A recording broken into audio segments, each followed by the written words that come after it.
quarterback shit when I'm I said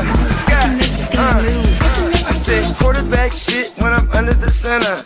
Game plan sick, target under the weather.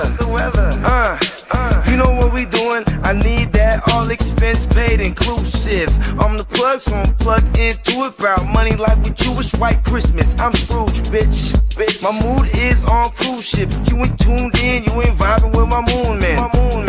I move shit like Kerry. I'm the cold truth, Fletcher Reed, Jim Carrey. Everything movie, that mean the price varies. Need that designer cream shit and all Ben and Jerry's. Cream get the money like 36 chambers. Baskin Robbins shit, 31 flavors. Keep it moving. I can make things move. I can make things move.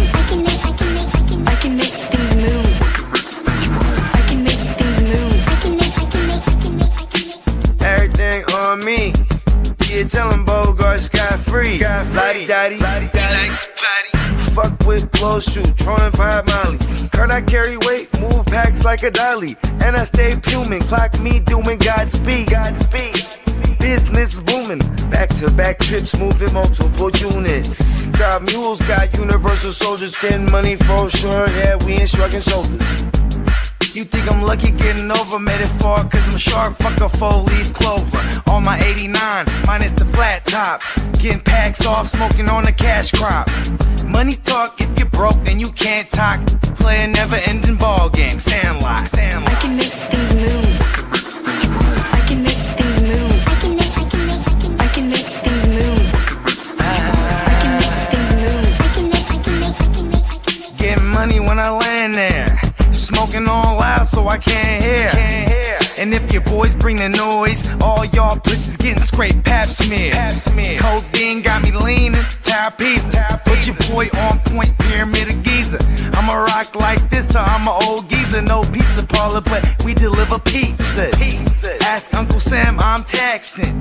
Look, ma, no hands, telepathic. I can make things move, I'm carefully calculated when I make these moves. I run shit, don't let me get loose. I'm all about my decks, trying not to get goosed. Keep it moving.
Ten, 9, 8, 7, 6, 5, 4, 3, 2, 1, 0.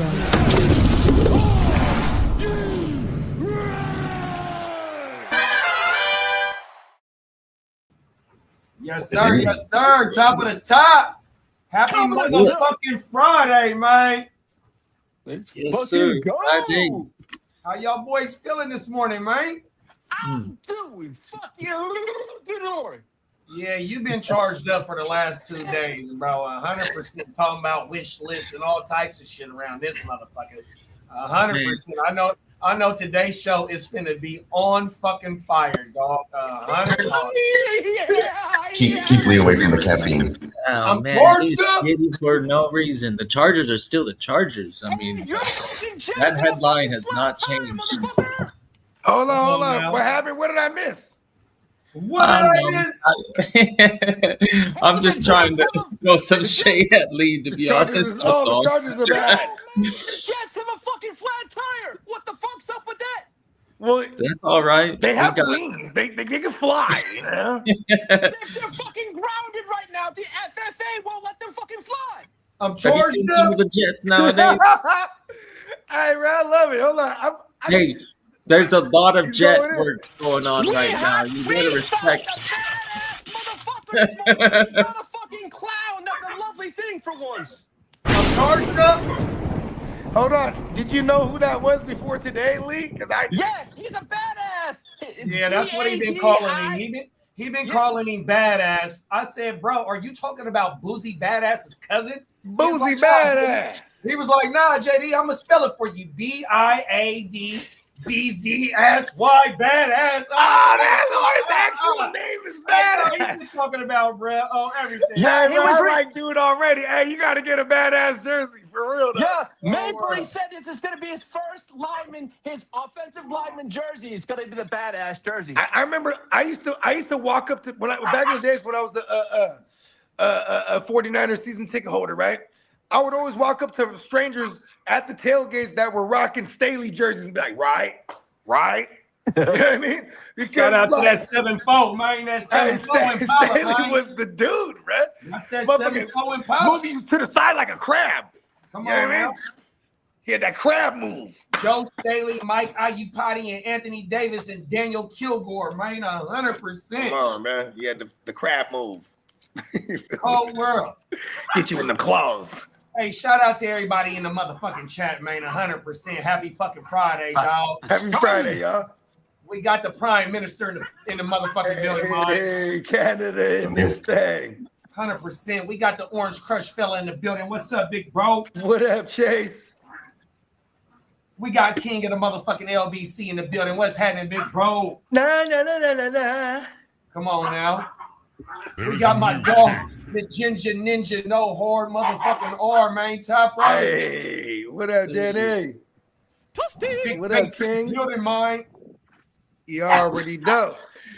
And you know what I'm saying? It's going down, man. Even the dogs know what time it is, man. It's lit on this Friday because you are definitely tuned in to another live Friday edition of the Way Your Game.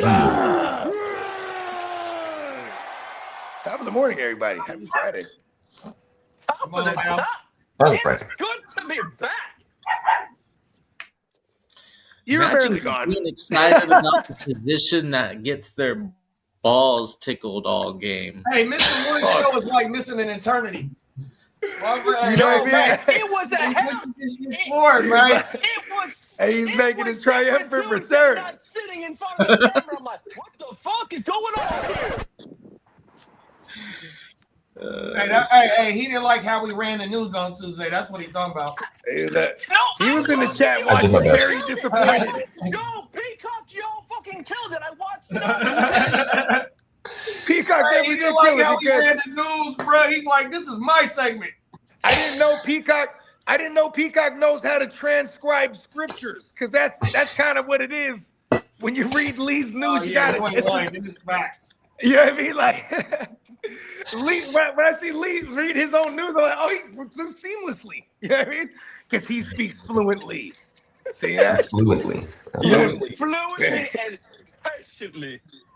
Fluently. Yeah. I like it. What is it? He's running with this one.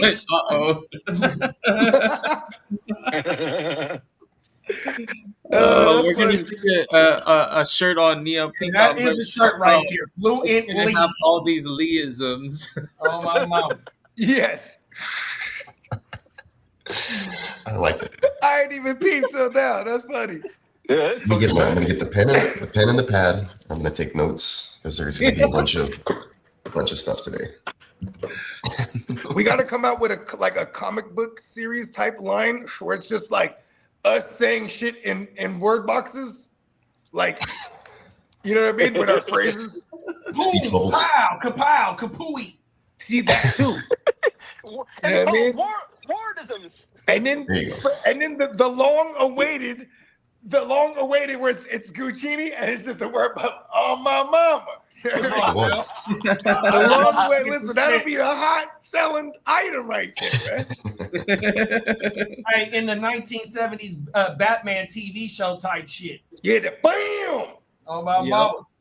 In That's the the one. 1870s, they had fucking robots. Yeah, that was my favorite Batman TV show. That was shit- when all the robots were steam operated. That's that Nick and Knight type shit. Yeah. 100%. Hey, they were hella slick up. They were like, you know what we could do? Turn the camera like this, right? And then you just pick up the rope, and now you're walking upside the building. I loved that trope. They did that like in What's every up, episode. Banks? What up, Banks? Yeah, we need that. We need that. See, that was innovative camera work right there. At the time, yeah, I'm sure it was. Hold on, were there capes? Were there capes just still to their feet? Yes. Or was it? See, super bad. Come on, put some wires or something and have like, you know what I mean? From what I remember, yeah, the capes didn't. They were defying the laws of physics. Yeah. But see, it's easy to write that out though. You can be like, well, Bruce Wayne's the billionaire. He has anti-gravity capes. But ironically, the anti-gravity cape, he still has to scale up the wall Hey, Bogey, I got a question for you. like a spelunker. I got a question for you, Bogey. What's that? Since you reminded me that Bruce Wayne is a billionaire. Remember how you said that the billionaires is the ones that's in the UAPs? Yeah, come on, Does that's Bruce Batman. Wayne got a UAP, big bruh? Batman is definitely Bruce Wayne would definitely be in one of them Tic Tacs on overlooking now. some of these nuclear power plants. Like, man, come on, y'all. You know what I mean? What y'all doing over here? 100%. Hey, you know what I mean? Save the Earth. Come on now. See, I don't know if Bill. It's got to be them trillionaires that own them shits. The trillion. Okay, there it is. Yeah. There it is. The Yeah. faceless motherfuckers. See, Bruce probably could have achieved trillionairehood, but he was too busy doing his vigilante shit. See that? 100%. You know what I mean? If he would have focused on Wayne Enterprises a little more. Yeah. I gotta save the people, man. Yeah, shout out to Batman. Hey, Batman and Kitty got something in common. They fight crime, You know what I man. mean? Batman and Catman. You know what I mean? Come on now. See, I look, but see, Catman. Listen, spoiler alert: Catman ends up with Catwoman. See, so him and Bruce don't really get along. I specialize in the future and space. You know, Batman is Gotham City and maybe whatever. Gotham's in shambles. Every once in a while, right? It's Hey, funny but in because the they DC Comics, filling in on this question real quick, it's probably pretty easy. But when it comes to Batman in the DC universe, and you're talking Gotham and the rest of the universe, what is Gotham?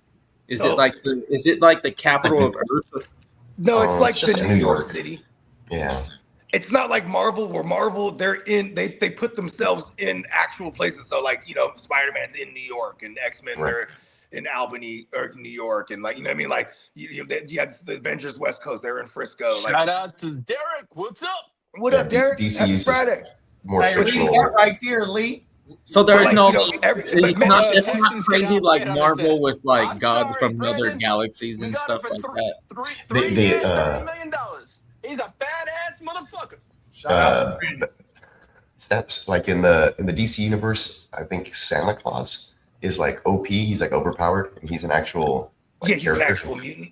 Yeah. Oh, is he in DC? I think. Oh, maybe that's Marvel.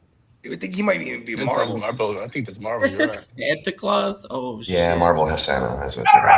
Yeah, I don't know about DC doing that. The first mutant in recorded history was Apocalypse, and then he's like King Tut or whatever in history. Yeah, so they try to make they freaking pretty cool. Like, you know what I mean? Like, and then there's the over dramatic X-Men. Remember in a first, it was not First Class, it was the next one. Days of Future Past. This one's really well done, but like it was super like he's like they said you killed the president, and he's like, he was one of us. I was trying to curve the bullet. You know what I mean? And it's like, oh shit, JFK was the motherfucker. It's pretty. Like, that I admit is pretty cool. it is funny when they revisit history. Comic things, but the Apocalypse part of X-Men was dope. And then you got like Superman. He's from Metro. Where is it? Metropolis. He's from Metropolis. Then there's the Green Arrow and I think Flash too. They're from a Star City, I think. Like they have these fictional cities when it comes to DC, but they'll have Paris and they'll have other actual things. They just put the DC cities in there in the mix like it's real. You know what I mean? Yeah. Shout out to Marvel and DC. They've been steamrolling the competition for years. You know, here's the one thing.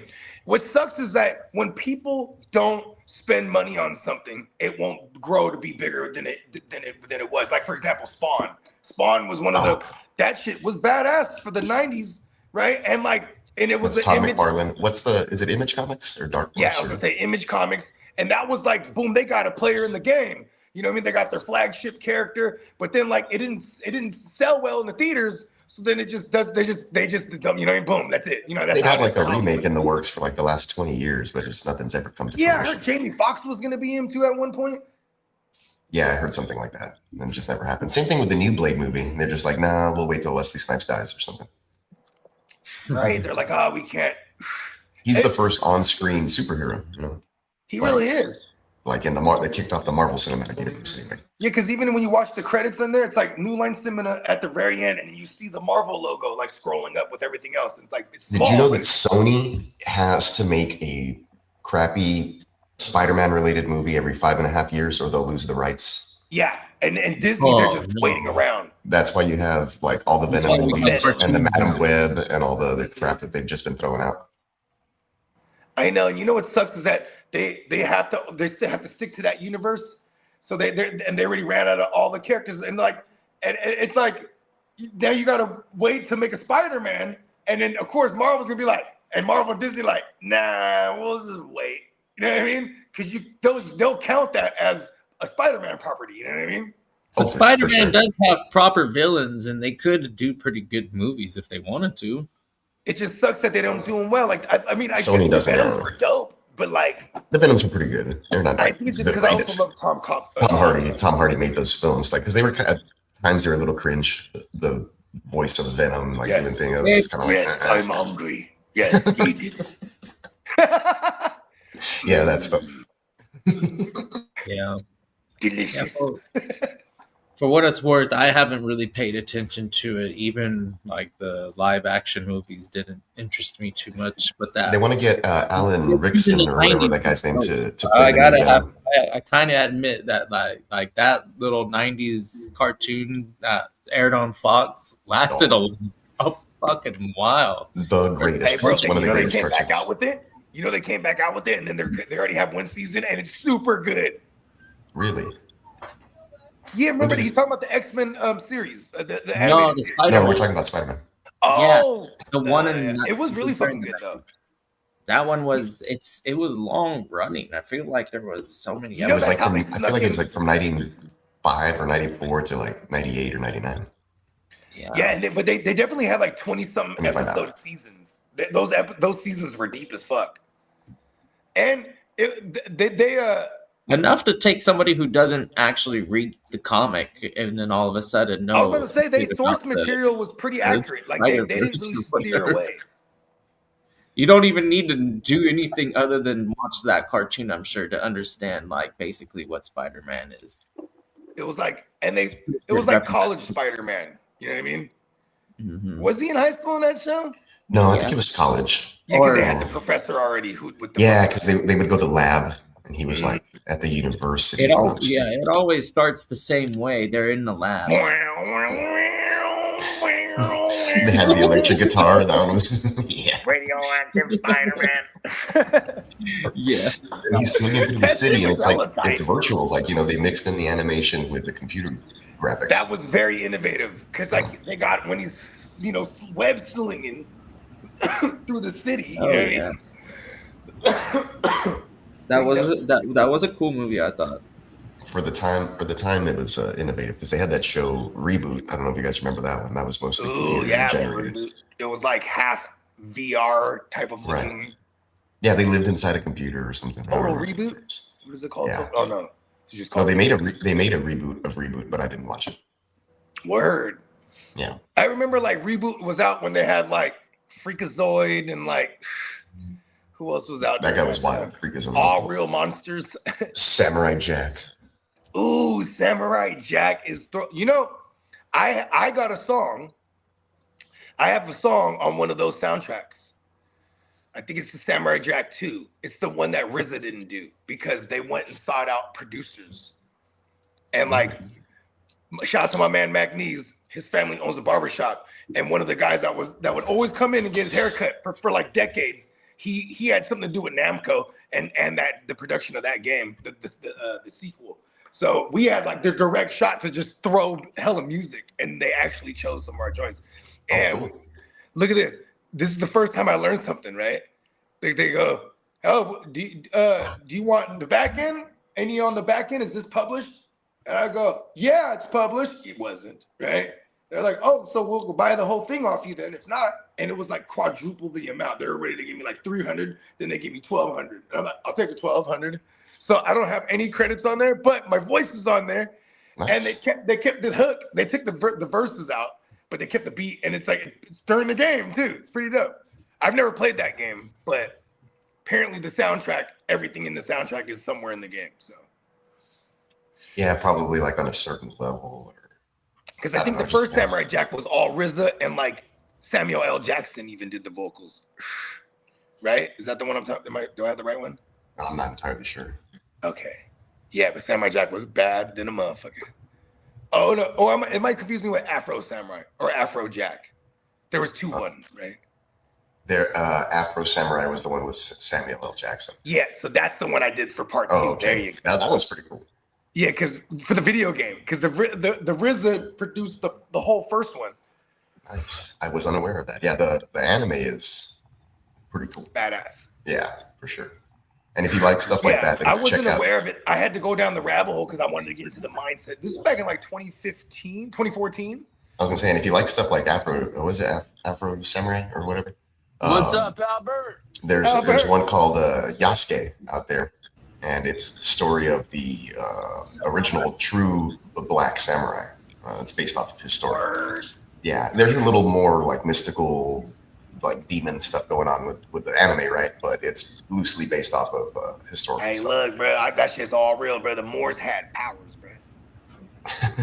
And they was rocking with this dude was a badass. Check it out. Yeah, it's called Yasuke. I think it's on Netflix. It's Yasuke, but it's spelled Yasuke, like Yasuke. But it's pronounced Yasuke. Yasuke. That's the homie Yaz right there. Check that one out. It's cool. Hey, was it you that sent me the voiceovers? Bro, I used to do like the N-word turtles instead of the Ninja Turtles. Yes. Yeah, it was all the anime shit. That shit was hella funny, man.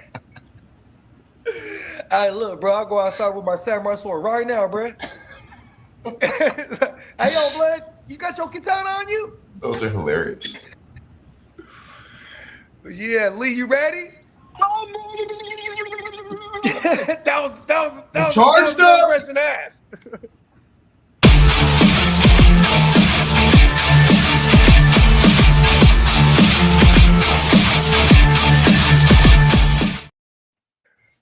Good morning! Happy Friday, motherfuckers! Let's go! Yeah. Top of it. Top, bro. Happy Friday. Happy top of the morning, big bro. Yeah, man. Happy Friday, my brother. I love that energy. I'm charged up. We got 5 motherfucking days to free agency, motherfuckers. Let's go. Let's go. Yeah. I got a packed motherfucking show today. Let's go. And I missed you all on Tuesday. Thank you for holding it down. You guys killed the motherfucking show Tuesday. Come on now. That's right. Welcome back. Welcome back. Yeah, I wasn't gone. I was just there invisibly gone. Alrighty, well, I'm gonna need that rumor drop. Bear with me 1 second. We got a rumor report.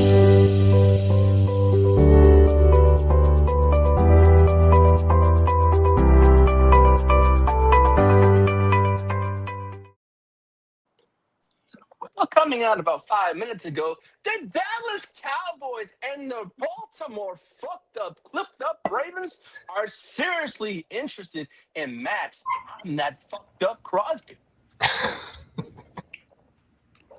He be fucking. Hey, you're happy for that one. You're like, get him out of my division. Get the fuck out of here, Matt. Now get the fuck out of here, motherfucker. Hey, he can't hurt you anymore. Yeah. Top of the morning, Johnny. Johnny! What up? Yo, King, it was different. Missing my first show, but I'm good to be back. That's the first show he's ever missed. Hey, Lee, you gotta go to HR, Lee. Hey, human resources, yes, sir. Let's go. You know, Bones is head of Bones is HR. About trading for Well, Bones and I have a little we'll get over that one, Well, the Queefs, the Texans, the Giants, and the Commanders are all interested in free agent running backs. So we shall see next week. Oh, we'll see. So, I don't know. shall see. Yeah, I think we're kind of done there. The Texans we'll already covered. You do pick up? Yeah. I mean, trading for one versus picking one up in free agency means you really wanted David Montgomery. You know what I mean? Right. Yeah, that was. They went after him hot and heavy pretty early. I was kind of surprised. That was a great. I thought Walker would have Texans, been. don't lie. Yeah, because I was hearing a lot of the Texans are super interested in pursue Walker. Call me crazy, but for what the Texans were missing in red zone woes, you know what I mean? Like look at Charbonnet. He was that guy for the Seattle Seahawks, and between the 20 was Walker. So I think Monty actually, maybe that's why he was the one targeted, and maybe cheaper. Maybe I think it was not cheap as far as like draft capital you gave up, right? A fifth round. Because you know what's crazy about the Texans in their fifth rounds and shit like that? That's like a starter defensive player that they'll diagnose somewhere. You know what I mean? Like, yeah. Mm-hmm. But I guess your defense is already complete top to bottom on paper. So yeah, they just we'll let Lee get to it, but they are, and they've been re-signing players. So they've been doing it. Well, Joe Flacco and Tua were linked to the Falcons during the NFL Combine, but yesterday what I heard was, I think the reason why Joe Flacco is in the conversation is because obviously the Stefanski correlation. Yeah. He played under Stefanski a couple years ago with the Browns, took to the playoffs, got mollywopped by the Texans, threw a pick six to Christian Harris. Ha ha. Anyways, then you have, if they sign Flacco, I think that's not quite the indictment on a Michael Penix. I think that if Flacco's the guy they go after, that means Penix is not going to miss the whole year, in my opinion. Yeah, that motherfucker's good for 6 games. I highly agree. That's my theory too, big bro. If they go get Flacco, Penix is coming back between 6 and 8 weeks, bro. Probably less. And if they were to sign Tua, then it's definitely an indictment on Penix. Probably going to miss the year. You know what I mean? Hey, Bakes, I'll get to that question. Well, see, the only thing with Tua, if once he gets released, and like Kyler just got released, they're playing for league minimum, 100%. So yeah, for sure. And they're double dipping. Tua's not even a lock to fit a Stefanski system. He could just be for them 6 games. And I actually thought of this, JD. Here's the only kid. This is why I think, honestly, why they're like, all right, Tua. Because one, he has the former high draft capital. He is, talented for what it's worth. But you just saw this organization have a lefty. Mind you, might not have to weigh into this. They had a lefty. And then you just had Stefanski, who had another lefty with Dylan Gabriel. Maybe he's like, give me a lefty. I can deal with a lefty because it is a little bit of a change as far as your offense a little bit. You know what I mean? Having a left-handed QB. Call me crazy because so rare. I would imagine that it is a little adjustment, right? Come on now. Emil said Falcons should trade for Shador. I like that. Does Kittle want the Jags assigned to it? Nah.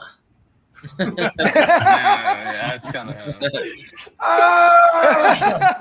Well, okay. I mean, here's the perfect for the. Here's the question, Kidda. Do you want the Jets to draft QB this year? Because then you should be okay with bringing it to it. It's just a year, stopgap. You know what I mean? he could, try to play his way into a So my favorite No, I don't want to see him So die. my On favorite like, two quarterbacks beside Mendoza and the boy from Alabama is he Nussmeier. is one huge hit away from, and that field is like a trap. And they So shouldn't call him two. They should call him El Concusso. So I'm gonna, hey, Two. kid, these is my two favorite quarterbacks that's not being mentioned besides the boy from Alabama and Mendoza. Fucking Mr. Taylor Simpson? Green, Taylor Green, Taylor Green, the one where he has the experience, and then motherfucking Garrett Nussmeier. I didn't know Garrett Nussmeier was dealing with a core muscle during the whole season, right? When me and Lee was watching the motherfucking Senior Bowl, bro, that motherfucker was balling out. Garrett Nussmeier is a quarterback that you be able to get in the third or fourth round that might got starting capability as the season progressing and throw his ass in here, bro. Did Brock Purdy ball out? Did Brock Purdy play the Senior Bowl? Who? Brock? Did he play the Senior Bowl when he was coming into the league? I don't know. I don't think so. I know there's a QB that's a starter that's doing really well. It's usually quarterbacks that are going in the first and second round don't play in the Senior Bowl. It's the players that go into third and fourth and on usually play in the Senior Bowl sometimes. Didn't Carson Wentz play in it? I'm not too you're sure. right. He wouldn't have played in that game. He was like a second overall pick. Yeah. Okay, What's going on with Deshaun Massage Watson? I can tell you right now that he's the front runner for that Browns job, supposedly. They say he has the leg up in the building. Pause. Pictures of Carson Wentz playing in. He's trying to get another charge. No, no, they say he has the front runner. He shouldn't be having his leg up anywhere. Yeah. Well, Damn it. Cold world, bro. Yeah, that's true. Hey, Emil said Drew Allen from Penn State is nice, and he got hurt last year as well. Yeah, 100%. And he was supposed to be a first-round pick if he had came out, but he got hurt. Hey, for your dynasty drafts, hey, go stack up on them late round picks, y'all. That's all I can say. Yeah. Please go stack up on the late round picks. 100%. The leg up for Watson is you ain't never lied. 100%, Derek. Cold world. The drop is out because of copyright. Hey, who said the Lamborghini doors on? Hey, who said the Lamborghini doors on Tuesday night show, Lee? Do you remember that? What was that? Do you remember who said the Lamborghini doors in the air on Tuesday night show? Oh, I forget, dude. That was a good show, though. That shit had me dying.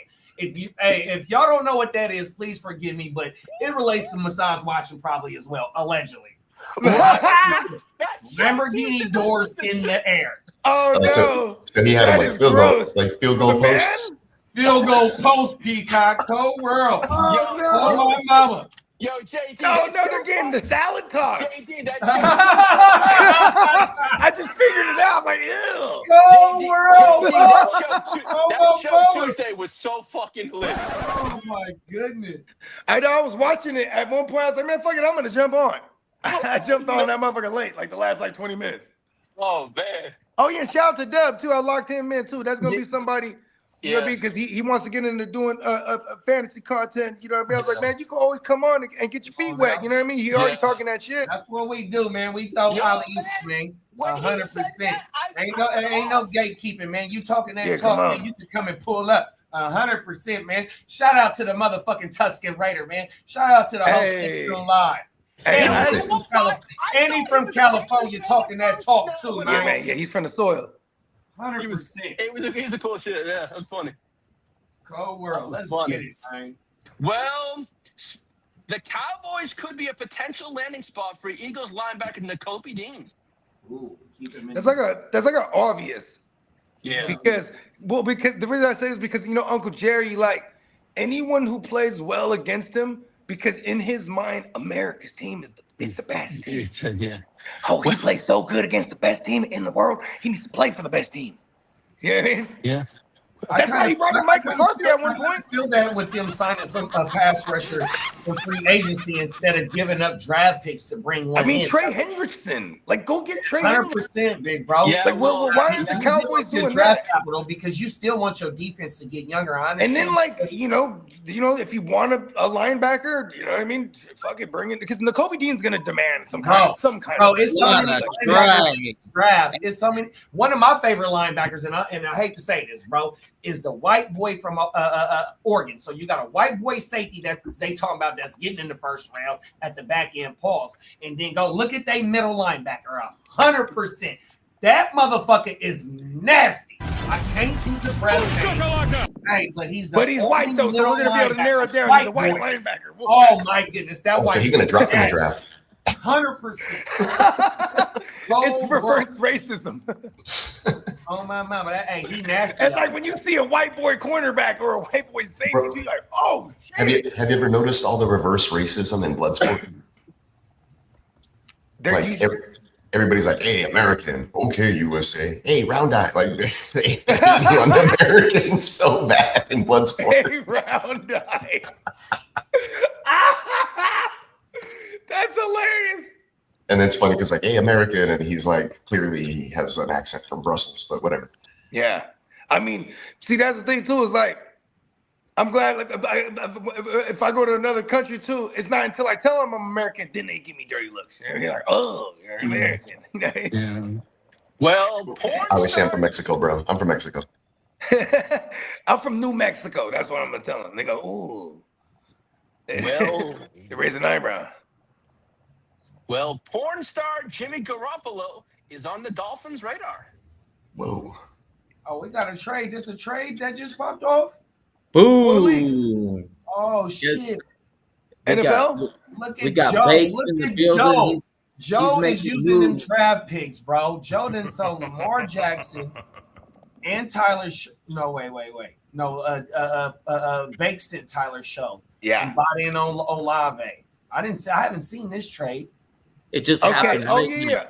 Okay, I didn't see that neither. Nice. I like that Olave. This one happened live. They've been going this is a live back and and in. forth for a 2 minute. 101. He sent Lamar and with Flacco and Lamar. And he's picking up 27. He picked up a 27. 1 second. And then a 301 and a 10. I can't see that shit. So it's the 101 and the 201 of this year's rookie draft. The 27 second, and that would be Bake's outcome, right? And then it would be a Shug and Olave stack for Lamar Jackson, Joe Flacco, and a 26 third round. Okay. See, this is awesome for both parties.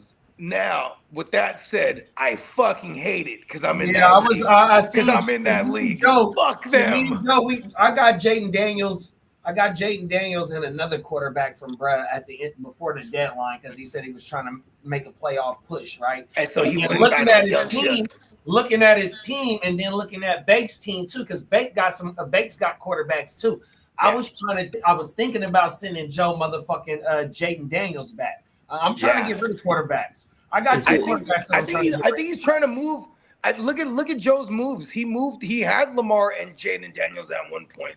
Yeah, I got Jaden Daniels at the trade deadline last year from him. He's moving off the mobile QBs because they probably died on it. I forgot what our trade was, but it was a bad motherfucker though. That trade, I remember it was like one of them blockbuster joints. Well, with Gang Green in the house, the Jets want to add 2 cost-effective veteran quarterbacks and also pursue Jarrett Stidham from the Denver Broncos. AFC Championship starter Jarrett Stidham. Yeah, shout out to Bakes and shout out to Joe, man. Damn good. Yeah, good trade, y'all. 100%. Good trade. I'm in that league. You're gonna have Justin Fields. I'll push it through. Give me a sec. Justin Fields and Tyrod Taylor. Use Taylor. Oh shit. Well, the Jets are also last time because you want the 101. Hey, look, Exactly. that's why. And you could just be like, you know what? Let's give Justin Fields another shot. He's still young. No, this is how it sounds. He won a game with 50 yards passing. Hey, look, this is how that sounds. It goes like this. We need to bring Justin Fields back. I think he could do better than he did last year. You're right. Yeah. He can get us the 101. He yards per game. He can do a lot. And you'd be like, I knew you could do better, kid.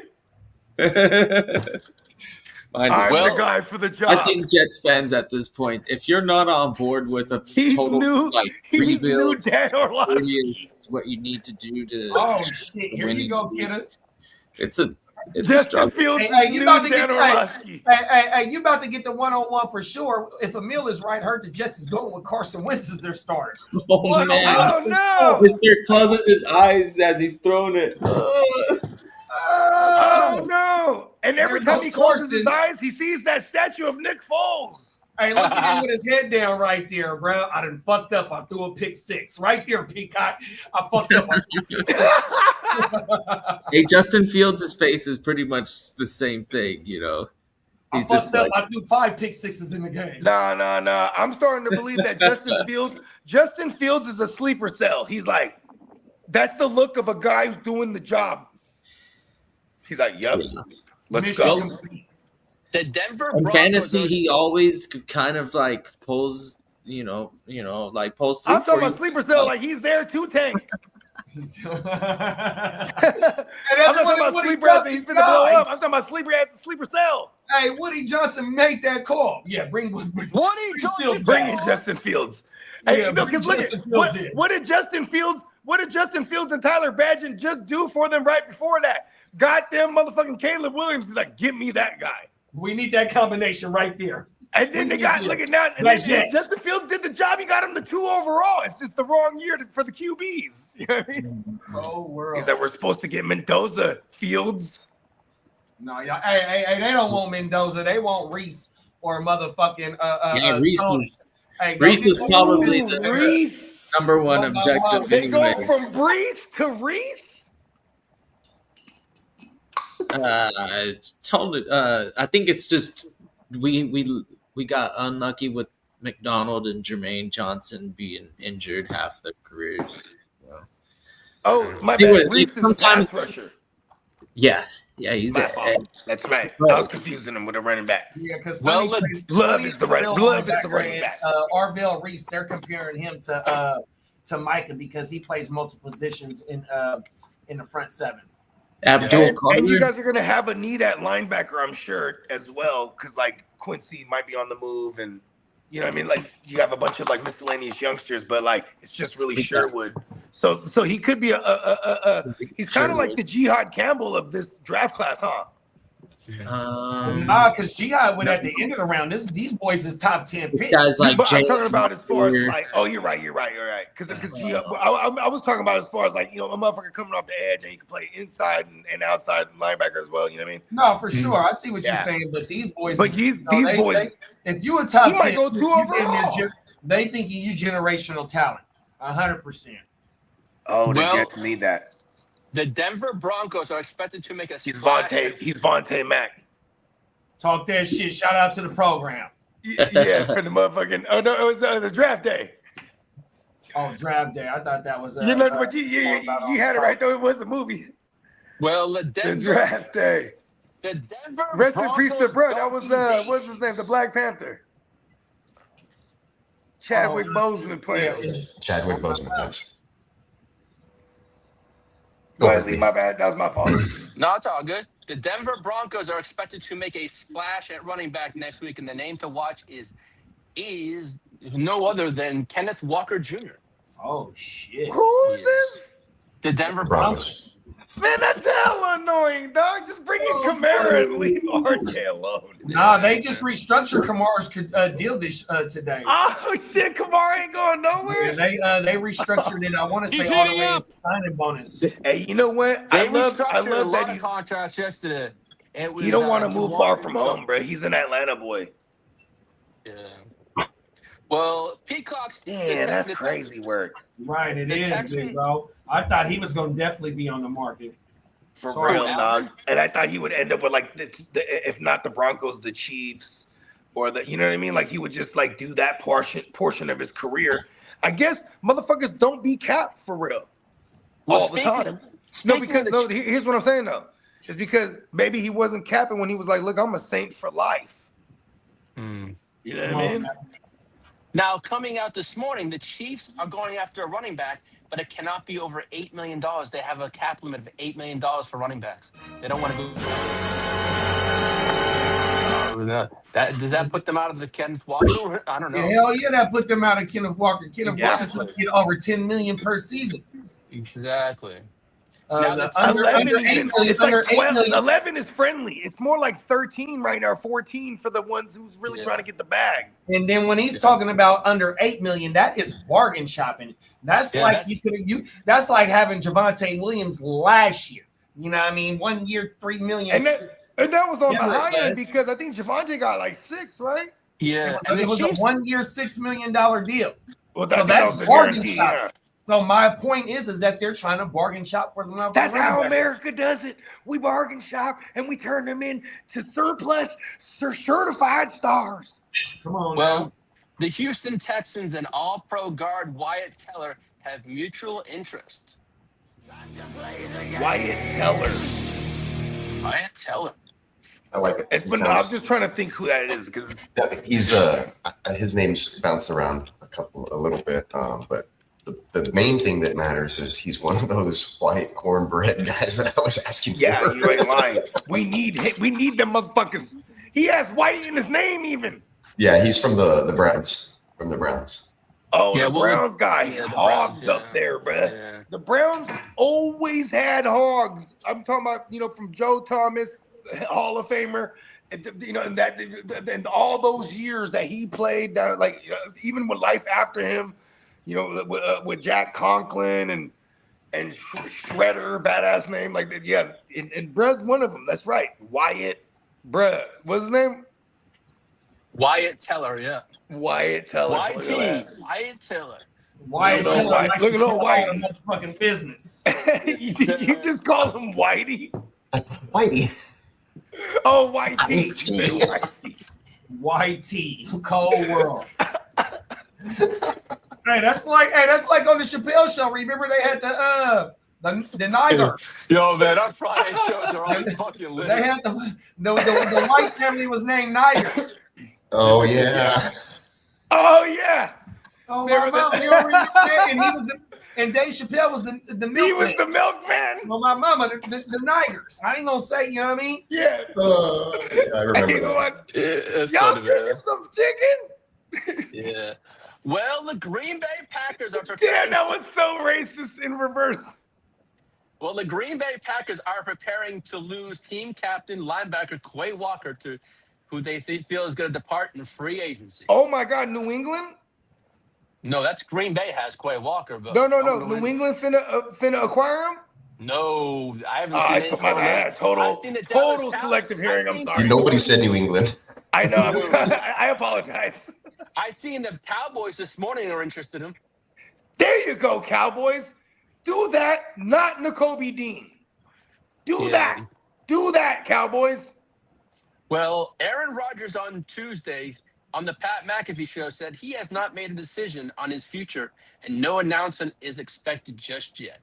Well, we ain't gonna robot? Man, get your motherfucking ass out of here. Is he a robot program to schedule this bro. time of year to say that every year? Come on now, make a motherfucking decision, dog.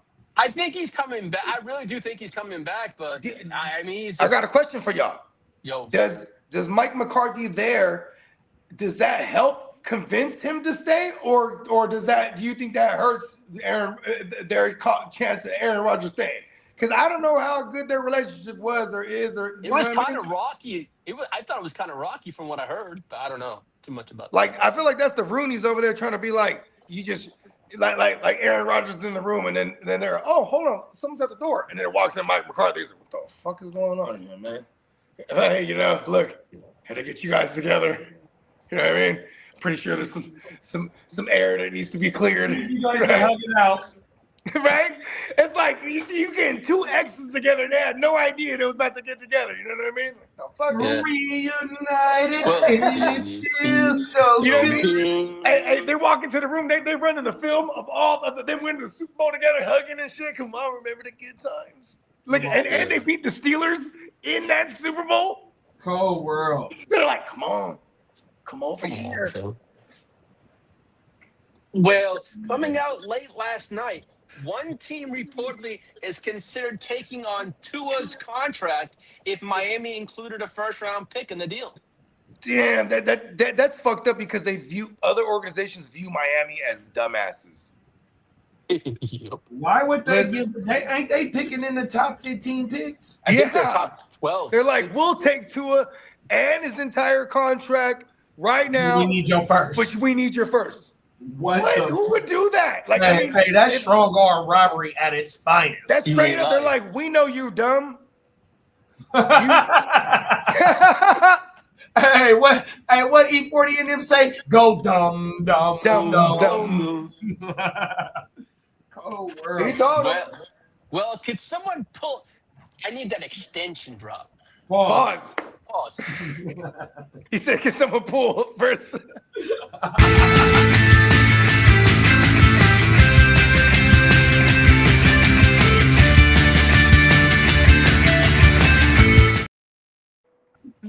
Well, the Miami Dolphins are expected to work on extensions for linebacker Jordan. Huh? What the fuck? I was just waiting on you to say that. It's anytime we say extensions, pause. Or extension, pause. Especially working on extensions, pause. Yeah. All right.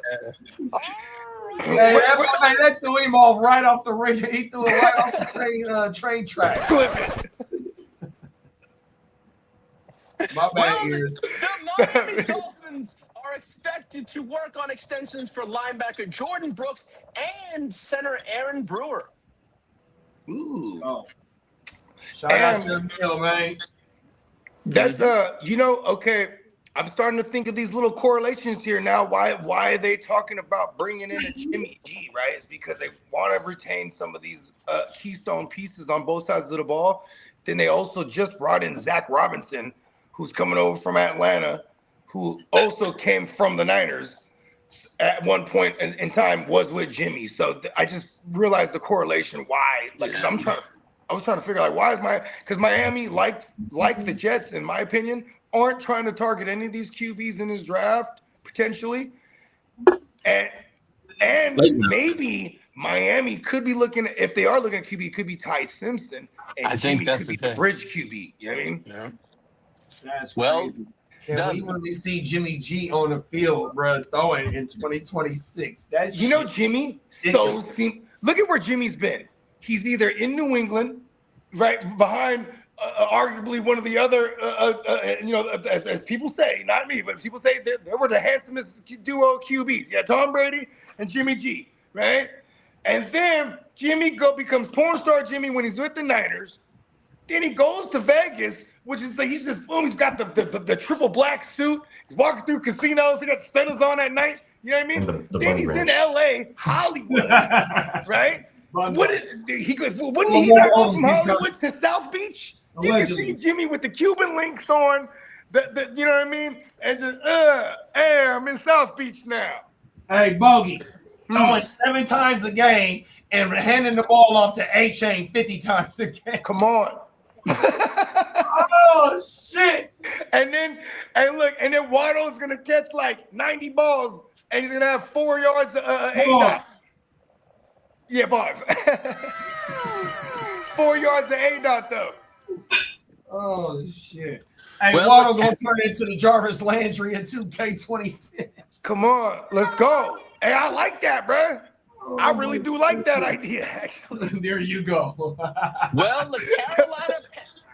the Carolina Panthers could extend. Jimmy can't throw outside the numbers. Everything's between the hash marks. You know what I mean?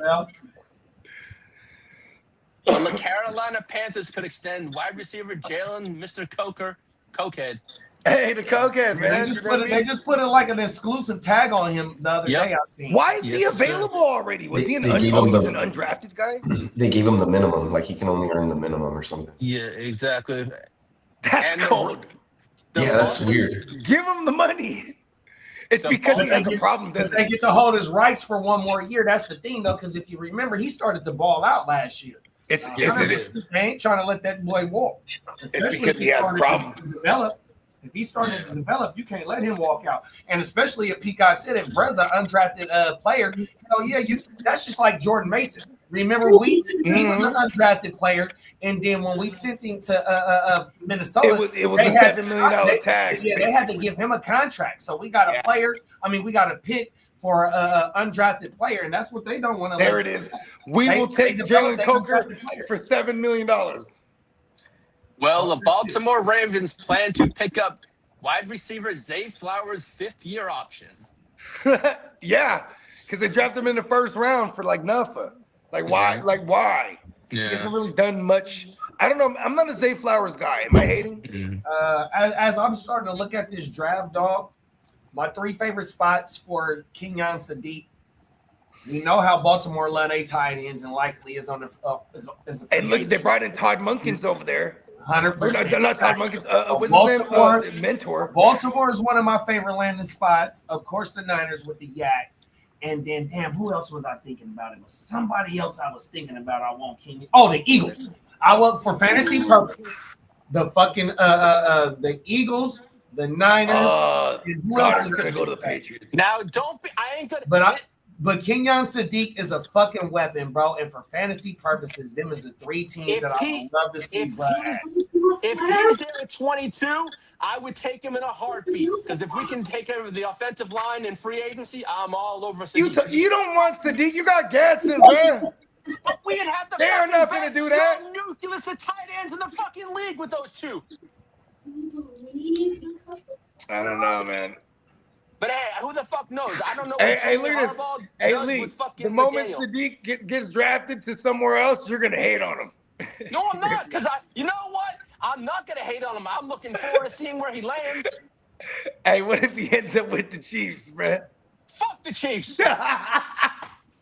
Well, I seen a mock draft earlier today when I was watching Good Morning Football, where they had the Chiefs traded out to the 15 or 16 spot. I forgot what team it was. With the Rams. Somebody had 2 top 10 picks that with the traded out Rams. to the city.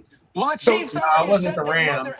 Oh, my bad. Because they just made Rams. the trade with the Rams. Yeah, this was just a mock draft. It wasn't the Rams. Yeah.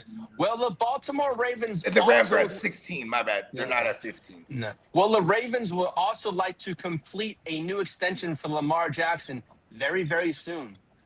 But yeah, that $75 million cap hit don't look too good. Exactly. Well, Lamar doesn't have it. Hey, Lamar's gonna bleed them dry. Lamar doesn't have an agent. It's his No, mama. yeah, he does. Mom Dukes. Yeah, his mama, yeah.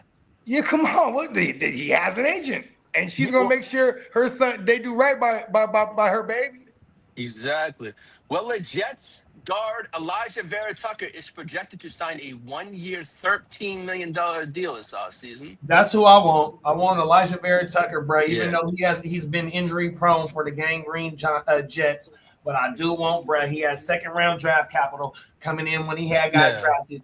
And he's familiar with the system because he played. We can put him next to Suge Knight and motherfucking what's my fucking Pooney on the right side, 100%. Now we start to do this motherfucking O-line. Let's go, motherfucking Elijah. Let's go. Yeah, give me Barrett Tucker, baby. I want the Texans to trade for. I want the Texans to trade for Trent Williams. That way we have 2 Trents, and we can say that the battle is really won in the Trenches. Hey, give us that playoff number 1 first round pick, and you can have it 100%. I'll send you Jalen Noel.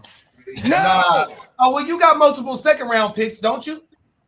I think I have multiple firsts. Is this a reality that we could actually move on from Trent Williams? Hell no, Bogey. You seen what Lee said about, or sent what they said about Fred Warner? Man, you ain't trading him, motherfucker. Yeah, we ain't trading no F-Dub. Come on, now. That Well, This shit. would like two trenches. Battle of the Trents. coming out Trent this Brown, morning. Trent Brown actually Williams. came for the Niners. That's why I'm saying, imagine that. I know, right? Send him back. Well, news Send him coming. back. Nope, just I extended. want I'm sorry. Pause. Well, news coming out this morning is Tyler Lindenbaum is seeking 24 to 26 million per That's year. cool. We'll give him 24. Texan. 24. Reset the market. Tyler Lindenbaum. Don't do it. Texans. We're restructuring Stingley for a reason. Yeah, exactly. That was the news I was getting to next. I mean, the fucking Chicago Bears with they Dahlman retiring and then picking up a second round with Buffalo Oh trade. my lordy. Tyler I Lindenbaum. forgot about that. Welcome Dennis, to the shout out to the Indiana Bears. yeah. Oh my God, he could play for the Indianapolis Bears because Yeah. their center just definitely retired. And he's from Iowa. Oh my God, that's Midwest all up in this motherfucker. Yes, sir. Well, the Kansas City fucked up Queefs will restructure Chris Jones's contract, creating $22.5 million in cap What? space and pushing Kansas City close to $50 million in entering free agency. What? Read this comment, Lee. Fuck the Queefs. Yes, sir.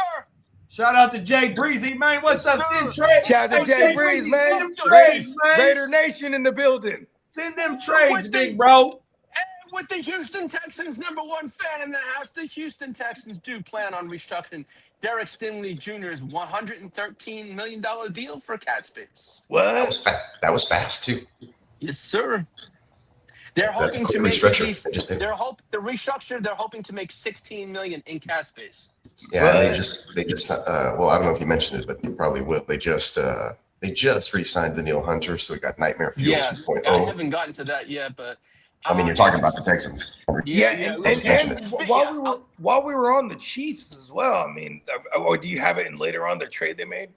yeah, I'm gonna get to that in a second. Okay, Yeah. go ahead, continue. Well, with Derek in the building, the Cowboys converted $38.2 million of Dak Prescott's salary into a signing bonus, creating $30.5 million in cap space. Now, Dak Prescott's cap hits in 2026 will be $43.5 million. What? In 2027, $76 million.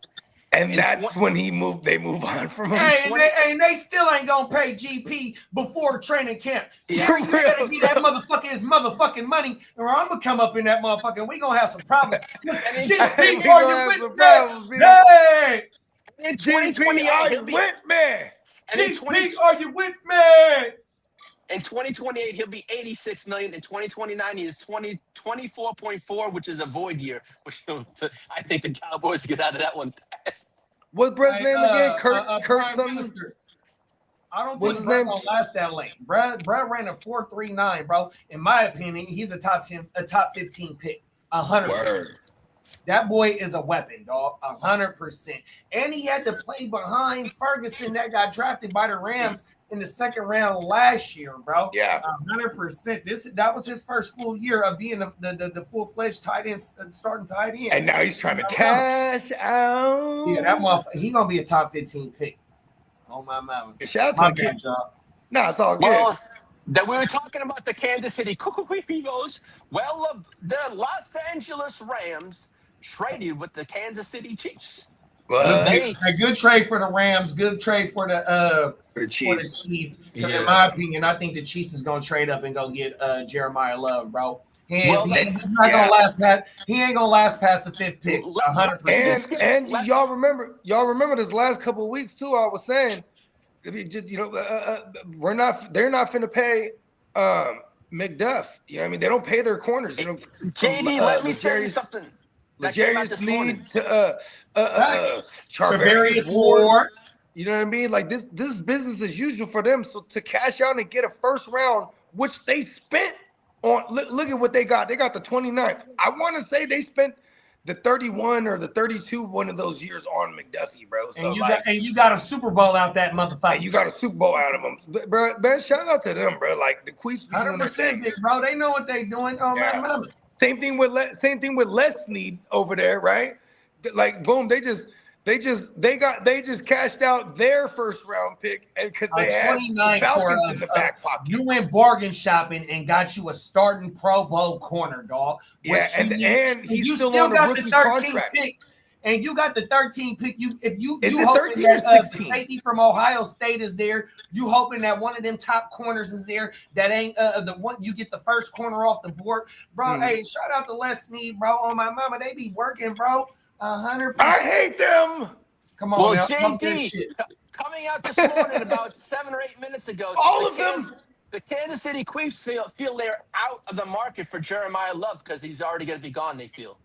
But they got that ammo. They got 2 first-round picks. They picked up a 4th. I forgot what else they picked up. But also they got them other picks that they before they made that trade. 100%. They got the ammo, and that's only going up 4 spots. It's not like you going from the teens to number 5. Well, the rumor is it's the Tennessee Titans that want Jeremiah Love the most. I can hella see that. And then they're gonna address the receiver position at because they got all the money. Agency. Yeah, Exactly. But like you've been saying though, Bo, like you've been saying about fucking Wandale going there. If you get Wandale in free agency, 100%, and then you bring in like a Jennings or in the first couple of rounds, 100%. Yeah, because Brian Daboll there, I feel like that's just a lock for Wandale. I ain't mad at that.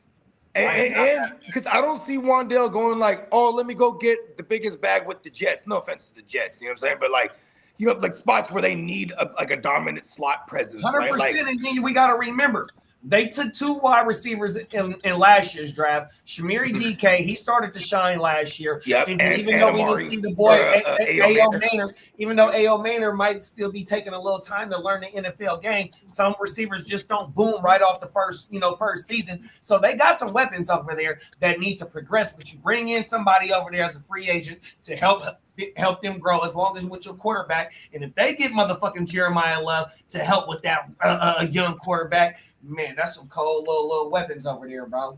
100%. All right, may I have the free agency drop, please? brah.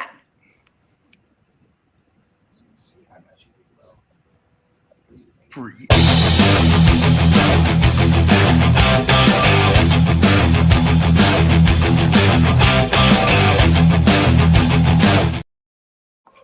Shout out to the motherfucking chat. Let's go. What's up? Shout out fellas? to the chat. Well, Trey Hendrickson, as we know, confirmed he will leave the Bengals and hit free agency. That's going to be a hell of a fit. Right?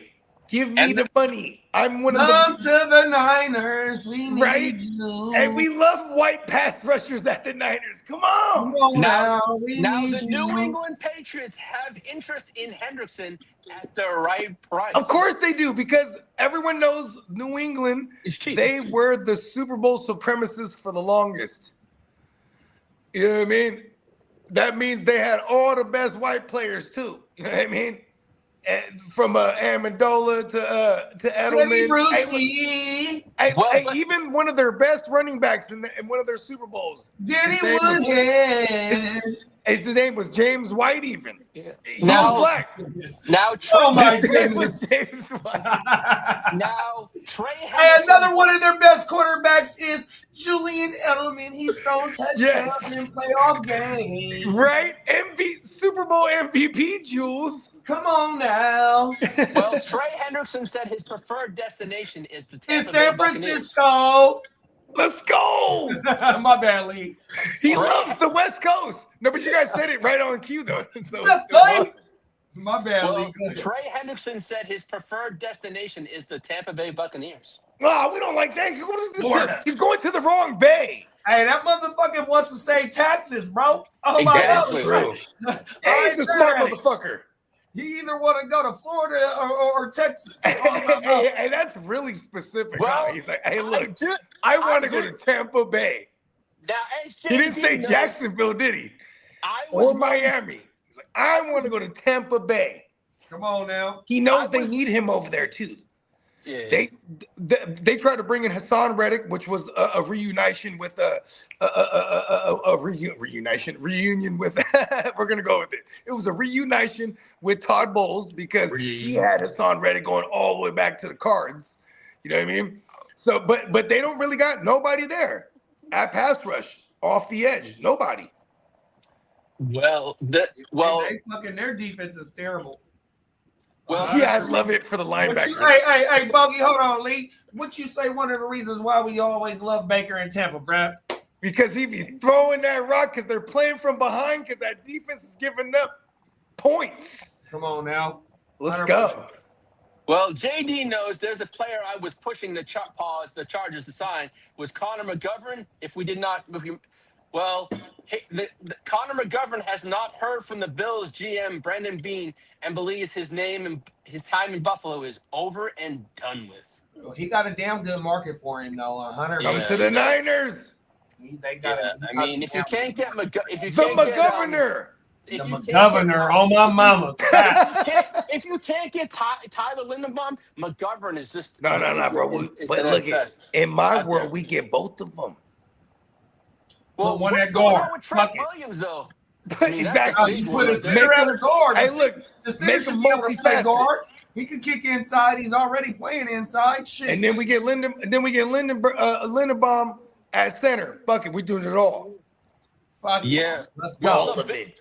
And And we we draft the get O-line. Brett from the Browns. And we gonna draft the O-lineman too. Fuck that. We're All of rebuilding it. the O-line. We're not even drafting nothing else but linemen this year. Come on Yes, sir. now. We're Well, gonna make the this shit Buffalo- work. Fuck that. Well, the My bad, Lee. Buffalo Bills, the 49ers, the Commanders, the Giants, and the Chargers are teams to watch from Mike Evans. Tampa Bay still What hopes with the to Niners? retain him. Okay. I don't He want wants that. to go from old one motherfucker. bay to another. Yeah, I don't want him. I don't either. He can go to them other two. Hey, he could play 8 games somewhere else. Well, you Yeah, he guys can go- might hey, be he can happy go with fuck- this hey, one. he need to go with DJ Moore up there in Buffalo. That'd be badass. Well, 100%. Romeo Dubs is a potential free agent target for the 49ers, Bills, and Chargers, and Ravens. I take I Romeo. can see him I'll with a take gold Romeo. Guardian cap. Where out there is their Romeo? We need Brad. Romeo can block. 100%. He can block. He's like, and he And, adds a and he's different. not gonna cost a lot neither. For sure, Yeah. he's not going to cost a lot, and he's like a different. He's a different type from Jennings. You know what I mean? Like he can actually run all the routes like crispy, and he could block too. So I actually, I feel like that would be something if we don't sign Jennings back, because I have been here and we were. Nah, he needs to go. Jennings needs to go. Yeah, but I keep hearing What- we're trying to work something with him to keep. Yeah, him. man, fuck that. What did you fellas think of that trade yesterday with the Buffalo Bills and the who was it? Bears? And the Bears? Yeah, I love it. Oh yeah, okay. DJ So Moore. I love I it. mean, okay. Here's my initially. I go before the draft capital came out, right? I go, oh shit, what the fuck? Why DJ Moore? Then immediately hits me. Oh yeah, that's right. Joe Brady was the OC in Carolina, and when DJ Moore, I want to say he had his first Bow Wow year, but they with Teddy Roosevelt, aka Teddy Bridgewater, throwing the ball. He produced 3,000-yard receivers that year. I think. Bobby maybe Chosen Anderson. I don't think they were all 3 actually. Let me rephrase that, but he did have 3 receivers finish in the top 25. So like now, with that said, if they bring in trade for DJ Moore, which they wanted him because they sent the 2nd and the 5th. So now they got DJ Moore. I can see they're not done yet because what Joe Brady likes to do is spread the ball around a fuck ton. You know what I mean? And if you go back to that year with Carolina, right?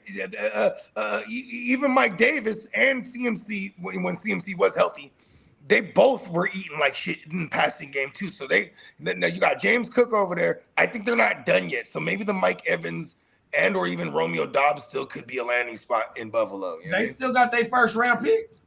Oh, you ain't lying. And you know what's funny? This a Keon wide Coleman receiver ain't heavy even draft. in the conversation. Just a wide receiver heavy draft. And from my understanding, that Joe Brady been vouching for Keon Coleman as well.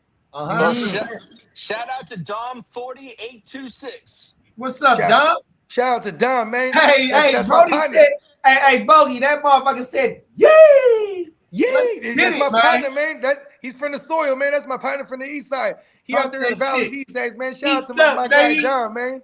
East Yeah, up, man. 408, stand up, baby. Come on, man. We Well, in the look- same. The Buffalo Bills and the Raiders are interested in wide receiver Rashid Shaheed. Rashid Shaheed.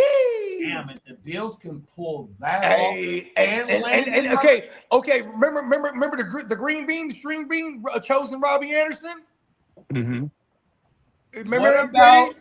Remember him? When I was just talking about the Joe Brady thing. Hey, Bogey. What about Shaheed being the new motherfucking archangel, brother? Gabe Davis role. See, and that's what I'm saying though. The field stretcher, because he had go. I'm just talking about because when Joe Brady was the OC in Carolina, they had produced, and I like to point this out because it was Teddy Roosevelt under center, and he produced 3 top 25 receivers with Robbie Anderson, DJ Moore, and Curtis Samuel that year, and Mike Davis was running back 11 in the PPR that year. So it's like they need a lot of weapons, and we love our Josh Allen shares for what Joe Brady's trying to do first year as the head coach.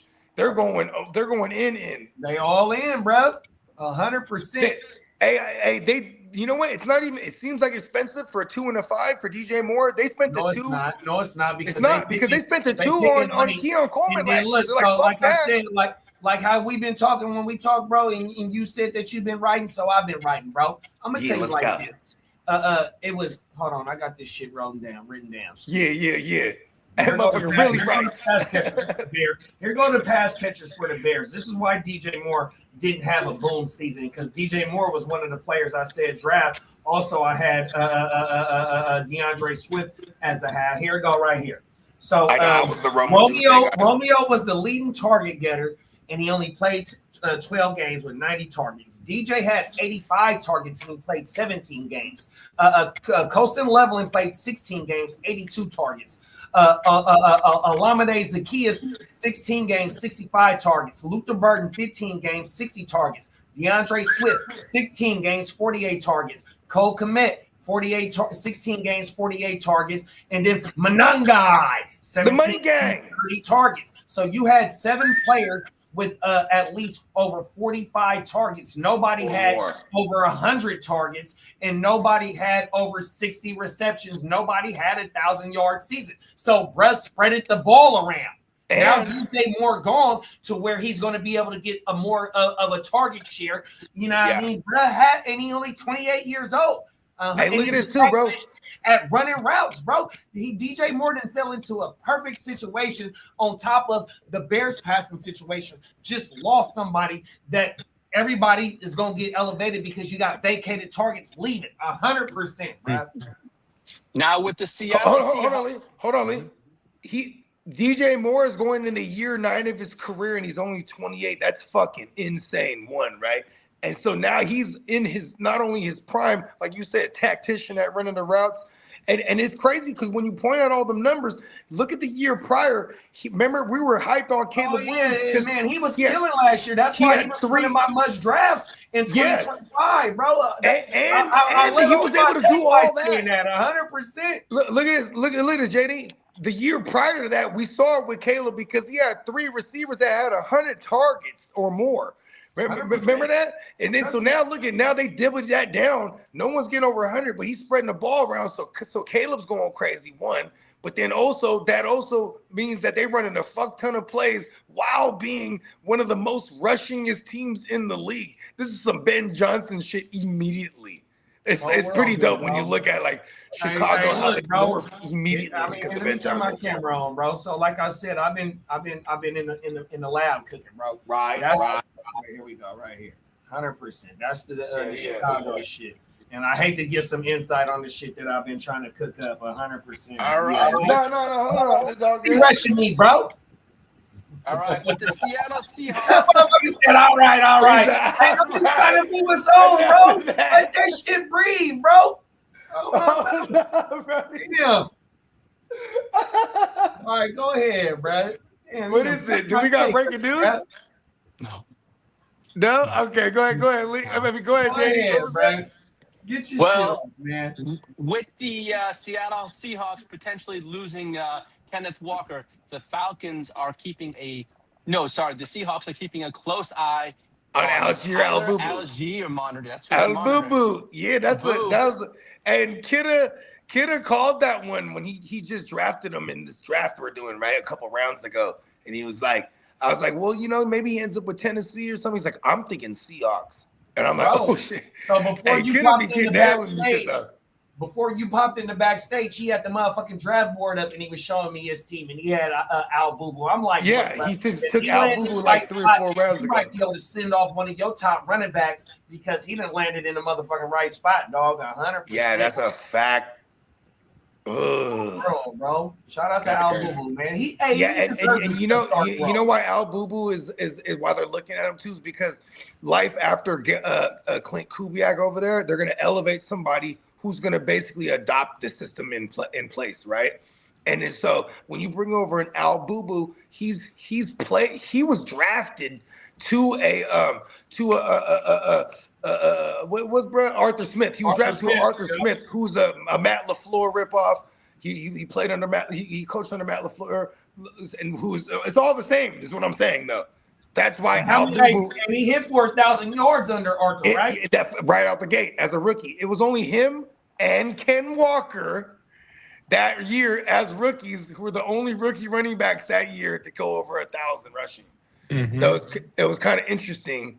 Actually, I lost in Fantasy Jeopardy that year to Derek because that was the final Jeopardy question, and then I always wager everything, and so I was winning like a motherfucker.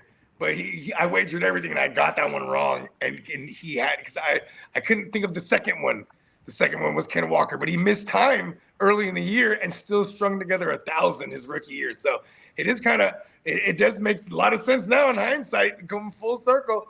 They're looking at Al Boo over there. Look at that. Yeah. And Al Boo got a lot of tread. Million people that's in the motherfucking chat, man. We appreciate y'all. Yeah, babe, we appreciate y'all, babe. Shout out to the chat. And check us out, though. Al Boo, he got not a lot of tread on him because the immediate year after they drafted Bijani. You know what I mean? Bijani. Well, coming out yesterday, Saints pass rusher Cameron Jordan will hit free agency for the first time in his 15-year career. That is insane. And he had double-digit sacks last year. I think he had 10. You know what I can see? I can see all right, boom, Chiefs in a rotation or Eagles in a rotation, or he's going to go straight for the ring. He won one before. He knows what that feels like. He stayed true. And then also, with that said, if he stays true, maybe he just stays over there. You know what I mean? Finish as the same. Take a hometown. Fuck it. I was talking to Baby Guru about this shit just the other day. And I was telling him, I was like, I don't think Cam Jordan goes anywhere. Saint for life. But aren't they in cap? Aren't they one of the bottom? No, they're cap compliant. They did all the contracts over yesterday, and I think there was Jawanaman, Johnson. There was 4 contracts. Is it still Luke? Who do they got over there? Is it still?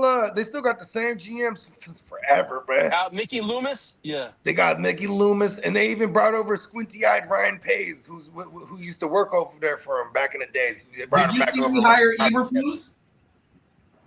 We just did, yeah. I'm not mad at that, bro. Eberflus. Here's the thing with Eberflus. You want to know how he always got jobs and shit? Because he was the guy. He beat and he would beat the Chiefs when he would play Patrick Mahomes, bro. Look at Eberflus's history with the Colts. He's undefeated against the Chiefs with the Colts. You know what I mean? It was that alone got him jobs, bro. You know what I mean? That shit got him jobs. They was like, oh, bring in the guy that beats Mahomes. You know what I mean? Come on, real. Well, the Giants are showing interest in Devin Lloyd and Alex Anelzone. Yeah, the Anal Zone going to where?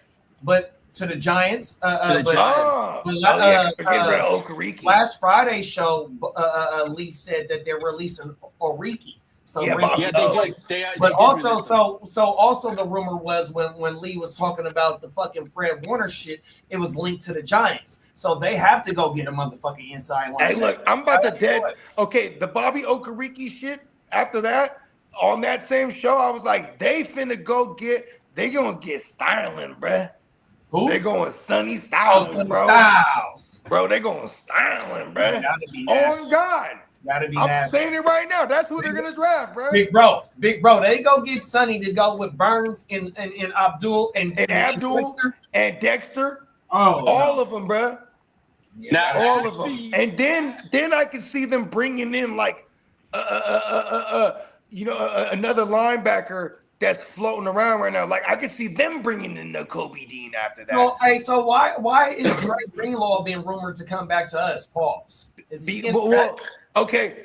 I didn't like the wording of that blurb, but fuck what they said. I do like us bringing back Greenlaw and reuniting him with Fred Warner, and I see that as more likely than us even ever is thinking Dre about Greenlaw Fred getting Warner. cut, or do we need to trade for him?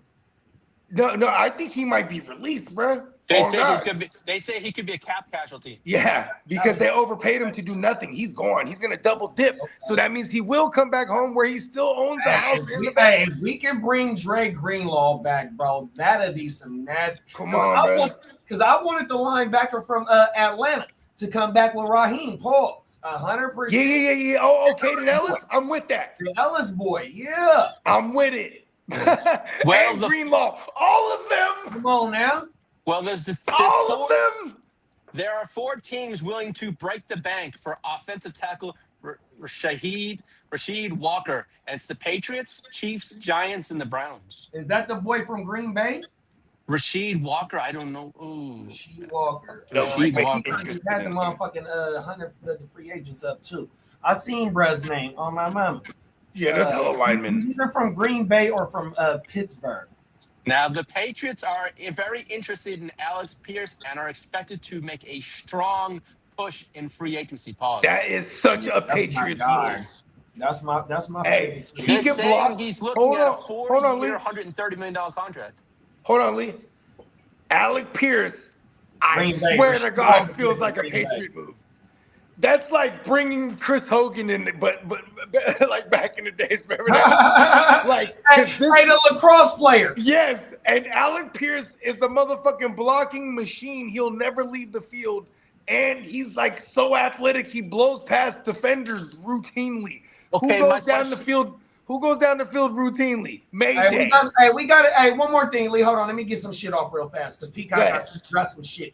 We got a special guest appearance waiting backstage. So let's pick this shit up because we got a special guest appearance on everything. Run through that shit real fast, Lee. Go ahead, all right. Well, I'm gonna go fast then. All right. Then the Vikings are open to trading Jonathan Grenard.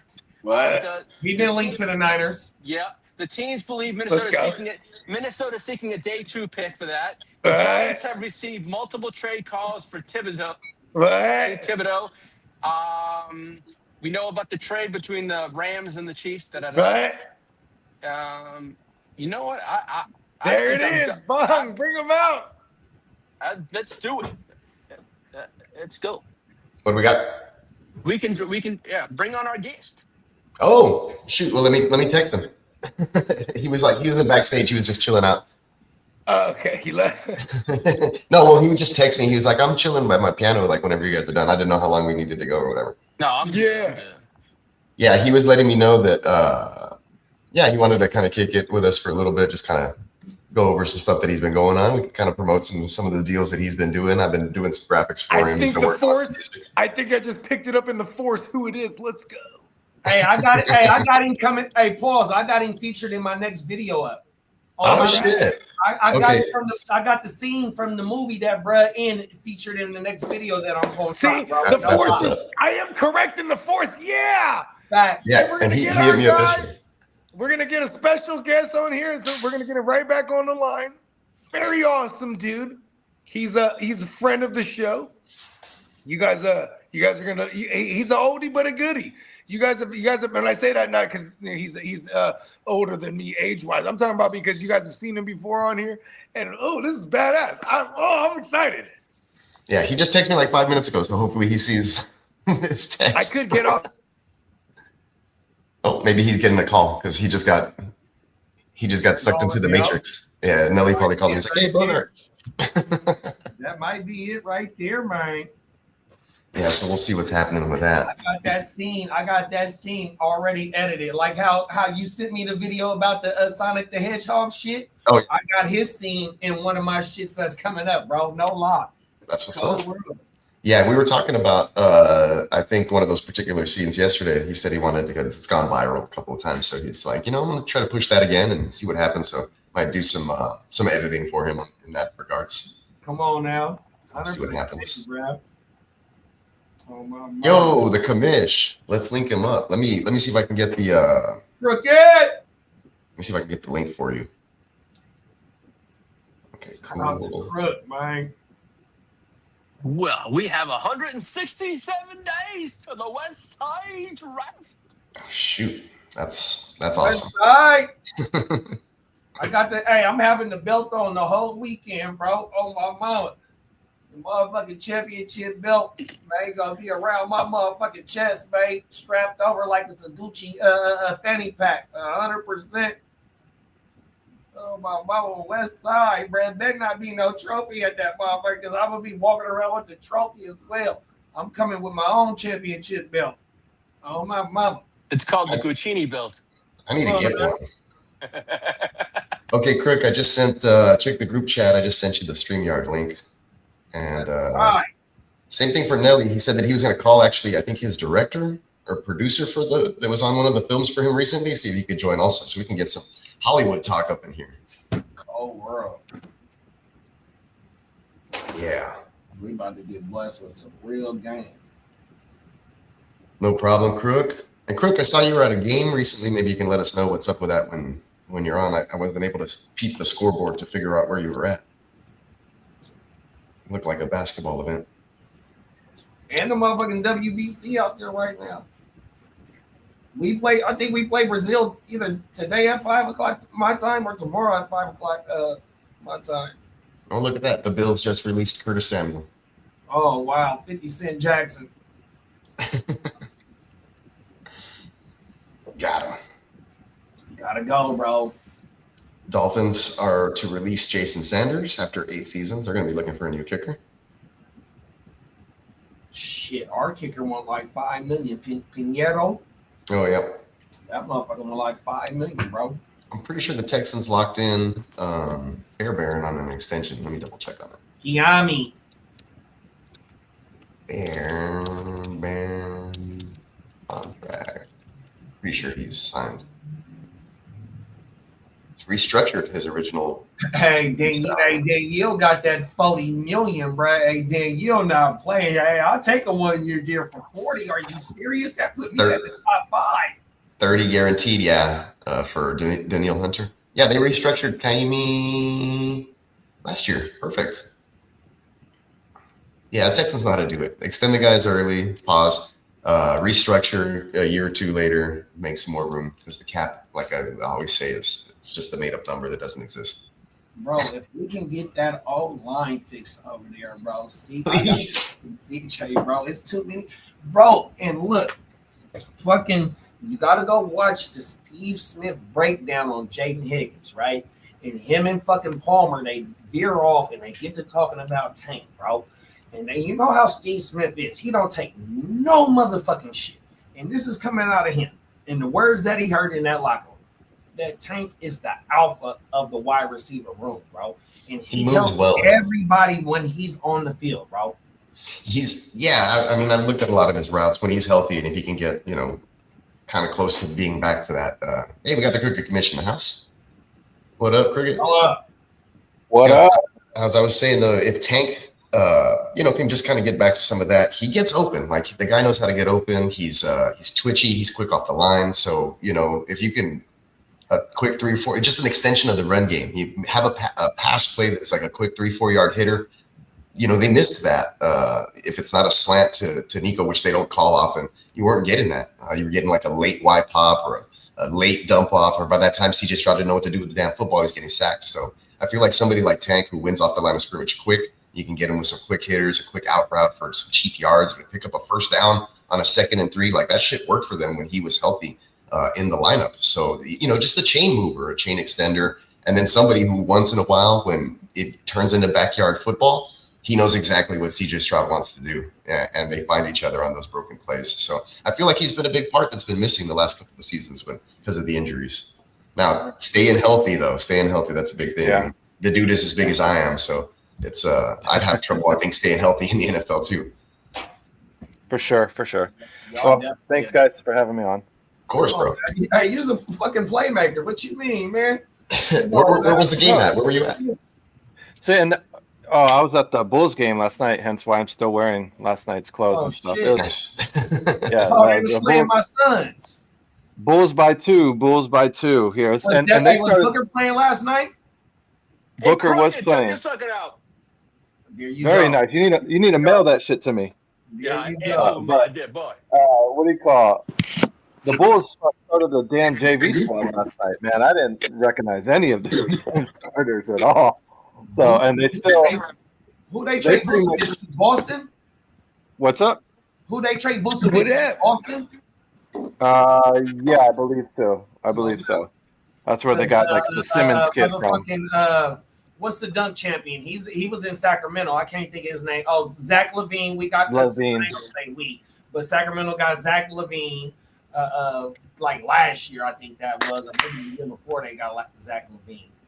Yeah, they got rid of Dio. They got rid of anybody that was kind of worth a damn, except for Monzelis, and that they drafted the year before. And what's really kicking them in the balls is when they gave Patrick Williams that extension there, like 4 years, $90 million, because now it's just like no one's going to trade for that bad contract, and like if you cut him, he's still getting paid. You know that, so I don't know. The management with Chicago running the Bulls is. I don't. Seems like any plan that they kind of start to kind of go down, they scrap Was it. D Rose the within- last hope? Yeah, probably, man. But Tibbs ran him into the ground. You know what I mean? Team will be up by 20 points, and you still have your starters out there with 5 minutes left to go in the Remember game. Like, D Rose was one of the ones, though. I'm like, He what was. happened there? that knee injury fucked him up. In Oh, that that's what it playoff was. Oh, series. yeah, you're right. Okay. Yeah. Memories are Against great. the Sixers, yeah, that knee injury took like. Oh. He got injured there. It took the Bulls lost that series then at that point, and it was just his career really wasn't the same. What's up, though, Craig? Didn't he get hurt again? Like, Yeah, he did, and then he tore his meniscus. So it's just The force was tingling. I got message. I had word. My bad to cut you out, Craig. I had word with our other special guest that will pop up eventually because we might have a bit of an extended show if any of y'all down because we got some cool stuff for you coming up. A non-fantasy football related. But good. Continue, Craig. I'm down. It's Brian in the building. My bad, Crook. Brian in the We building. can bring We him ain't got on. to hold off no longer.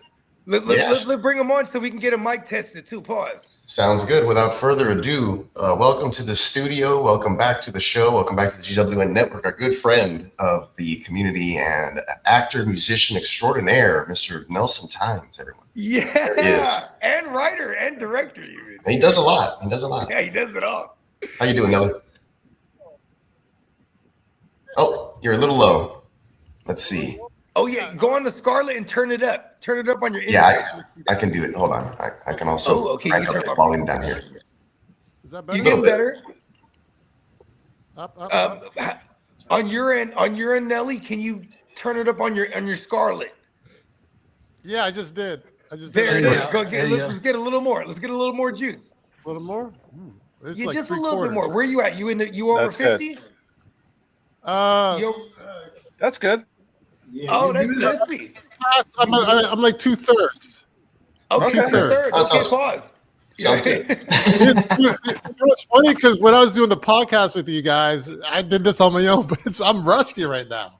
No, you sound phenomenal, actually. Now, maybe it came from 2/3. Let's go just do a smidge downwards. I can do it here. I can. Oh, you can Don't do worry that. There about you go, 'cause it. might Yeah, I be- can. Yeah, stay where you're at, actually. I can adjust in. Yeah, no Stay problem. where you're at in the hardware. Yeah. There you go. Yeah, I've been wanting to get on with you guys. As Bogey knows, I've been mentioning it, and then and JD, then I just keep not coming on. It's all good, boss. Hey, look, because I don't want to be like an LA pretentious flake, you know what I mean? Because I'm totally against life be life, and it's not. Yeah. You're not a Life flake at happens. all.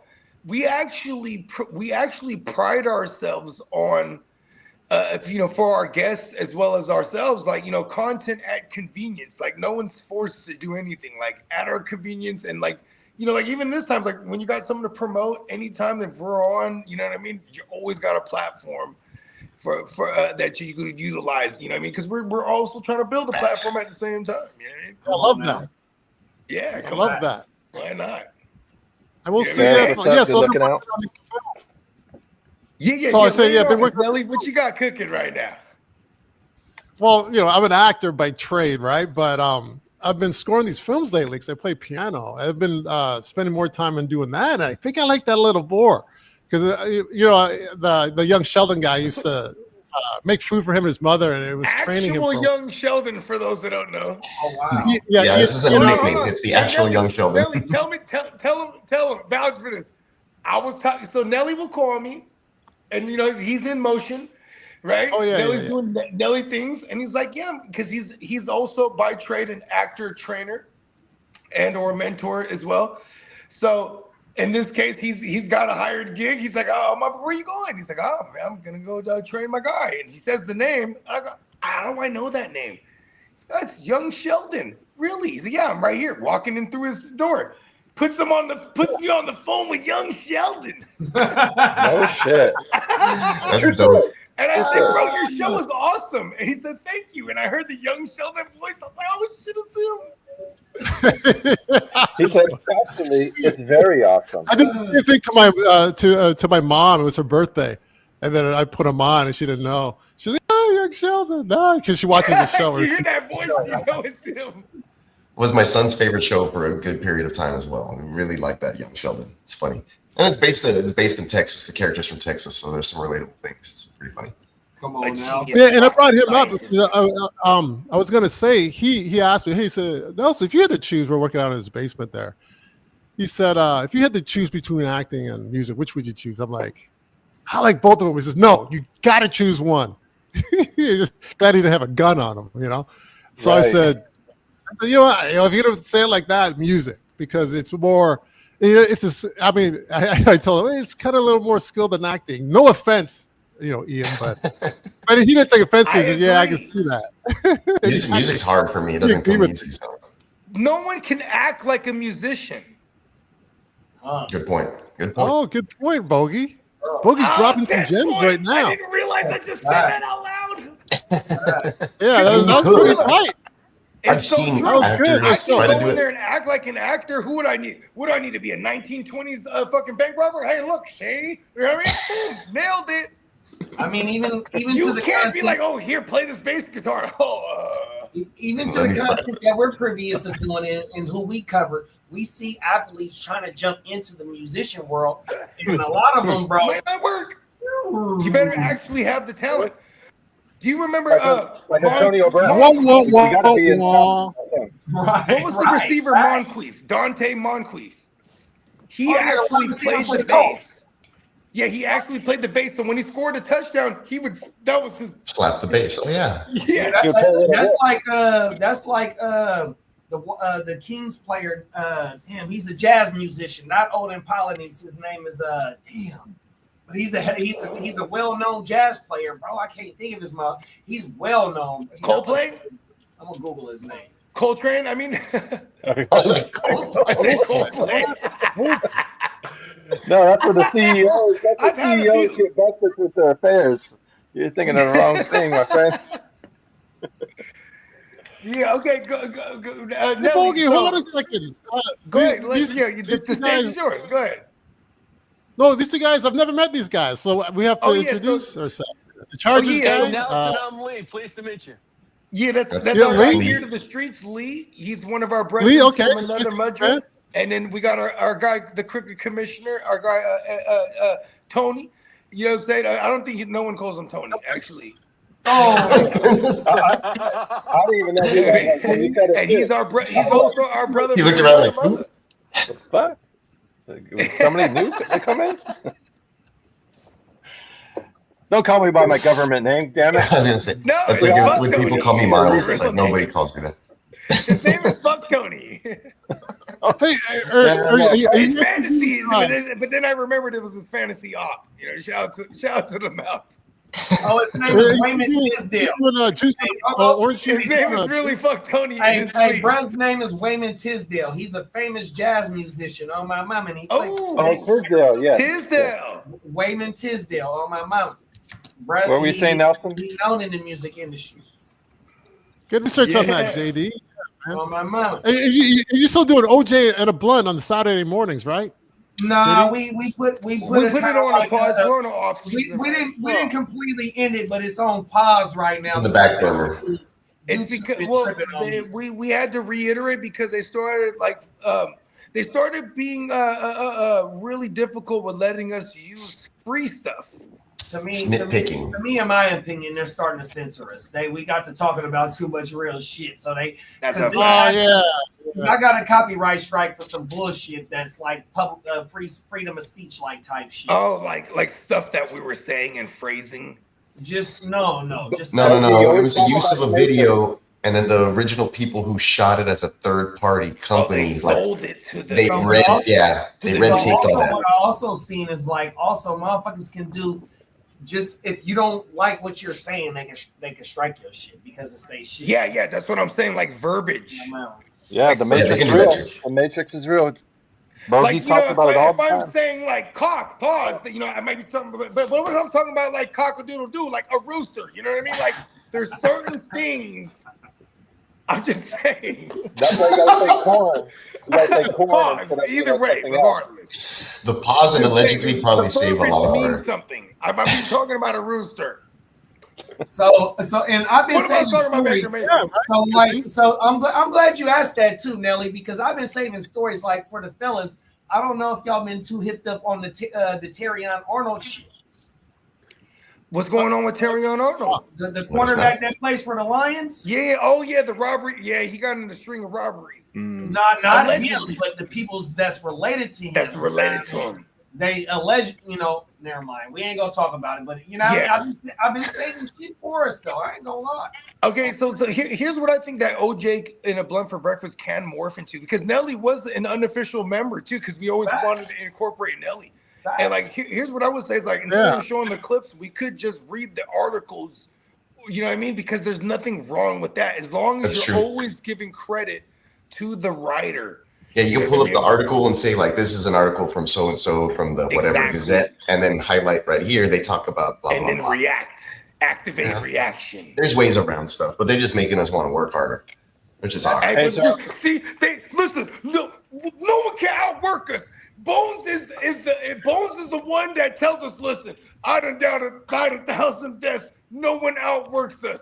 That's the attitude, bro. Like I wasn't the biggest, I wasn't the fastest, I wasn't the strongest, but nobody was gonna outwork me. You know what I'm saying? 100%. I was annoying, like Rudy in the movie Rudy, and the movie is also annoying, but like I was annoying like that guy at practice every day. Yeah, always on the even Joe Montana. Hey, coach, I can do it. Shit. Let me do it, coach. Let me try, coach. Yeah, for sure. Put me in the game, coach. I had a coach that was a basketball coach. He was like, I wish I had 5 of those peacocks. I wish I had 5 of them. So I got a good idea here. So let's definitely pause. So I want to highlight something here. Do we have Nelly? Do we have any of the soundtrack? Though the soundtrack stuff, it's on streaming platforms and like YouTube, right? Well, right now? it was. Here's the thing. It was on. I took it down back in like December. Okay. Just temporarily down because I wanted to get off of new links. We got to reload them. I know how to get the money straight to us through even Spotify now. I figured it out. Oh yeah? Or this guy figured it out and told the world. Yeah. Yeah, you do the ISWC separate from the ISRC or something like that. You nailed it. Yes. Yeah, you do it separately. Yeah, I was watching some separately cat talk about that. From the ISRCs. Yeah, they're separate entities. They're separate. Yes, and they weren't so recording is the studio recording ISRC, and the WC is the it's basically your identify. That one is basically the identification anytime it's played somewhere, and then it goes, oh, it registers that it's been streamed, so it registers that revenue is being made here. Where does it? Well, you would use Songtrust for that, right? And that's separate from DistroKid. You use Songtrust to catch that. Yeah, you I'm get that starting to directly. peel Yeah, back Song Trust layers. you get it directly as opposed to through DistroKid or BMI or the ASCAP. Ascot. Yeah. Yeah. And what's crazy is because me putting you on a DistroKid and then your short time on Yeah, DistroKid pointed me in directions where I'm like, oh shit, we're doing certain things wrong. You know what I mean? So it's kind of cool. Yeah, Like how and that most works. musicians, 90% of us are doing it wrong. And that's why a lot of musicians, you hear these stories, they're getting, jacked over by the record Because we're not producers. knowing. They're never gonna educate us on these things. Oh, Yeah, definitely but not. then they don't have any more power than the law does. And we have the same amount of power as they do, but they got the knowledge and they got they know how to talk and how to Power. get a 21-year-old There to sell their rights for the next 20 years. Right. There was something about rights. I heard something or I read something like that they don't tell you that like after rights they expire after a certain point, and then like You got to renew the contract. you have to renew it, otherwise you lose the rights to your music, and they won't tell you that, and then they'll buy it up cheap I or mean, whatever. there's even public domain. So like a lot of those public domain's songs 100 back years, in the day- right? 100 years on public domain, yeah. Yeah, Oh, no, exactly. public domain. So and we're So in blog 100 and years of Facebook, that's music all now. free. Yeah. We're in Huh? 100 years of music. So Yeah. like Stuff imagine that like, came out in like the 30s Nutcracker, coming right? up. Pause. Like I could remix Nutcracker right now, unless someone along the way bought the rights to Nutcracker. Pause. They're gonna get mad at me. You know what I mean? They flag me or take the revenue that anything that I do from that builds. You know what I mean? So it is pretty cool because you know what I'm saying, educating yourself on whatever it is when you're doing anything independent. And I remember that's what I told Deli too in the beginning. I was like, when you get into independent music, you gotta do it all. So then he started lacing me on shit, asking me questions that I didn't know. I was like, because that's the thing when you're independent, you gotta go and find out on your own. You're independent, literally, pun intended. You know what I mean? Bakes his comment. Let's see. You know, I would actually like to plug that YouTuber that talks about all the business particulars, like the ISRC and the WC and distributors as opposed to the PROs and stuff like that. And I don't know his name offhand. Like I've seen his name a zillion times, but I have to look at my history. But his stuff is solid, man. Hey, give us something, Nelly. Give us something. I was gonna say I actually have a track loaded up that Nelly just sent me a couple of days ago. It's a Breathe Life. Is it okay just to play a little snippet of that? Is that all right? Absolutely, yeah. Yeah, because it's not published yet, right? Because then we could play even the whole thing, and you know what I mean, or not the whole thing. We could play like a good amount. I mean, is what I'm saying. Well, yeah. I'm the one in Okay, control. This is raw exclusive right here. Yeah, it's going up in the background there. I don't know if you guys can hear it. Yeah, Peacock was I mean, I hired his ass to do this, but he was he was friendly enough to get it done very quickly, by the way. He's the best. This filmmaker wanted both versions together without a seamless edit. And no one could do it. I asked two guys before you, the Peacock, they couldn't do it, and I couldn't do it. So hey, look, Peacock was there's the charm. Yeah. No, I was like, yeah, I could definitely do that. I was like, just let me get to my office and set it up. Made it easy, Bogey. Come on, man. I know the best. Magician, man. We're the best Appreciate in the that. business. Yeah, appreciate that. Peacock, jack of all trades for sure. Yeah, master of none, a master of none, but definitely like to put my fingers in pies. So there's a rumor. You're like there's a rumor that where you're like actually really good at like everything you do. You know? So I've heard that saying goes on longer. Like the jack of all trades, master of none gets cut short. If you say the full version, it's actually like hypes up more being the jack of all trades. Right, I did hear that. Part of the being the jack of all trades is like, okay, here's what we used to here when I was a youngster, like running around in the music industry. And I worked in media at the time. I worked for an online magazine, but I was also an artist, so I could speak the language with people, and I would get behind other doors, like get in the studios. And here's what they used to always say about engineers, sound engineers specifically: trust the gray. The older that they are, the more experienced and better they should be. So like, here's the thing: is like when you're the jack of all trades, you could be really good at everything as long as you could keep growing and getting older and dedicating to the craft, because it takes time to be a master. No one becomes the master at something immediately, but if you have time, you can be the master at multiple authorities. You know what I mean? Or arts, like martial arts, even. You know what I mean? Or any arts. I don't know. Yeah, why. I have the full quote. It's Jack Jack of all of all trades, trades, master of none, but oftentimes better than a master of one. So yeah. Yes. There you go. Master. Everyone always better I've than never a heard the master full of version till now in my life. Wow. There it is. Yeah, and it kind of goes. It's juxtaposed though, like it's completely opposite of the Bruce Lee quote, which is like, I fear not the man who knows 1,000 kicks, but the man who's practiced the kick 1,000 times, or something like that, right? So yeah, kind of opposite. Too, man, he got fucked up by Ip Man too, though. But we're just, you know what I mean? Have you guys ever went down the rabbit hole of the Bruce Lee versus Ip Man stories? Like Ip Man would just fuck him up one finger. Really? No, I never went down that rabbit hole. Go down the rabbit hole. Oh, you got it. Okay. I did that. He fought him on the rooftops, and he even went back as a famous person. It was like, I have to fuck him up. And he went back, and he said, in the chair, Ip Man was in a chair, not even elderly, even more older. And he just hits him on a nerve. You know what I mean? Oh, or one of those touches. And just every shot, every two, just in the chair. And he cried, Bruce Lee says. And like, sounds like that five-finger death punch. And when the Ip Man died, you know, Bruce Lee had some good words to say too. Like, it's the only one I couldn't fuck up, right? He was the one. Now I gotta go watch. Very interesting. Very interesting. The original Ip Man. You know what I mean? Johnny Mitten says another good one is the customer's always right in matters of taste. Okay, I can agree, and I could argue, but I won't, because that's how it be, though. You know what I mean? If you want to run a good business. Question: How did you get into the acting or whatnot? Like what got your first foot in the door into that? Man, I got this delay. I'm thinking, who's talking to me? I hear a voice, but for some reason, my picture's behind. It's being. It might be your internet. No, I think it is. You know what? I haven't turned my computer off in like a couple weeks. Okay. You know what you can do?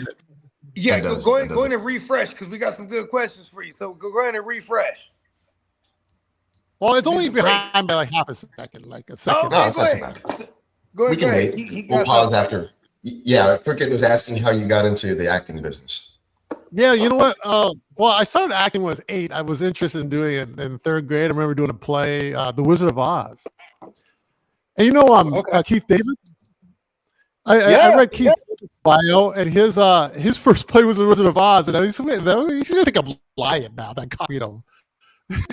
So I used to make Keith David's awesome. I used to bring food to his house. He was a cool dude. Check this out. We should. Hold on, my bad, Nelly. Let's definitely go ahead and click out and click right back in. Pause. Okay, I'll do it. I'll do it. Because you're kind of you're a little clipping right now. It's your connection wise. You sound phenomenal, but you're like cutting in and out. Yeah. Okay, so what do I do? Man, I haven't done this in a while. You can hit leave studio. Yeah, there at the bottom, and then you can just come back into the studio, or you click the link again. Is it red? Leave studio. It's got it. Red. Yeah, and it'll hopefully clear up the connection, because that happens from time to time. Yeah, no big deal.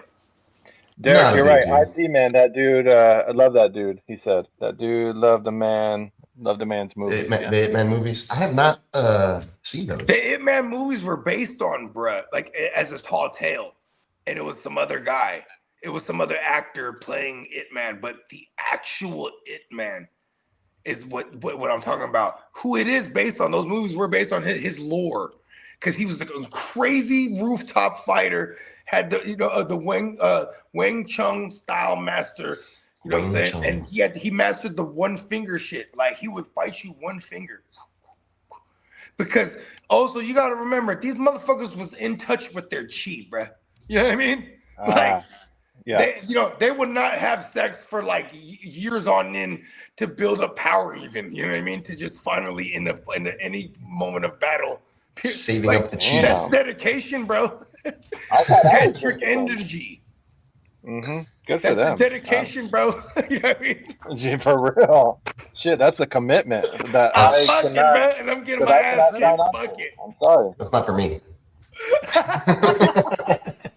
I say I'm Better man fucking, than and I'm me, getting obviously. beat up. I might implode or something. Or Real talk. I might go crazy and like hurt people because I'm being denied the box. Hey, Bogey, the Bills just released Terrion Johnson. Good. Good. They got to pay Former, DJ now. Now that DJ's coming into they got to town, so restructure that contract. I saw that this morning. Yeah, well, DJ gets to keep a he lot was of one that. of the Good for him. names on the cap casualty over there. He's not that great neither at this point in his career. That's unfortunate too for some of those players that get up there and actually Terrion Johnson, he was just drafted not too long ago. Wow, Jalen Carter might be available for trade. No. Yes. Whoa. The Eagles have now put Jalen Carter available to trade. That's kind of insane. Locker room issues. Maybe, yeah. No, like maybe we're done. No, they can't play all these players in a certain kind of time. That's what I'm saying. I think maybe their window that we saw from a couple years ago is already closing It's for all part those of the guys. cycle. Like it's part of the cycle for certain teams. When you're one of the upper echelon teams, you can only hold it together so long. When you're paying, like for example, Jalen Hurts. As much as we hear about QBs restructuring contracts, have you ever heard Jalen Hurts do that yet? No. You know what I mean? You hear it every year with Mahomes. That's how you keep those operations going. He could be like, nah. You know what I mean? Like, I'm not trying to play ball right now. Taylor With Decker me being the just got quick to commit, released. I'm going to stick with locker room issues. Yeah. Taylor Decker just got released by the Lions. He asked for his release. Taylor Decker got released by the Lions? He asked for his release. Oh my God, come to the Niners. Oh no, he's a left tackle.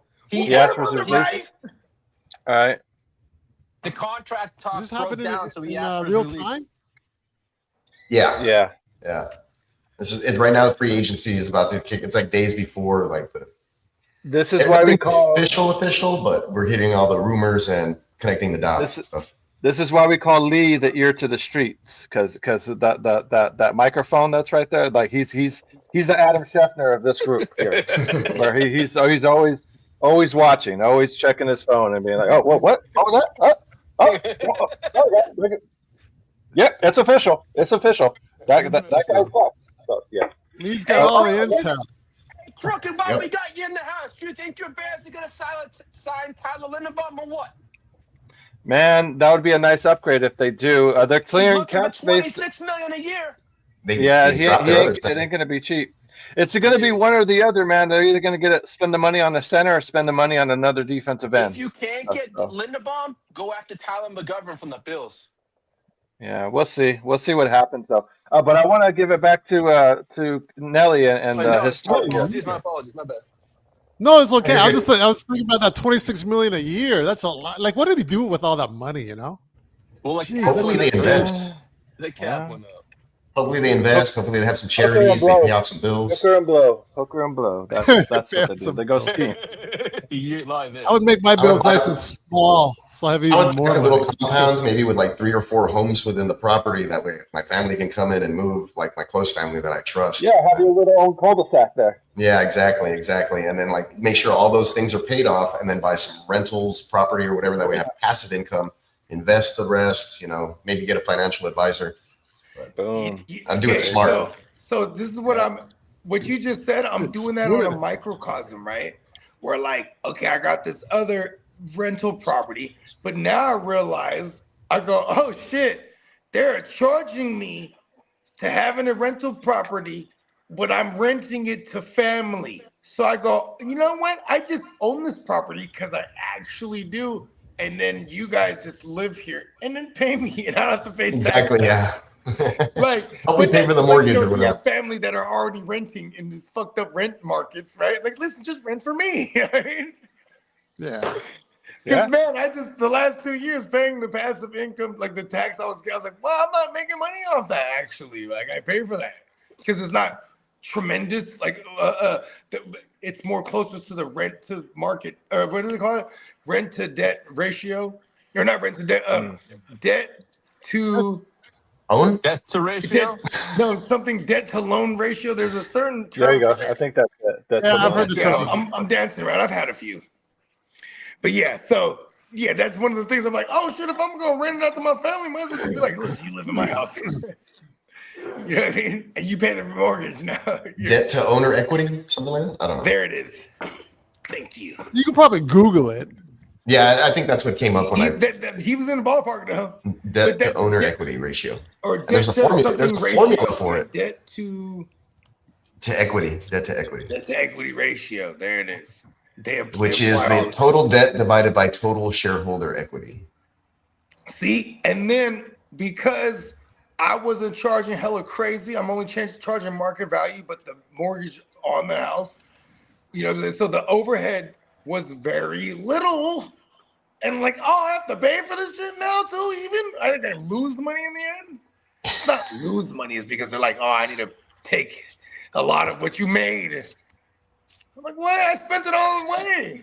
That's the way the government works. Oh, Bogey. I know. Bogey, I didn't tell you. By the way, this is my new look. 'Cause I haven't really posted that much on Instagram lately. For my Yeah. music, right? I'm doing the films. But this is my new look. This is, you know what this is, right? But you laid on me. I like it. It's a good look, though. Yeah, so it's called, I'll wear the hoodie, or I'll put the hoodie down and wear a happy, but you're never going to see my face, only on the show, only in the Nice. film. Oh, that's badass. So Even when, in the series. so when you're Because- on stage, like doing... Yeah, so this is a Yamamoto. He's a big designer in Japan. He fuses brand with Adidas. That's why he got 3. Cool. Yeah. But me, I've got okay. I'm doing the 3 for piano. That's an F sharp, A flat, and a B flat. Okay. I love Yeah, I love right? the So it's puns the- here. Black and white keys, right? Black and white keys. Very clever. I like it. Dion And the Tandri. whole reason that I came up because you see my face, I'm very public, obviously, right? Yeah, you're an So, actor. Yeah, and what happened You're when in I wasn't signature acting, it was films, nice. one of Like my I grew. favorites. Was that? No, I said your face is in signature films, one of my favorites. So yes, I agree. Yeah, and the thing is, and I'm cool with it and stuff. But the thing is, when I'm not on camera, when I wasn't acting for those years, even when I met you guys, I wasn't really acting at the time. It was nice not having to worry about what I looked like. So I grew my hair out. I had twists and locks and stuff. You know, And then badass. I had to get back into acting. I asked people around, should I keep the hair or cut it off? One out of 10 persons said keep it. Everyone else said cut it off, so I cut it off, right? So there's a little bit of a pressure, more so for women, that is how you look. So if I'm going to do the music, I want people just to like my music. You don't have to look at my face, right? So it gives me a break Yeah. to perform without having to wear what I look like. I can get up and just put the hoodie on, just play, right? I love And that's that. what that. And I coupled that idea with top celebrities. You don't really know that much about them. There's always a mystery about them, right? And I was I'm just a about geek. to say that, Nelly, because we're actually living in an era where my children only grew up in an era with social media, right? I can Yeah. remember a time without it. And I can remember a time when celebrities were actually celebrities. Like you had to go and find the tabloids and hope it was true if you wanted any information, because they were so mysterious. The mystique was held up. You know what I mean? If you were Tom Cruise, before he started jumping on couches and shit on Oprah or whatever, no one knew what was going on with Tom Cruise. The allure was there. Exactly. Yeah, that's my point. Yeah. Jack Nicholson, we still don't know much about. We that don't guy. know what the fuck is going on with Jack Nicholson. And he likes it Right. that way. And then, But he'll go to the Laker game, though. He'll go to the Laker games, like the most human thing that we know about him. You know what I'm saying? Otherwise, Yeah, he's and he like doesn't talk. a megastar. and he doesn't talk, so you still don't know about him. You just see him, Exactly. He which won't is do fine interviews by to give him. nobody any tidbits. Don't even give them an inkling at all. Keep the mystique. And like I said, like we're living in a day and age of social media where we kind of give everything for free, but it's And also everything part is of, familiar. because now we're advertising too. Like if it's just your life and you're just on social media, that's one thing. But like if you're like promoting something now, like every time you're on, it's like an advertisement. Like, you know what I mean? Like Like I think about that all the time when I come on the show. Like, oh, how many times in a row did I wear this hoodie? Or like, you know what I mean? Because like, you know, I'm not gonna be like wearing new shit every time, but you know, but then it came to like, oh, let's wear our own shit. You know what I mean? Exactly. Then it's like, oh, how many times have I worn this neon peacock shirt? Let me keep the rotation going, right? Like, you know, because we're also advertising at the same time. You know what I mean? Like everything. And that just, cause I'm from the Bay Area, so like you had to be like having money, and if you had a job, you were also doing something else on the side. Like you always had a craft that was worth money that people would pay for. In my case, recording people's music, it was like I could be having a job and doing XYZ allegedly, also recording people's music, but then at the same time, it's like I couldn't just record the music out of the garage. I had to have a facility. So it seems professional, that something people would pay for, right? And that costs money. Yeah. So it's like the craft paid for itself, and you know what I mean. So, and that's part of it when you're independent. You know what I mean? Like, and I love the mystique level, because the mystique level that you're bringing, it seems mainstream too. You know, it seems bigger. Like, ooh, what is this? You know, there's a guy, MF Doom. He made a whole career off of that. You know what I mean? That's cool. That's good info, Peacock. There, I didn't know that. Yeah, I was saying this reminds me of the lead singer from Blur. You know the song too, the woohoo and up in the needles. They came back. It was kind of influenced by Nirvana in the mid early 90s. Yeah, well, I didn't know he was with the Gorillaz though. Yeah, several years later, he came out and he was the lead singer, or is the lead singer of the Gorillaz, and he never let anybody know because he wanted the music to speak for itself and not use like, hey, I was successful in this regards, and now they brought on Del the Funky Homo Sapien. I think that Sia did the same thing, right? Sia. Yeah, she may have. See, I didn't even know that. She was the. She covers her face. Well, because here's the thing, Sia, she wrote Punk songs before she even had her own stuff blow up. Oh, I didn't know that. So she was already masked, ironically, from the beginning. She had hits that she wrote. Then even when she did, you know, the Chandelier, remember? Chandelier. Chandelier, yeah. Yeah, or, Chandelier. She was already a hit songwriter before that. Was a big one by her. She did not want to show her face, because also like if it would remove the mystique. She's a bazillionaire. She could just move around in public and be a regular person. Still, You see, my reasons are a little different from these people's reasons. I still like the idea of it, nonetheless. Things are more interesting that way when you can keep how about your audience or people following you guessing like that. Artists are going to fill me on this when I say this. True artists would rather be masked behind their art and let it speak for itself than need the allure of fame and this and that. That's why there's songwriters for artists, because there's artists who want to be the forefront of it. And the dude that did all of Elvis's songs, bro, that guy wrote like gajillion tracks, and like I forget his name, but like, you know, that's what he did. He was just a songwriter, and he made Elvis's music. It was black music. It was his music, but Elvis took it, right? And the dude was just like, you know, fuck it. It worked the first time. He just kept it. Like, he made that his career. He's like, screw it. If it ain't I'm just going to write songs. Fix it.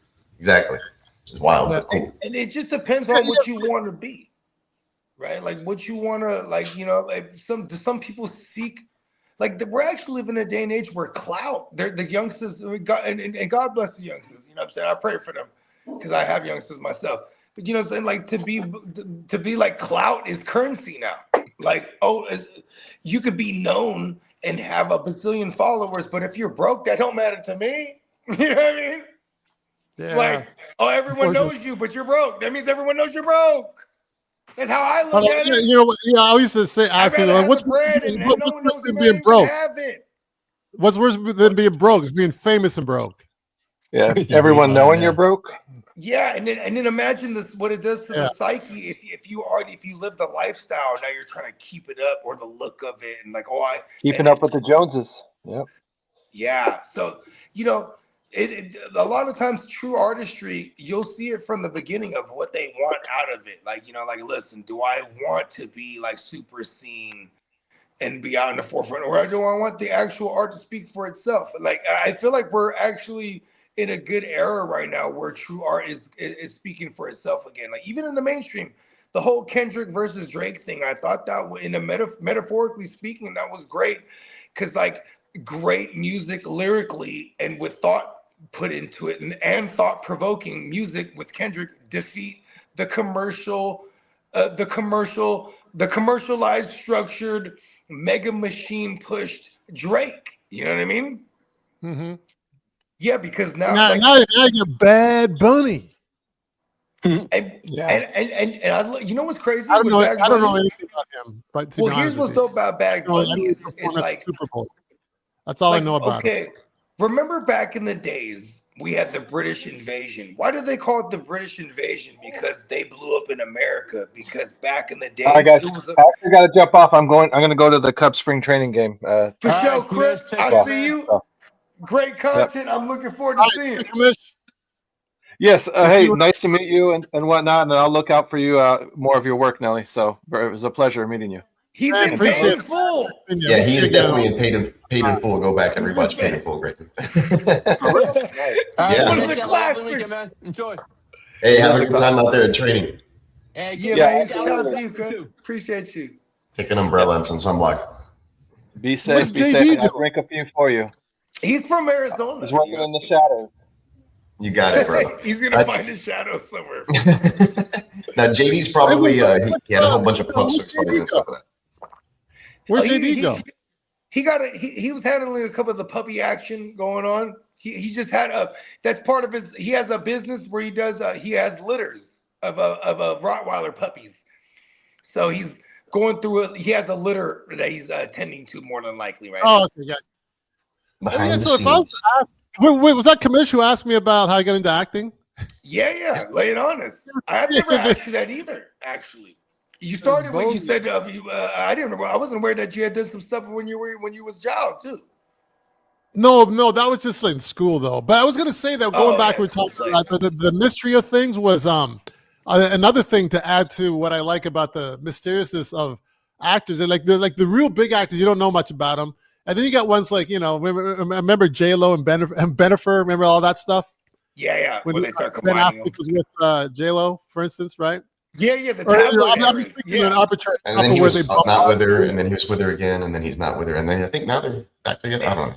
Or I don't there was think they are now, Brangelina. My point being that any celebrity that is in the spotlight a lot, you actually it's called familiarity breeds contempt, right? So yes. So the mystery's gone, and that's part of it. It breeds contempt because imagine if they were to do something or be caught in a light that the crowd wouldn't agree with. Now they don't like that person. Well, no, actually, it's not even that. It's not even that. It's just that you always see them. It's almost like they're on par. You're on par with them. That's what it is. Like it's dimmed. It's dimmed. So, but when you have okay, if you ever had this, someone hasn't seen you for a while? Hey, man, where you been? It's great to be missed, right? It's great to be missed. But if you're always around, they take it for granted. That's like even the day of social media. It's like you can't get away from people. You got people from high school say, "Hey, I went to high school with you." It's like I'm used to like moving around and never seeing people ever again in my life. Bro, now I got people I worked with for 6 months, 25 years ago, that wants to connect with me on Instagram. It's like, well, that's kind of weird. Okay, look at this, Nelly. Check this out. To somebody who you aren't anymore. Look at this, Nelly. I just ran into someone a couple years ago when I moved out of the Bay Area and I moved to where I'm at now. And I ran into someone because there was a migration of people moving out from the Bay Area to where I'm at now, right?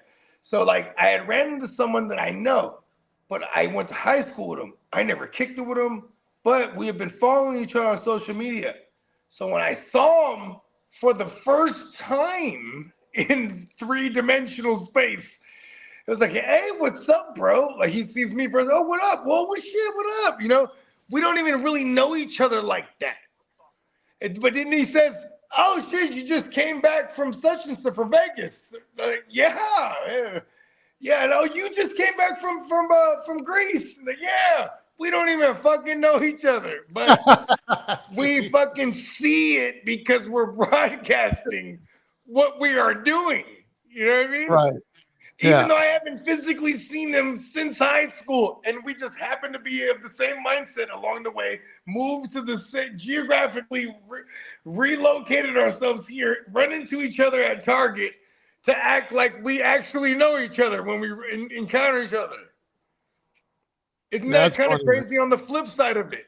I just saw a dude recently. I was at the grocery store, and the guy was like, "Hey," and he was like, says my whole government name, and I'm with my family, and I look at him, and I'm like, I look at him, and like, I don't recognize this guy at all, right? And then like, he's like, "Hey, it's me, Ray," or whatever, and I'm like, "Dude," and he's like, "We graduated together." And then I was like, then he hits me with "Oh, I know how." He's like, "It's Big Blue," and I was like, "Oh, what's up, bro?" Oh yeah. You're like, "Oh, there it is. Hit me with the nickname." Yeah, I was like, "I haven't seen you in forever, man." There's always one name that you'll find a correlation to some movie. Yeah, he was like, "It's Ray Ortiz," or whatever his last name was, right? I was like, "Dude, I don't remember you at Like, all. But as as soon as he said Big Blue, boom, I instantly, his face transformed into his high school face. And I was like, bro. Oh, shit, you, Big Blue. Yeah, that was crazy. My wife saw it too. We were at dinner for my son's birthday last week, and we sit down, and one of the servers comes up, and like he's like, "Miles," from out of nowhere, and I'm like, "What the hell?" I'm like, "Hey, bro, what's up?" And I shake his hand, and all this stuff, and everybody sees me do it. It's like a whole family, like two families, my wife's family and like my small family. And I say hi to everybody. "How you doing?" Catch up real quick. He walks away, and she's looking at me like, "You don't know who that guy is." And I'm like, "Wait a minute." Girl, that's my and girl I don't all day. I don't. But check this out. Remember that for It comes to me real quick though. Like, boom, I'm like, in the clubs. Like, I'm like, I think his name's Brian. Bogey. I was like, No. "Oh, what's up, bro?" Then boom, we're in there. You don't know who that is. Nope. Yeah, that happens all the time. But this one I remembered. I was like, I think his name's Brian. And she's like, "Did he graduate with you or with me?" And I was like, "He graduated with you," because she's a year younger than I am. And like, we went to the same high school. But he didn't remember her. Well, he did. He said hi to her and everything too. Oh, He said hi to her and everything too. He was in her grade. She doesn't remember him, doesn't remember his name. And I'm like, "His name's Brian." And she's like, no. So what I do is I go straight to social media. I go to Facebook. I look up the name. You're following him up. I look up the name, and he's not one of my friends. No, we're not acquaintances or whatever. But like, boom, it says like right there, went to the same high school from this year. Like his face pops up. I'm like, I knew his name was Brian Hernandez or whatever it was, right?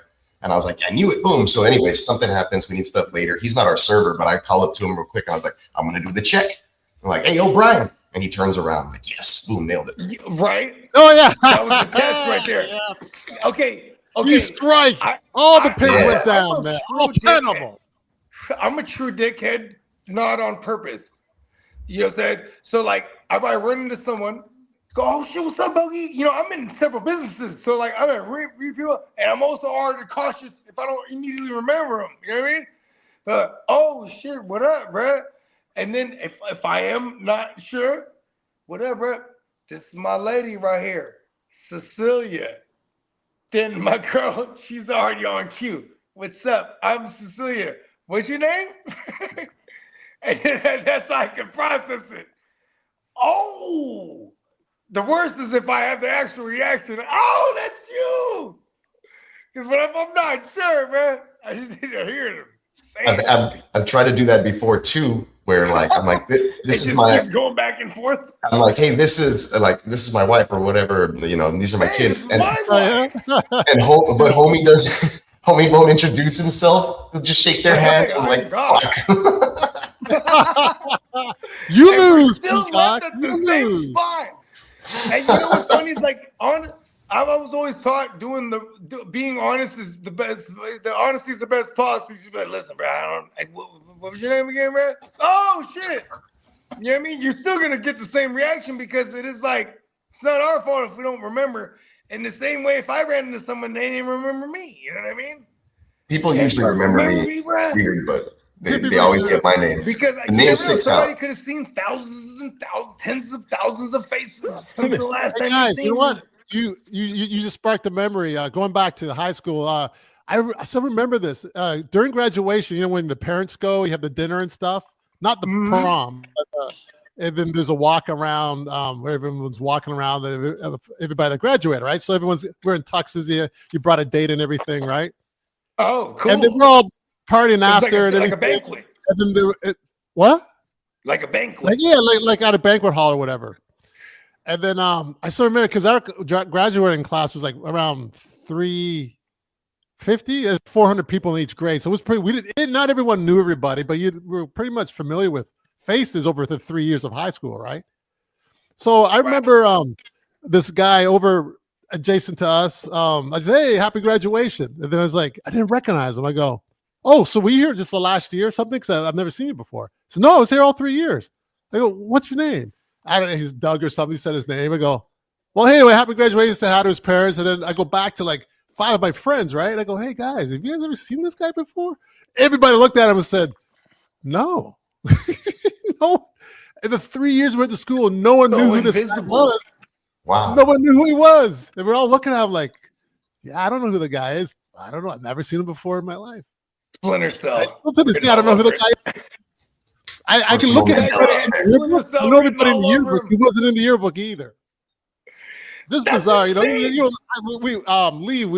about bizarro things before. Me and Bogey are into that.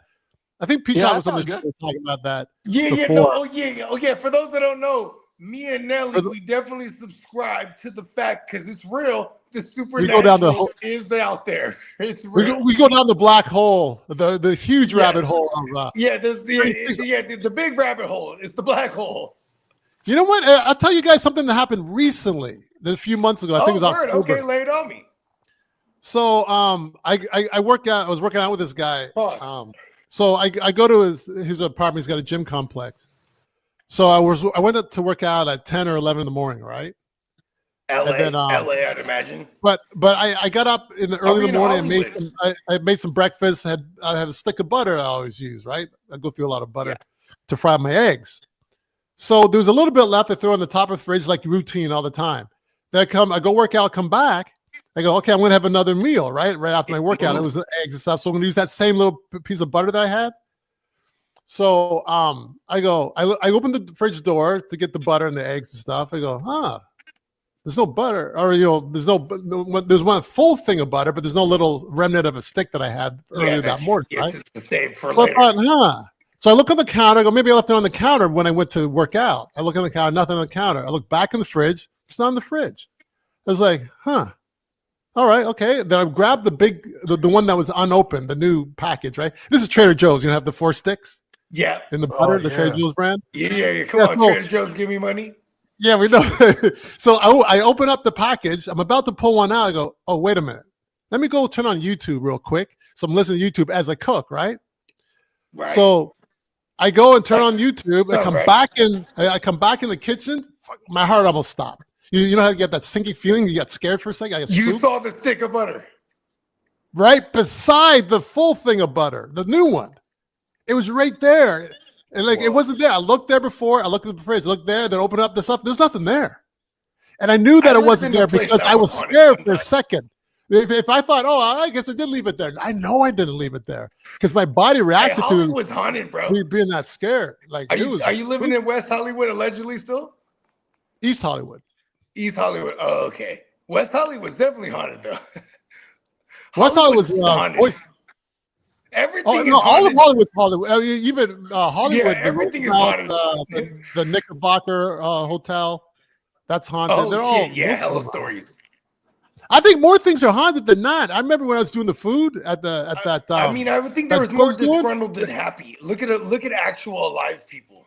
You know what I mean? Well, check this out. I remember I was doing the food. I think more places are haunted than you think because these truckers deliver to restaurants early in the morning, right? Before the restaurants open, 4 in the morning. It's darkness when they're delivering. Yeah, exactly. I got talking to this one driver for One World or something. It's a big company, right? He goes, and we're talking about spooky things. As a jack of all trades, are in the food industry too. For those that don't know, I did that before, Lee. And then he goes, he says, man, there's a couple restaurants I'll go to once they open. I don't go there in the morning anymore before they open because they got the keys, right? He says, I'm not going in there because all these things are moving around and stuff. It's a restaurant. Hold on, man. Wait till the daylight comes out, man. Hearing things and stuff. Yeah, I was laughing, but he was serious, and he's like he was like a tough dude, like a guy's guy, right? He says, Yeah. nah. He says, some of these places I'm not going into. No way. He says, I'll come back around 11, 10, in the morning. There's always a put story stuff that on sticks mask. out with me that you had told me about, like, one of your partner's houses back in, I think it was, I don't know, it was in Toronto. You would It was visit in your Toronto. partner. Yeah, that scares a lot of people. I've told that story lately to people. Yeah, that one stuck with me. It kind of fucked me up because the way the story went down was where, like, you're at your boy's house, you're always there, and it's a fairly new house for him, but like you're there, and he's a tough guy too, right? He's the half Asian, what was it? Half Asian white dude. He's He's hockey like player. Japanese. He's more. He's a hockey player though. He's a tough dude. You know what I mean? He played hockey, almost semi-pro hockey, and he's sensei. Yeah, he teaches getting the bag. taekwondo. In taekwondo, yeah, there it is. Yeah, he's a Yeah. tough dude. So like when you're in his house and you had seen like a guest just walk down the hallway, and then you go, "Hey, bro, someone's here." He's like, "No," and then like you're like, "I saw a dude," and you describe him to the Walking dude in the bathroom.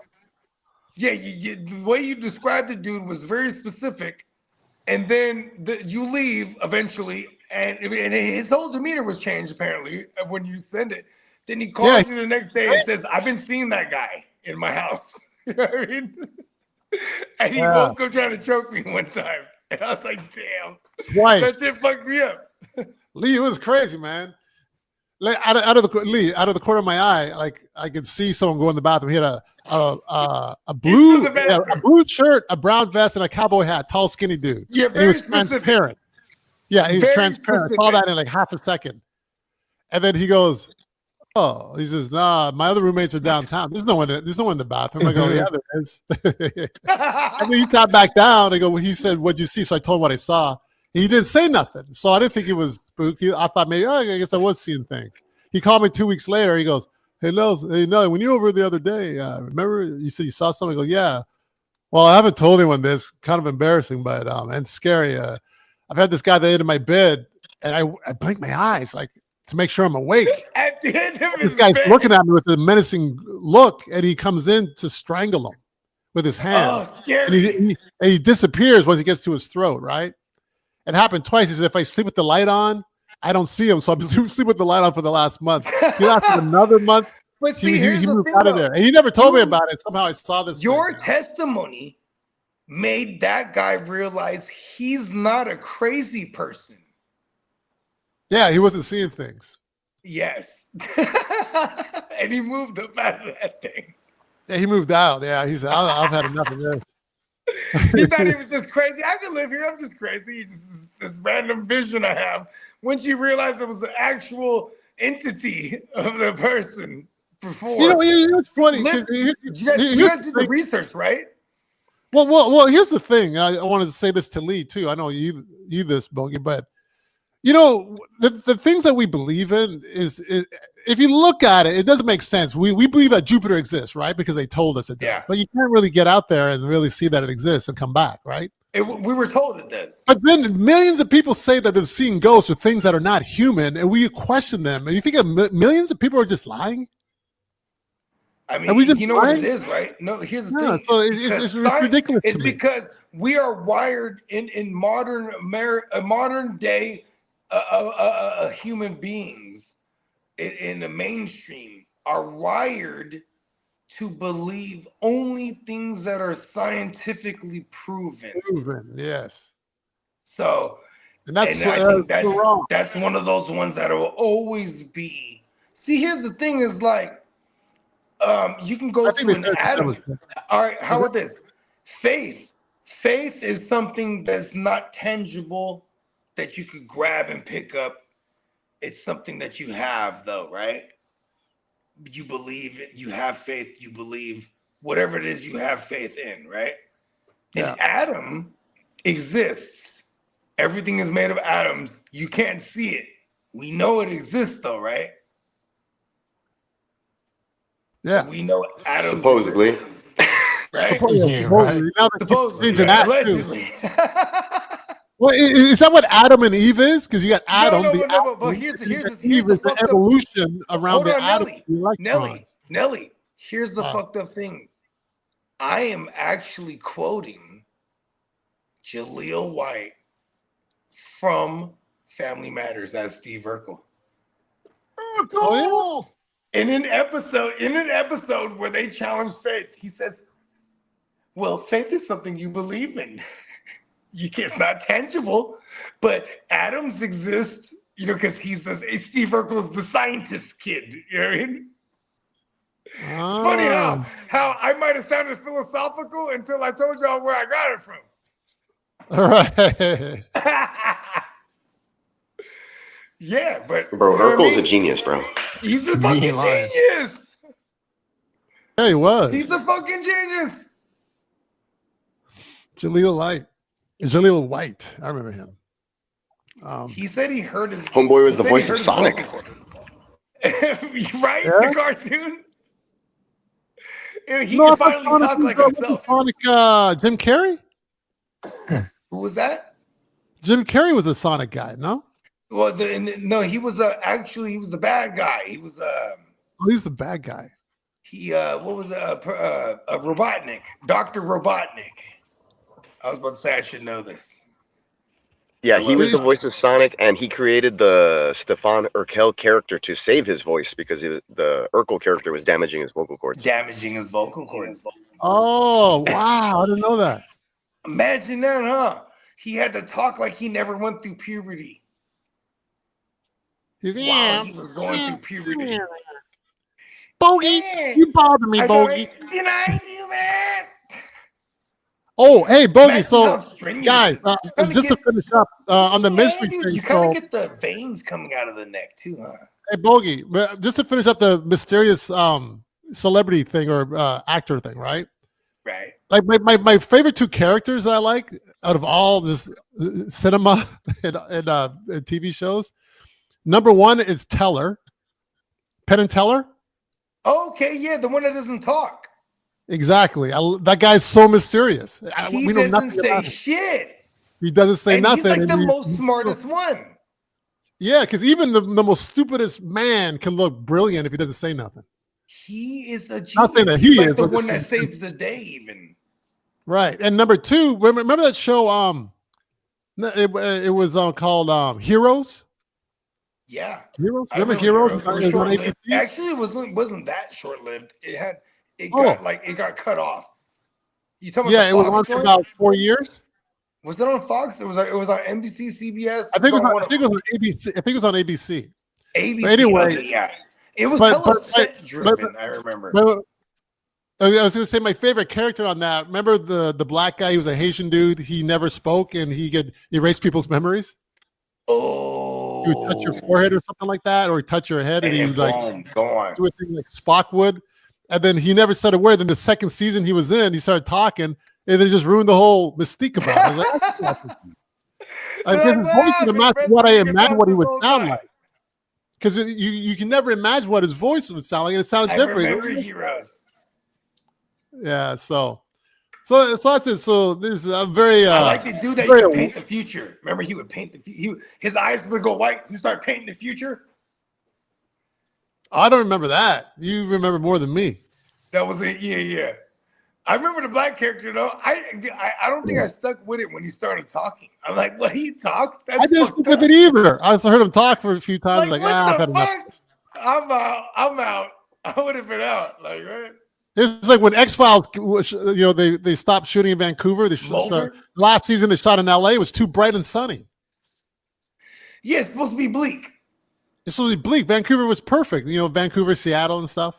Yeah, you got the gloominess, and that's the thing too. Is like to save money on editing, they wouldn't just make it look gloomy. They're like, just shoot in LA. It's already a big thing. You know what I mean? That's what's kind of crazy, huh? Network television, X-Files was so big. And it was already like, a must-watch type of joint. So they could start cutting corners on the quality as far as the aesthetic of what it should look like, what you're trying to portray. I thought the movies were well done, even though, like, it was almost too late for the movies. But even when like, getting rid of Mulder killed it for me. And then when I went back and watched the episodes with the new guy that got from Terminator. Yeah, And those were good too. I was like, oh shit, I slept on those ones as a kid. You know what I mean? He was pretty good, but by then the ambiance of it was too Yeah, too because much. you couldn't just have a Mulder wannabe. This guy was kind of like more Scully-esque, where he was the skeptic. He didn't, Mulder was like, I believe. Let's go. You know what I mean? It's all real, aliens and all the shit. You know what I mean? Like, Yeah, I like Mulder better. vampires, whatever the fuck, and all the X-Files shit. He was with it. You know what I mean? And then here's the T-1000 guy, and he's like, I'm not sure about any of this. Like, you know what I mean? It's like a male Scully aspect, but more masculine, because Scully was a doctor. You know what I mean? So everything went back to her as a doctor. Like, oh, okay, we got some alien tissue. Let me do an autopsy. Looks like Gillian Anderson.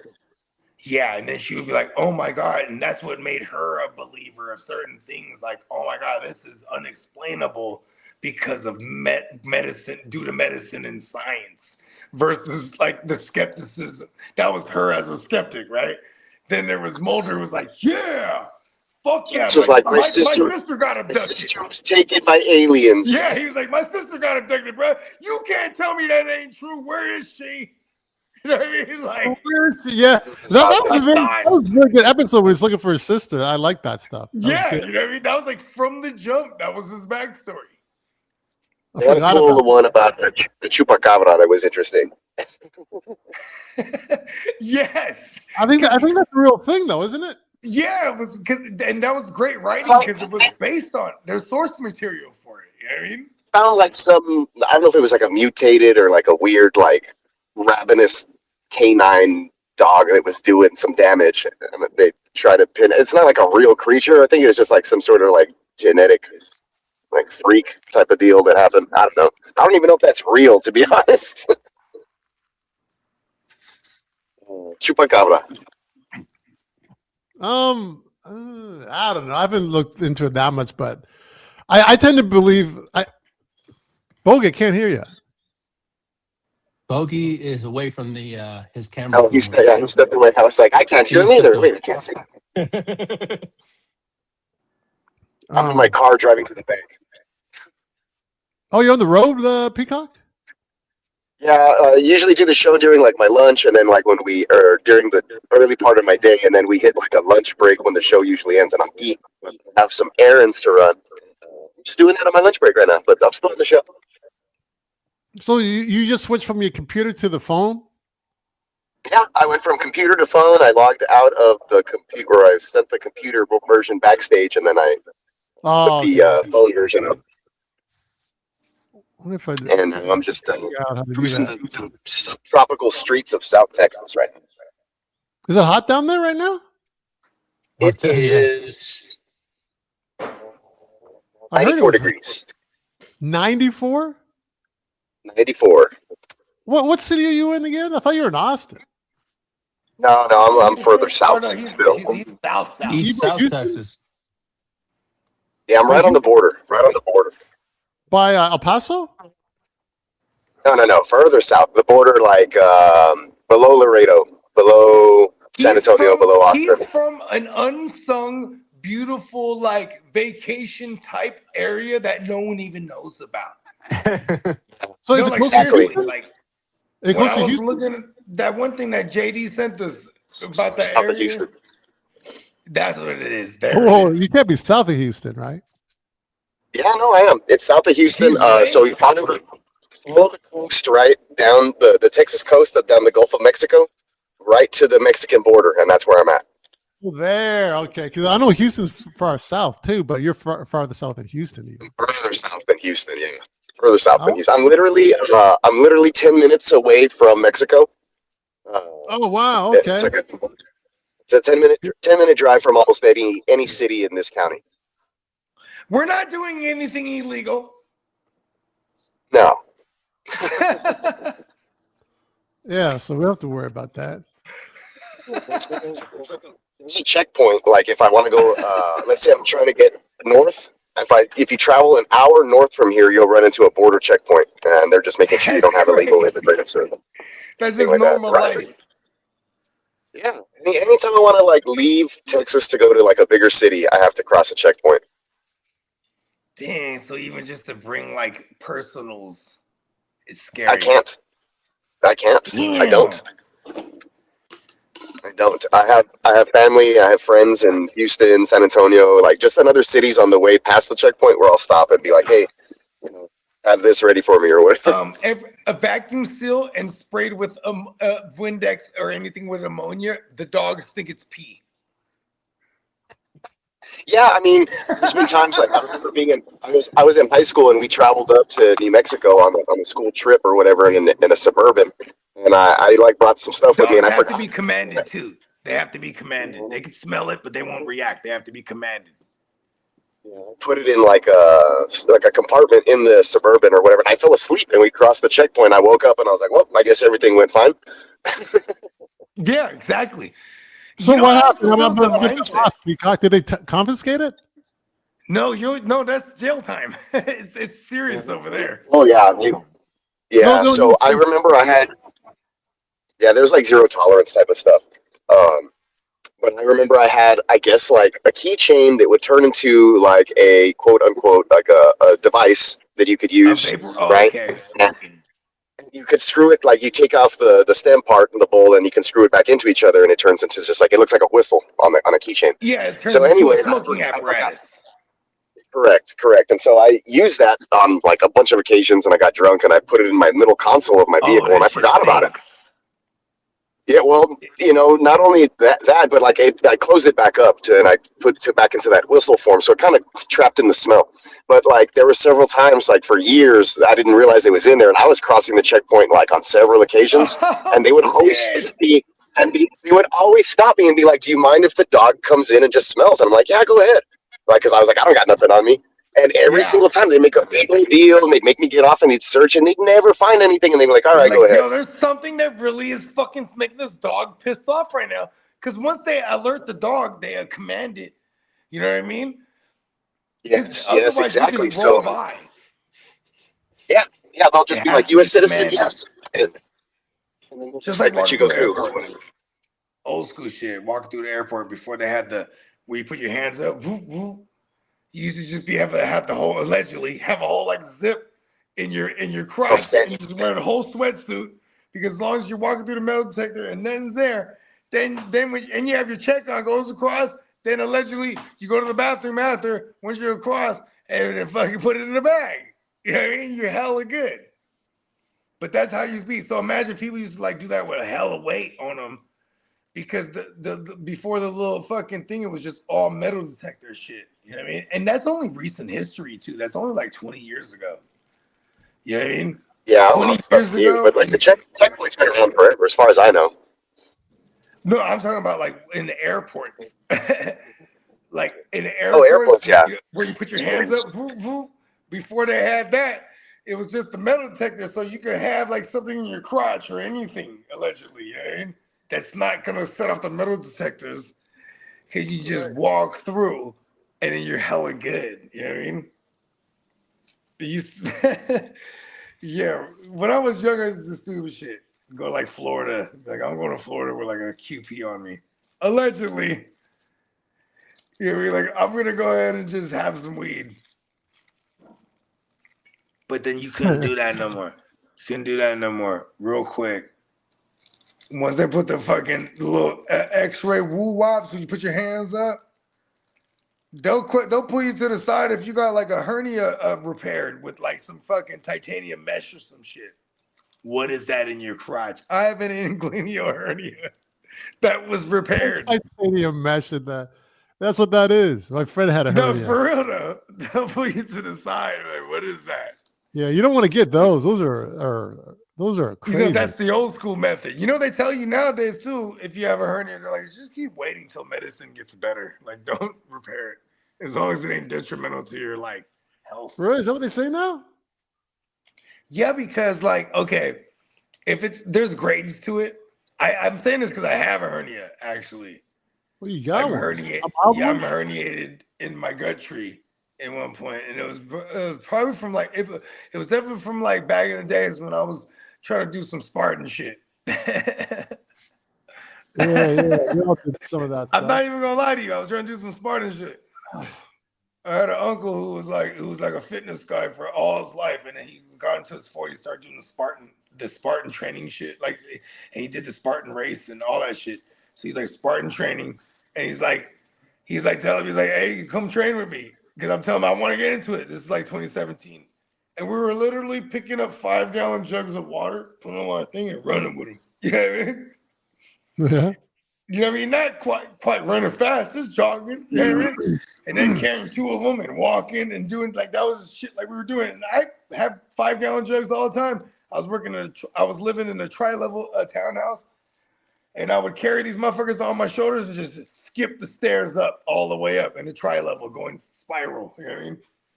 Not spiral. It's like left. You know, like it's 90-degree angles, but going through levels of stairs. Hey, Bogey, 5 at a time. Hey, Bogey, excuse me. What's your thoughts about the Jaguars possibly moving on from BTJR? I love it coming in the Niners.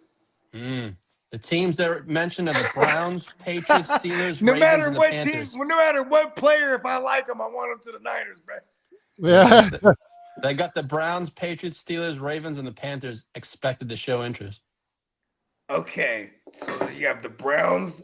The Patriots is my okay. Hold on, Patriots is my favorite out of all 3 of those, hands down. Yeah. Yep. Hands down. And it's also one of the more unlikelies because it's like, unless they're willing to pay up by the tune of a first round, like, that 31 pick and maybe some future or something, because outside of that, why be in the same conference with someone where you're trying to win this whole thing unless they know or they're convinced Brian Thomas Jr. sucks. Maybe he's not Brian Thomas. Well, what I did see Maybe was it's something that he doesn't fit Liam Combs' system. I saw that this morning. It's funny because he almost seems like souped up Mike Evans that's not a Giant. Because when you look at Liam Combs with Baker Mayfield a couple years ago, and you look at Chris Godwin and Mike Evans and what they did, said like together. Even granted, they were both hurt here and there, but they went crazy in 23 and 24. So, like, doesn't fit his system. It's almost like, because it is a new regime. The last regime drafted him in the first round at 16, I think it was, or 19. I think they drafted him at 19. Back then when the Jaguars drafted him at 19, the rumor was that they were going to send Ayuk to the Jags for that 19 overall and then draft Brian Thomas Jr. All right, here's some breaking news.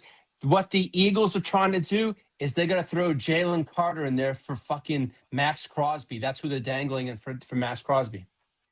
Oh. They're hella weak in the interior, but why strengthen your interior and then weaken your pass rush? Here's the thing. The Raiders know it's not happening anytime soon, as in this year, or they're hoping for, if not this year, next year, because that's why you're getting rid of Crosby. You know you're not finna win with Crosby. Get rid of him and cash out. Yeah.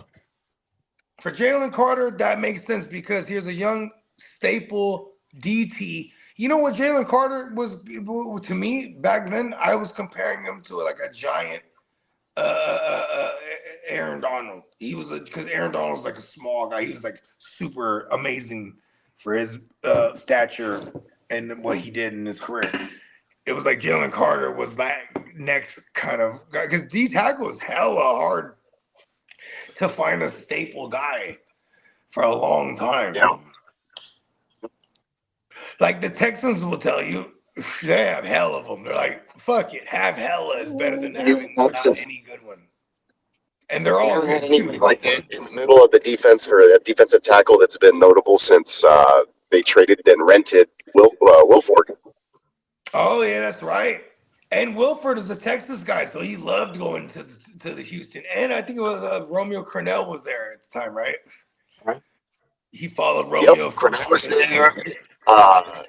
And he was like, "I'm going to show up in my overalls, and I'm going to barbecue every Friday practice."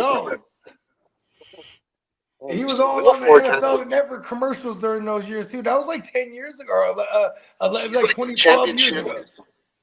He has like a championship barbecue like resume under his belt. Like he's won some like contests and shit. I don't know for what. It was like chicken or ribs or whatever, but it was barbecue.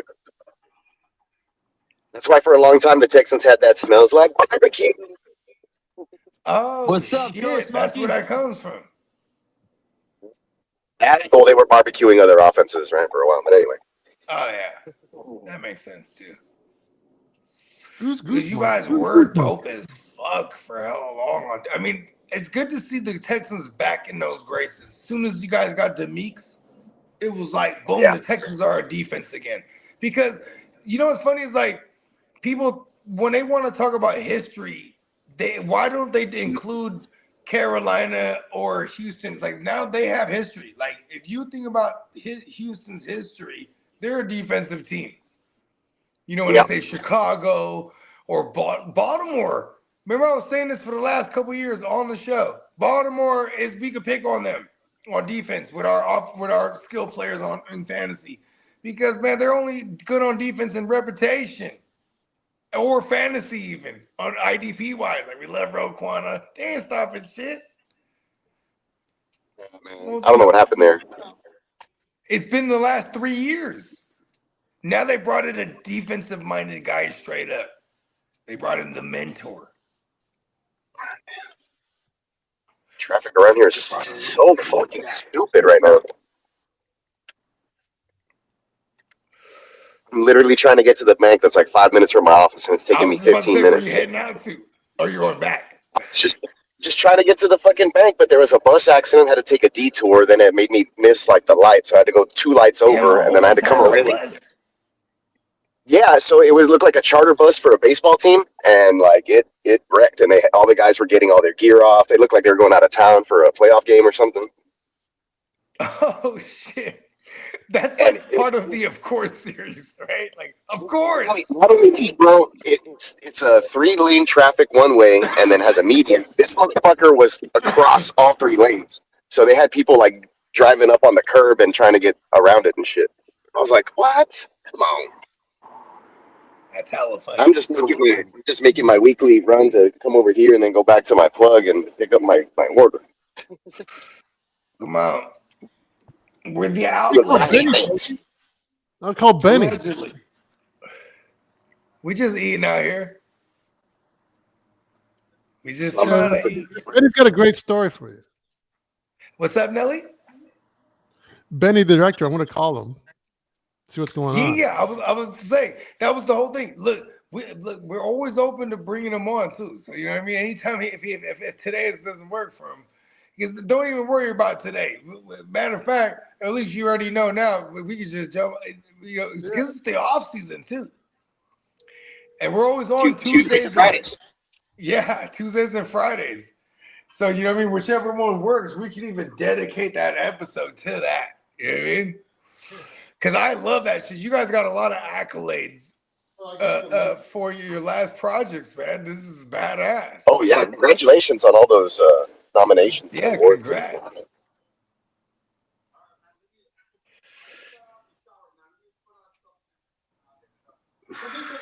Just chill. It's nothing formal. It's just hanging out. It's cool. You got it now, right? What'd you do for lunch? Who, me? Yeah. Okay, he's just gotta he's just getting ready to get up and stuff, or not get up, or doing whatever. Yeah, all good. And you know what you should tell him? Next Tuesday, this coming up Tuesday, if he's available. Oh, you know, actually, this Tuesday is a big day. Never mind for fantasy. Yeah, that's a huge day for us. Or even any of the weekdays, like early in the weekdays. If it, you know what I mean, just ask him which one works for him. Probably next Friday would be good because the following Friday. What it was, you know what I mean. We'll figure something out. Friday, I'm off next Friday too. I think so. Yeah, or even like a random, if there's a random Sunday, because I'm usually good Sundays. I'm about to be in the Bay the next couple weekends, but I'll be good anywhere I'm at. I'm in the Matrix. You're in the Matrix. I was gonna ask Lee, what's Lee's opinion on the supernatural stuff? On supernatural stuff. What do you think of all that stuff? I'm gonna take the fifth on that one. I'm leaving that kind of stuff. I just that's my honest opinion. That's all. I'm just being straight up honest. I mean, but hey, I don't know, man. I'm a God-fearing man, so like, you know what I mean. And the spirit, period, lives in all of us. And I wonder what it would take for Lee to believe. Here's the thing: is I refuse to believe, like, just based on this. Say I wasn't raised Catholic or anything where this was instilled in us, or they remove all that. If I was just to look at it from what I think right now, right? If someone was to tell me I was to die and then I'm all the way done, I refuse to believe that, because the spirit of Bogart will live on, and that's what it is. Like the soul, the spirit. You know what I mean? It has different names, whatever you want to call it. Your chi, that thing is real, and that thing is a light being, and it goes on. Yeah, they say that energy doesn't like die or dissipate; it just transfers. So I'd like to believe that as well. I think it was Jeff Goldblum or was it Mel Gibson? Somebody gave an answer about what happens to you after death or whatever, and he's like, I like to believe that the flame just doesn't go out. Oh, it was Nick Cage. He was like, I like to believe that. Yeah, he's like, I like to believe that my energy somehow, whether it's like, not necessarily like being reborn like in Buddhism or whatever, reincarnation, but like that the energy may be transferred to some other thing, right? And so he's just a believer in that it's not just some empty void of nothingness and you just cease. So he's like, I just find some hope in that. Well, because I was truly like, that's cool. believe, I love that Nicolas Cage shit. And it's also because I truly believe that we were cut off at one point. Like there's a disconnect, because why is reincarnation a thing? Why do people talk about that? Because it's an actual thing. I think we used to remember who we were. The higher state of consciousness was like really extreme at one point, and now we're at a very low state of consciousness where it's like people essentially might not remember who they were, like even if they was reincarnated. You know what I mean? And I think we've been living. Like you lived like your seventh life or something. Right? You just don't realize it or remember it. And then at the end of your life, it's not just your life, it's your previous lives flashing before your life. Yes. Yeah, I think there's little small parts of your previous life in dreams. I've had some dreams that are not regular dreams. I think it could be a remnant of a memory of past living or traveling somewhere or something. It's just like there's a difference. Listen, I've had dreams of traumatic. I've had dreams of traumatic things before they've happened. Like, for example, I had a dream about us rumbling with this rival Crip gang, right? When I was a kid. Then the next day we had that rumble and we were triumphant. But my dream was different. It was, and then but here was the kicker though. Shout out to my man Rudy, my man AKA Bugsy. I had hit him on and he was like, man, you're tweaking, bruh. I told him this shit because he was in the dream with me. So I had to tell the next morning. I'm like 18 years old at this time, and I'm already seeing my girl, like who I'm with now. This is during when I was back in like young war days. So I hit the guy that was in my dream. Hey, bro, pause. That sounded crazy. I called him, and he said, "Hey," and he said, "Man, you're tripping, bro." When we went through that shit later on, within the same 24 hours, he told me, "Bro, you told me this shit." I said, "I told you," and that was the craziest shit. We're maybe believing the multiverse even more now. You know what I mean? Like manifesting shit, bro. Like everything we do can happen. Hey, Brogy, Peacock, he says he's in. Unlimited multitude of Benny says he's in. Outcomes. What was that? Benny says he's in. He's in. I don't see him. This is to your audience. Let's see. Does Benny have an iPhone? You can even just text this to him. Yeah, he's got an iPhone. Okay. Yeah, I sent you the text message of the link. He said, "Yeah, I don't see him back there." Yeah, I sent him I sent him what you sent me, Peacock. So he says, StreamYard one. Maybe he's not doing something then. How about I this? did Text it. Go in your email. He's got to go. Email and text it to bruh. It's got to be on his email, right? Well, so you go into the email, then click on the link, and then at the bottom on your phone, you're on your phone. So and then at the bottom in the middle, you click on it, and it'll allow you to message it to somebody. You know what I mean? Well, I've got to email it because Peacock sent it to me on the phone, so I emailed it to myself, right? On my thing. So then you open up that email on your phone. Open up that email, then you could send that. You could even copy and paste whatever it is from there. You could just copy that link over to his text it to him. Like open up the text thread with him and then copy and paste it, because then that'll get him directly to us. So because directly into the studio. Because they might be trying to ask him to like download Chrome or do some other shit. If he's on the iPhone, if he's on the iPhone, he just click on it and he's right in there. You know what I mean? So the text. Yeah, because I got that issue. Like sometimes people will open up the link and the web browser they're using has like a firewall or something weird. So you got to do it under like Chrome or different. Going on. Right. That happened to me the first couple of times. I tried to do it on with my mobile phone. Yeah. And you know what's crazy too? I was gonna pick up the boot. Oh, it said loading. He said it said loading, so he's on the right track. Okay, but still, I would text it to him, because then it'll just. No, he's got it. I texted to him quite a while ago. Okay, cool. Yeah, that's cool. You know what though? The StreamYard too. We're living in a day and age. There hella people are on right now. Like as we are on, there's a bazillion people on using StreamYard became, and that's probably one of those things. Like if I can go back in the time, hey, if I'll bet on the Cubbies, I would have went to Zoom and StreamYard and just bought hella stocks back in 2019. Yep. You know what I mean?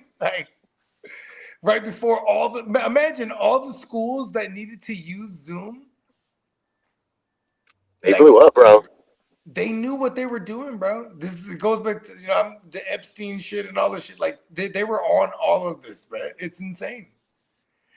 I got the Zoom workplace. On the Cubbies. I got the Zoom workplace, and we have 3 accounts for work because we need to sign on multiple times to have things. And you can't be running multiple meetings from the same account. Oh, I heard a click. We may got some action here. Vinny, stand by. Bringing you on, sir. Hold on. Add to stage. There we go. All right. Vinny! Okay, well, hey. Name, I think, so. What's up? What's up, man? Welcome to the Gen Wealth Network. My name is Bogart. My friends call me Bogey, and then we got my guy Neon Peacock. His friends and I call him Peacock. You know what I mean? Peacock. Right. How should we? How do you like to formally be addressed? Most of my friends just call me Benny, but Benny. Hey, Benny, welcome. You know what I mean? Yeah. I like to keep it simple, man. Just keep it simple, you know. Yeah. Pleasure to meet you, Benny. Yeah, pleasure to meet you. And this is our guy. Thank you. This is our guy, the ear to the streets. Yes. Oh, from the streets, huh? Yeah, he's the ear to the streets. Oh, okay. Well, what's out there in the streets right now? Not much. Lots of football. The football, man. Football. He said not much. There's a lot. There's a lot going on. Hell yeah. Free agency coming up. Let's go. Okay, so welcome to the stream. So right out the gate, you know what I mean? Let me introduce him, Bogey. I'll introduce him. Because he doesn't want to introduce himself. Benny Orleans coming at you right now. He's the director of Icarus Falls and the director of The Evangelist. He's an award-winning director. We are winning awards here. Yes. So Benny, Peacock is the one who's done my cover art, which you've seen for the album, for the music. And yeah, it's Bogey, pretty nice. I saw it, man. It's pretty cool. Thank you. Yeah, Thank you. Bogey, yeah, it's good work. Great work, actually. And then and Bogey, I used to host the movie review, and Peacock would fill in once in a while. The movie review show for about a year and a half. I'll be right back, gentlemen. Okay. I'll be right back. I just gotta grab my little kids that were getting dropped off. Yeah, we're looking to bring that movie review show or something close to it back because those are really fun. Yeah, what's the name of it? SBB or SSB? It used to be the Silver Screen Breakdown. SSB, the Silver Screen Breakdown. Yeah, Silver Screen Breakdowns. And Vinny's like, we'll be probably rebranding it and doing something similar. It was a good format. We'd assign a movie, and then we'd all watch it, and then we talk and discuss, kind of like a book club. Yeah, Okay, I'm sorry. You made a movie? No, we're doing the podcast of movie reviews. Oh, I see. Okay. I kind of try to do that at one point. I wanted to do reviews on like unknown movies that are on VHS. If you notice on my my little file right here, if you see me, I have Bruce Lee on it because I'm a big fan of Bruce Lee. And cool, yeah. And so we were discussing him earlier for a little bit. Actually, Bruce comes up on it. Bruce Lee, not Bruce Lee, but Bruce Lee. But he'll come up occasionally on our show. Bogart's a big fan, and yesterday or last show we talked about his death a little bit, and then today I forgot what it was. One of his sayings came up. So. Oh, so you guys are quoting Bruce Lee, huh? Who's Bruce Lee? That's news to me. Yeah, who's Bruce Lee? Well, Bruce Lee is one of the, I want to say many wannabe Bruce Lees back in the 70s, but I think out of all my favorites is actually Bruce Lee, and then there's Bruce Lee and Bruce Lee, and there's Bronson Lee. I mean, there were just like a whole many of them back in the 70s who, like, after Bruce Lee died, they wanted to they want to continue Bruce Lee. So they're like, well, we got to find actors that look like him. And so that's what they did. And when I was growing up, I used to think that Bruce Lee was Bruce Lee, and it turned out like when I got much older, I learned that Bruce Lee died a long time ago. I was like, what? He died like even way before I was even born. So so Bruce Lee had you. He got you. So the whole thing really is like getting back to the review, right? Like what you guys are trying to do. I wanted to do a review on VHS films that nobody's heard of or haven't even seen, and show like the covers and stuff like that, and just talk about it. Like even the idea of the type of VHS tapes that are out there.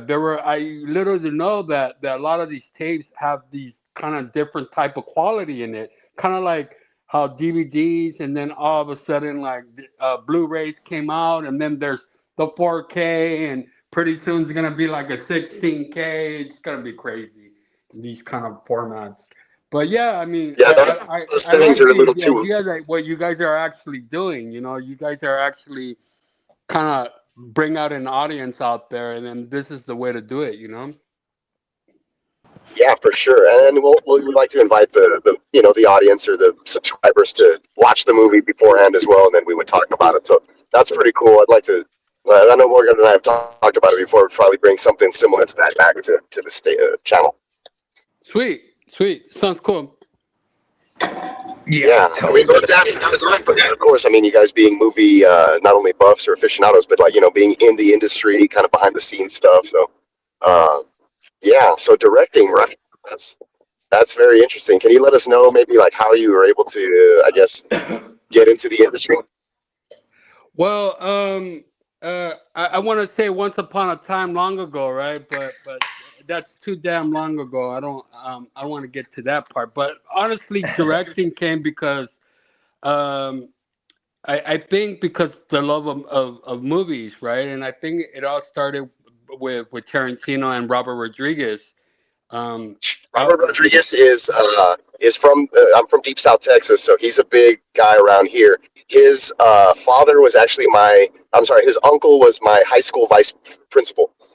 So wow. Robert Rodriguez, yeah, big name around here.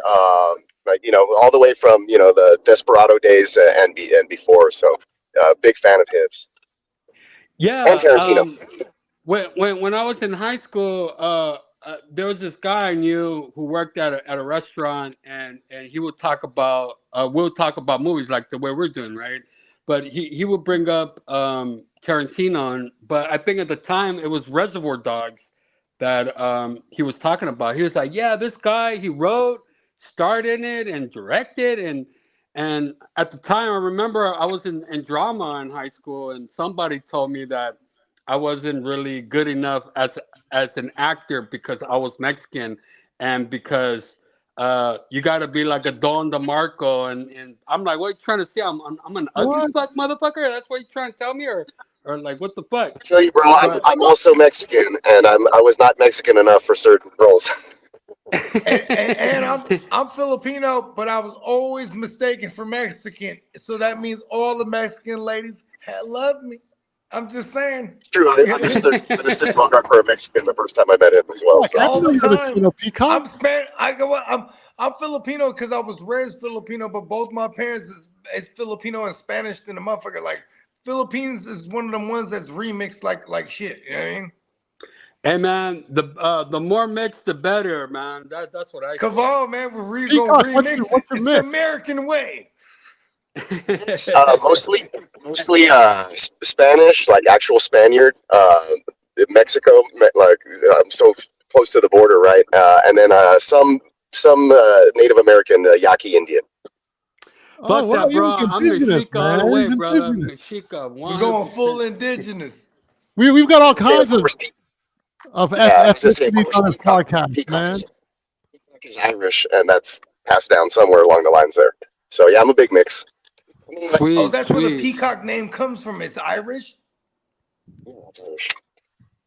I thought peacock was like that big bird with the big feathers and all that. It definitely is. Hey, Remember and my guy represents it well. that? Hey, my guy is the real peacock, Brett. It's not I, just I, his name. I don't know if it's like an inside joke or something, or It's my last name. It's actually my last name. No, it's really, actually his it's last name. your last name is Peacock. Yeah. That's what I said. I was like, that's the baddest stage name ever. I was like, that's a badass stage name. Hell Like, yeah, that's my actual bro! name. Man. Imagine in high school, all the girls would be like, "Oh, I would love to be in his peacock Mrs. anytime." Peacock. That was a big part of the problem. And all the other guys were like, I don't like that peacock dude. Because you got peacock syndrome. You're actually peacock. You just stand out. I mean, look, listen, my government name is not Peacock, but I definitely had peacock syndrome growing up. You know what I mean? Damn, that's funny because I went for a walk this morning and there's all kinds of fucking peacocks, like the birds, right over here in San Pedro.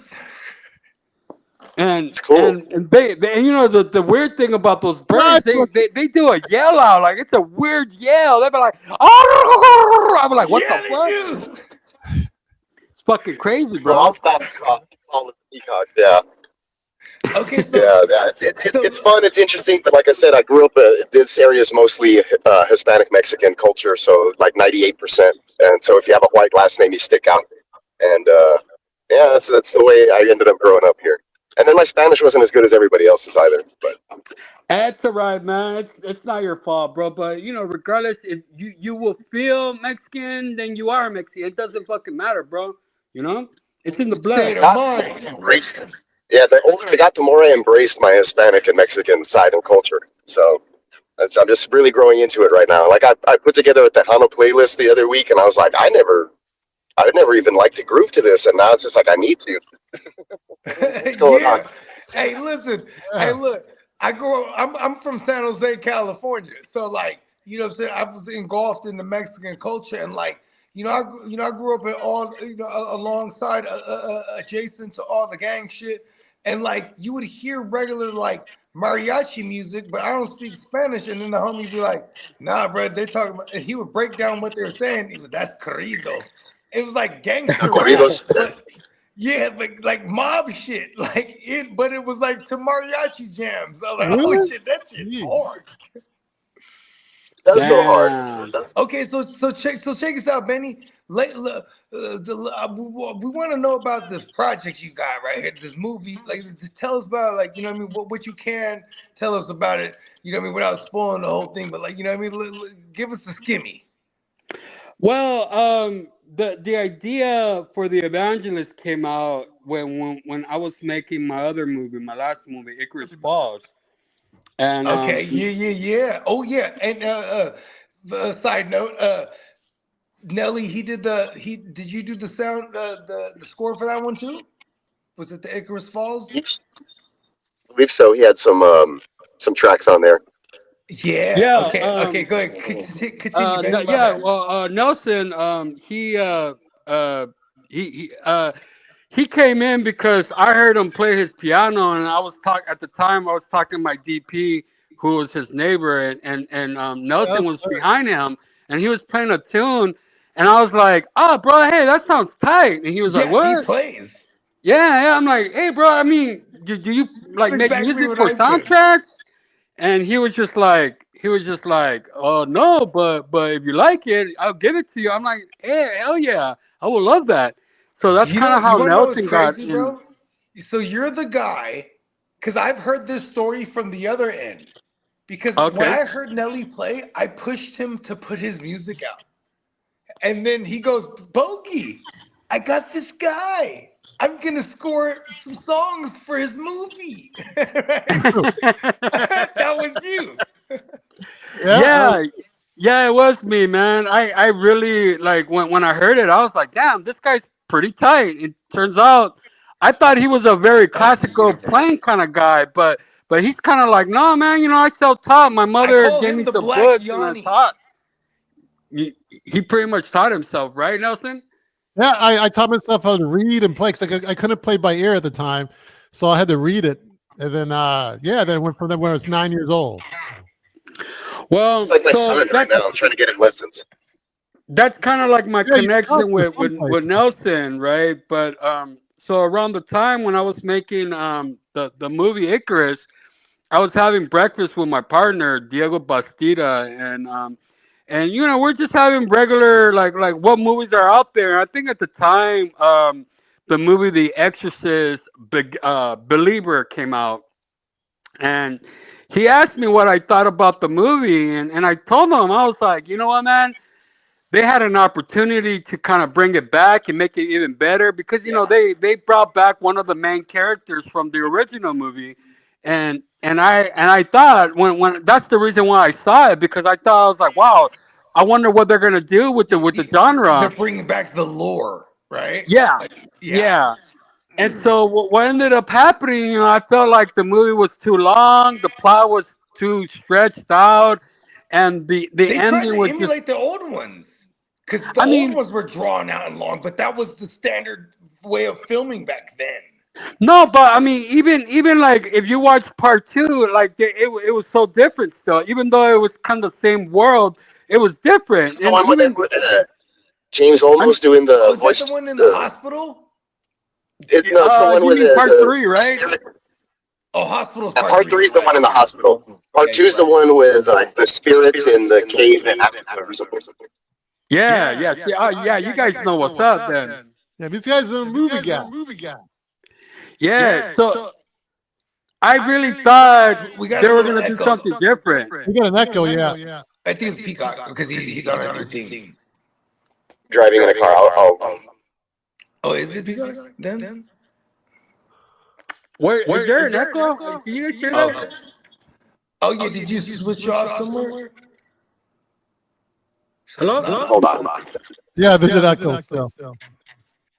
It sounded kind of cool though, because when he started talking, that was part two. It started echoing. I was like, Yeah, that does sound pretty cool.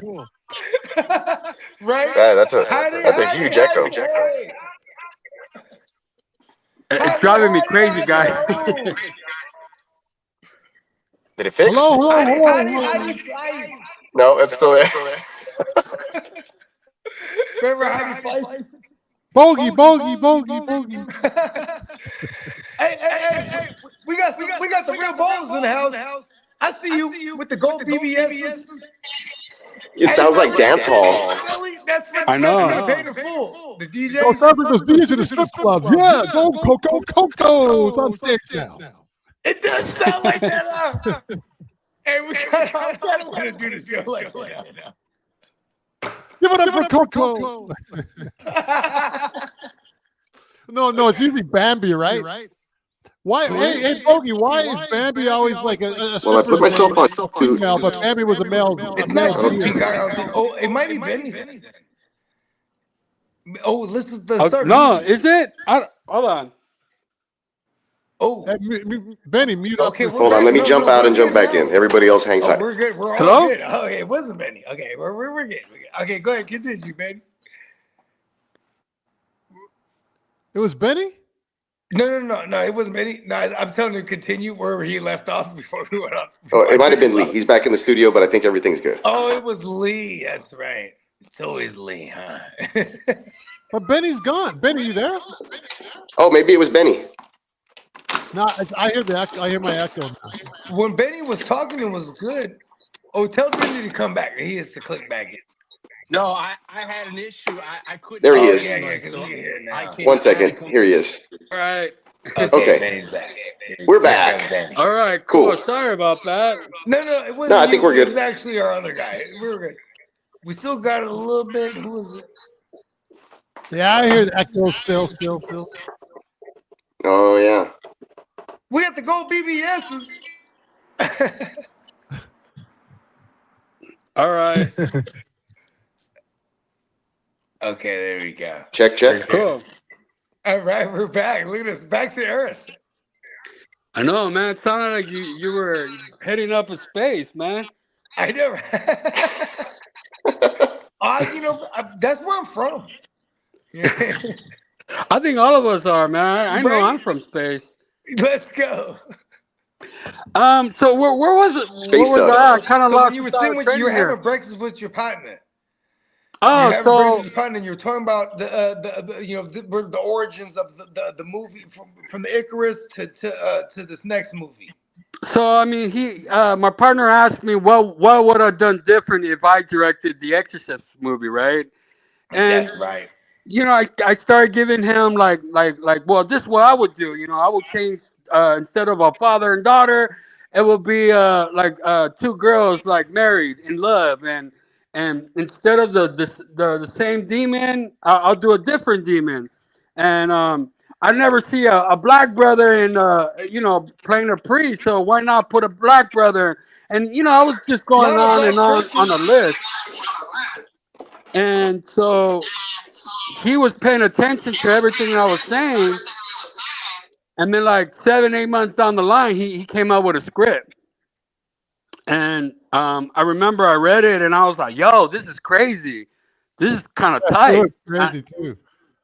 And so like I was like, wow, like the way you wrote it, because the way we write films, we kind of base it of an idea of a budget.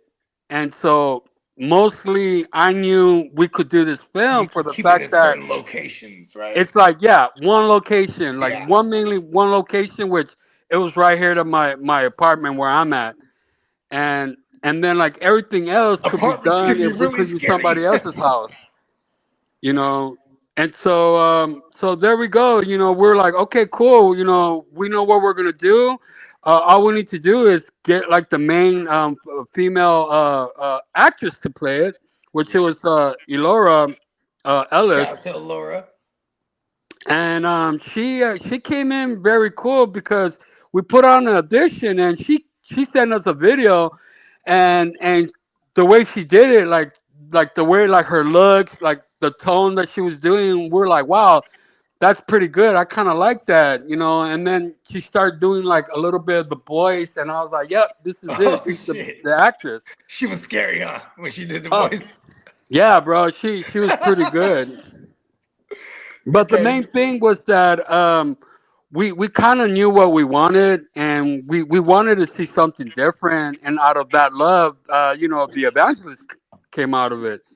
and we kind of use our friends, people we knew, like Nelson, the editor Daniel.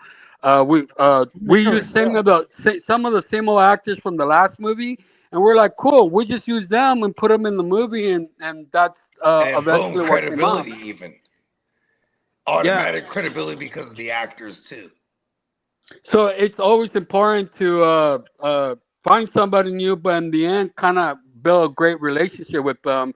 And if you make the next film, you can always bring them back. Instead of just going through the Yeah, because it hassle. could be a foundational, like a role for that individual actor, right, or actress in this case, right? Like newcomer, you know what I mean? Because Like, to a certain extent, it almost great if someone doesn't give them the chance, right? I was gonna say, to a certain extent, it almost becomes like a company or like a guild, right? When you start using the same group, I guess. Well, that's just there in the kill, bro.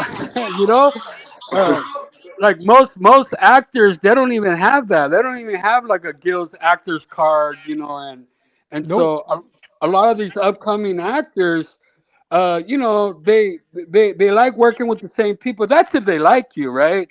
But that's true. But in Repeat the end, customers. they're like, this motherfucker got material. He could put me in a movie. Why not? Why not work with the same group? So that's kind of how it kind of works, Yeah, it's a job at the end of the day, right? So it's Pretty like, much. yo, who's gonna give me a bag? You know what I mean? I guess it makes the difference between like working actor and not, right? Like, there's actors that are aspiring and there's the ones that are working, and like, work, whether it's high paying or not, it's still working. It's the same line, opposite end. You just have to be on that line, right? Like, yeah, why not? I mean, if you have the passion enough, like let's just say you don't got no formal training, and but you want to be an actor, and a lot of these people like Elora, she loved watching movies, so that's kind of how she got her schoolings, by watching. And almost like a class. Yeah. Yeah. Well, that was her class.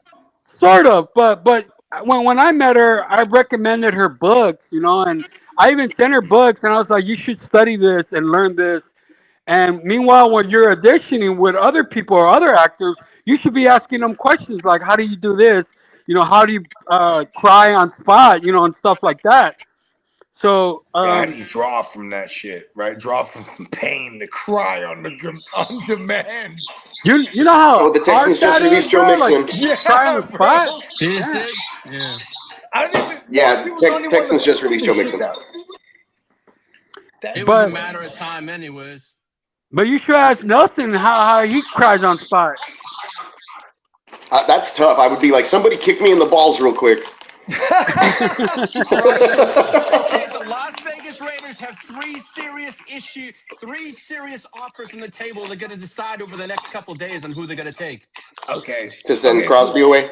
Yeah. So as it stands, Max Crosby is probably going to be traded away. More than likely. Sounds good. We could bet on it. Okay, so put your money down. 50 Cent, he said he was able to cry on command, and he got roles because of that. Like, that was, you know what I mean? Like, nice. I'd be like, somebody give me the hot sauce. Think about all the fucking 9 shots that he got in his body, and I'm about to start crying on spot. Yeah. I'd be like, give me a dab of Tabasco right here. You know what? Put it right in the eye. Fuck. Yeah, I bet you there's tricks. There's tricks. They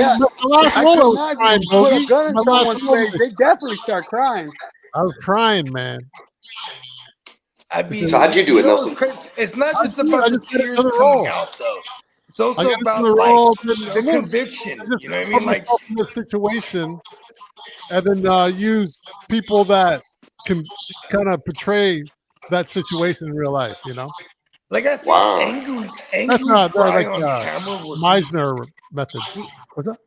What's that, Boogie? We got kind of a delay going on here. Do you guys hear that? Is that just me?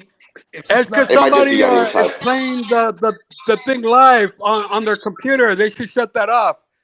Oh, it's me. Oh yeah, it might be. Yeah, somebody got it on the background. Turn it on. Just lower the volume down on your phone or something. Did it stop? Yeah, Yes. it's good. We're good now. Yeah. It was. So I was Yeah. saying, right? Oh, sorry, guys. No.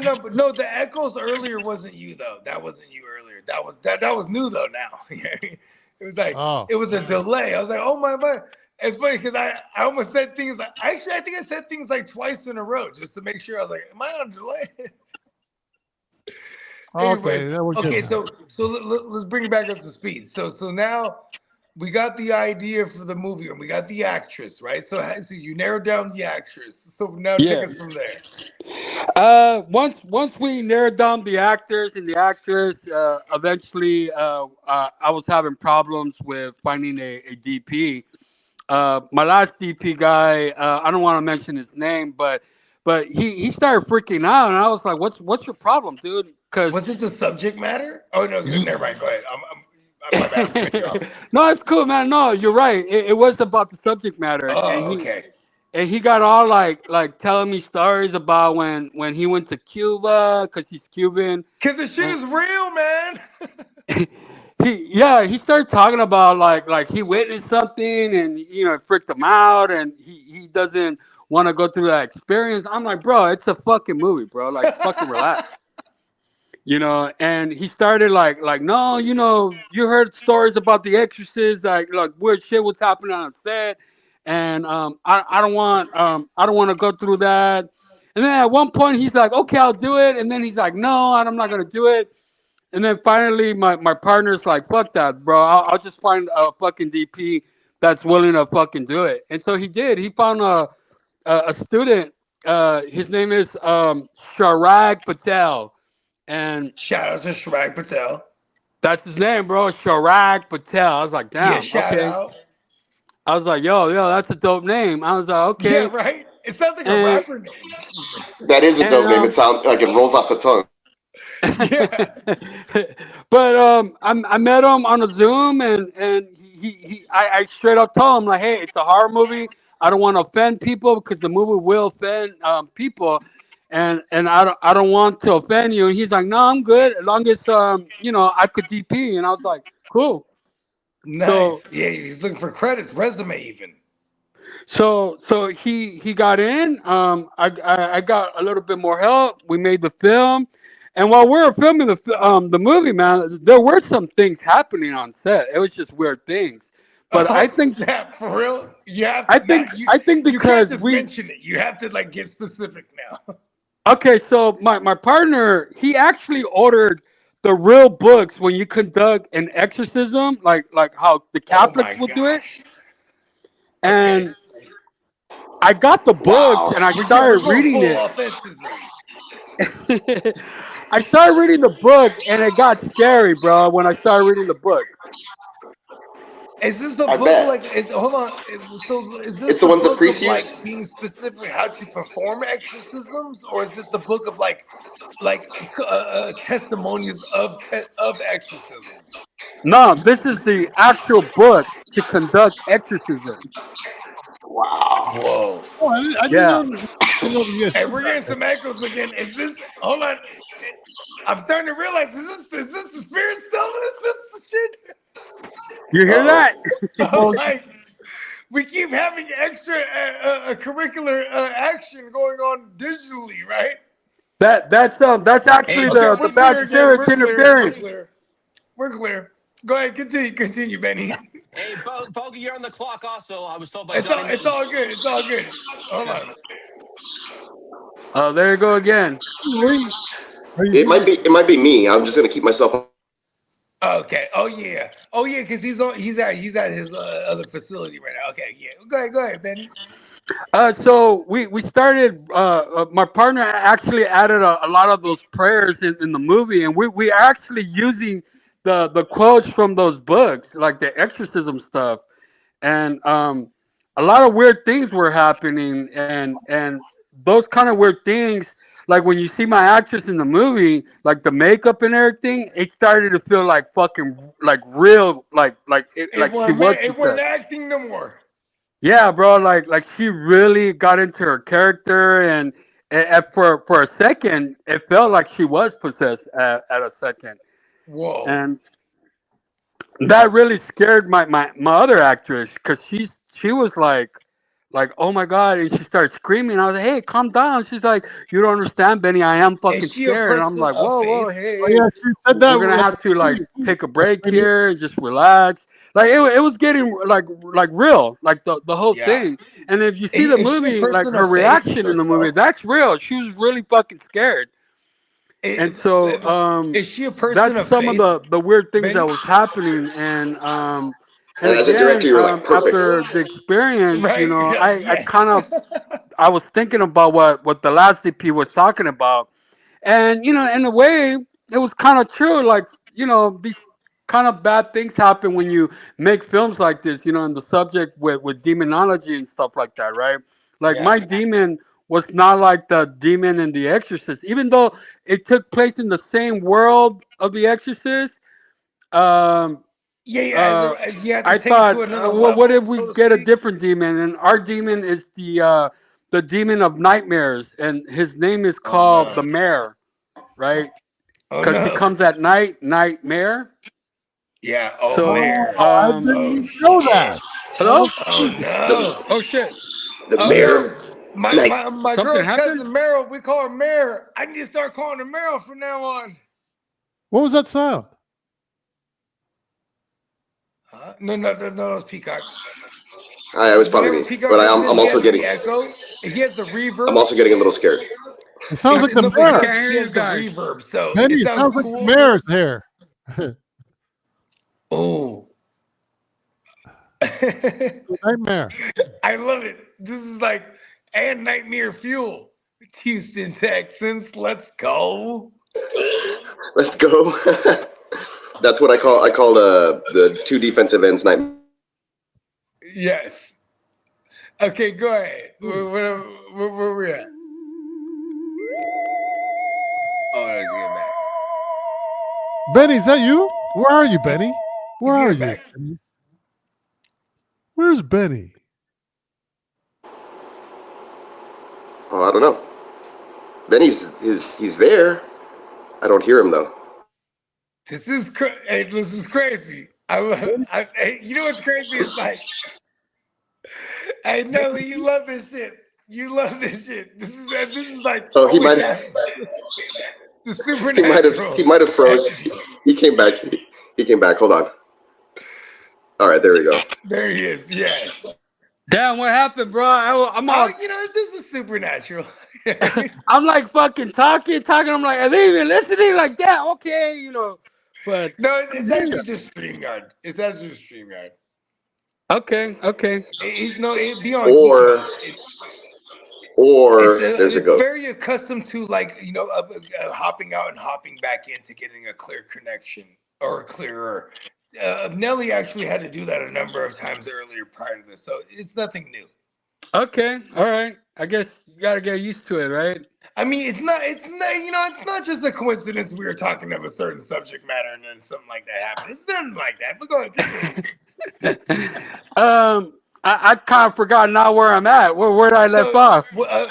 How the actress was so Scared. so real that it was actually, and she also required breaks, because it was so trippy for the subject matter and everything that was going on.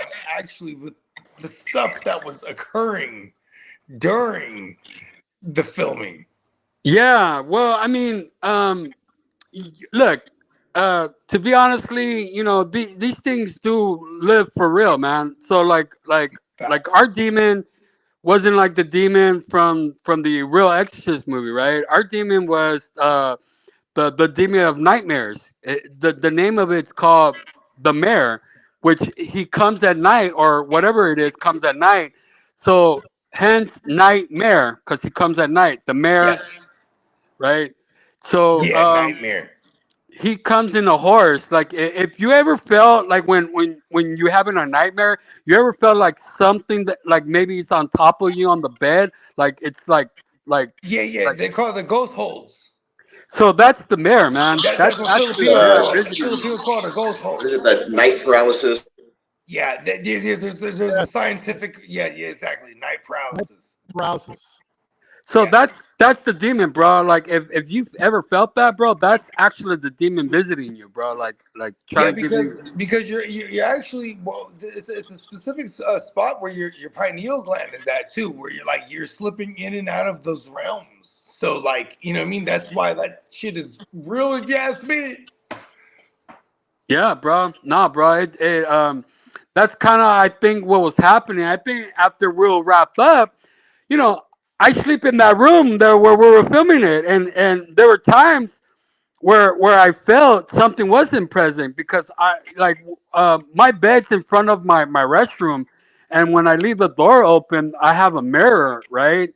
And so they say that at night, you know, your other persona is actually on the other side of the mirror, and I felt like something was present in front of me every time I will raise my head and I'll look at the mirror from my restroom. Oh. And so now I like because of that I always close my door, man. I always close my door, and you know I don't want to have that feeling that my You know other what? persona is looking at me, you know, or what do you call Okay, it? how about this? I'm gonna give you a word of advice, right?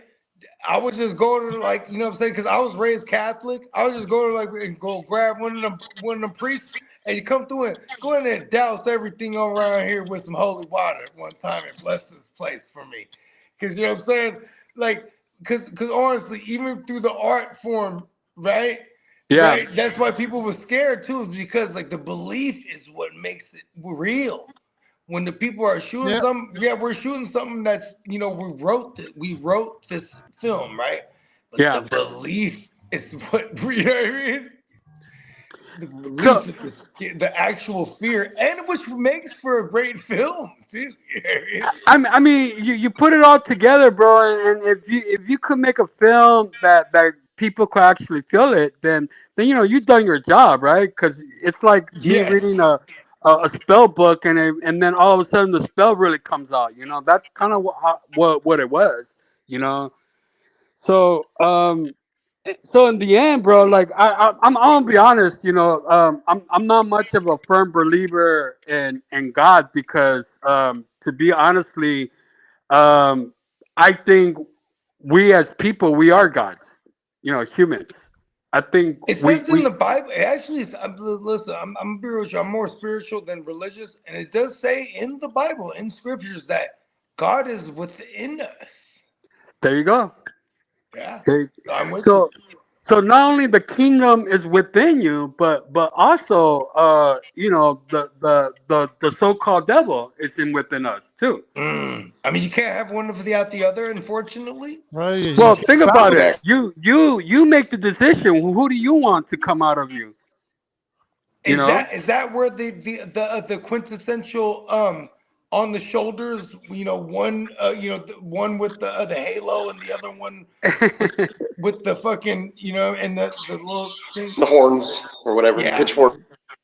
Yeah. Yeah, See that. man. See, it's like this, bro. You choose because who in you want to film, that's be. how it's portrayed too, right? Yeah, yeah, Like which is and which is the quintessential like motive of the motive apparatus. Is that the whole mo of imagery, right? To portray like one side and the other. It's no matter what people write, that's what it actually ends up to being, right? Like The the duality of ultimate man. good versus evil. yeah. I mean, totally. I'm very gnostic. When it comes to this, you know. I mean, when I was younger, I was very Christian, and then I kind of switched to Catholic, being a Catholic, and then like I totally was just like why am I feeling like I have to pray to somebody? Why do I feel like I'm like a Yeah, like fucking a set slave of to all this? rules. Like, I mean, I started doing psychedelic drugs, and which was really what veered me off of being like. I was raised in Catholicism because Uh huh. I'm Filipino, so Spaniards, all this shit, just boom, all that shit, rocking rosaries. Then it was really when I was doing psychedelic drugs, and I'm rocking all kind of like $1,000 rosaries with diamonds on it, and I'm like, oh shit, I'm really just like representing something that I believe in but with this thing represented rules to it. You know what I mean? There are rules to it because if Yeah, you really versus like just study, the belief to it. You know what I mean? if Like you I could just believe in something actually and not have a rule to it because I just believe in it versus well, I'm you gonna go to gotta put hell it if this I don't way. believe in it this You gotta way. put it this way. When you speak of words, words are really spells, right? So that's why I make rap music, so that's very powerful when you say that to me. well, yeah. Well, think about it. I think Bruce Lee said it best, right? Like even if you speak like the worst of yourself, like in a negative way, you shouldn't do that because the Facts. body doesn't understand the difference of that, right? So so if you really think about it, bro, like when Yep. when when when you make a mistake, you're like, man, I'm fucking stupid. I'm a very stupid. You're Oh, actually that's telling even yourself, worse. yeah.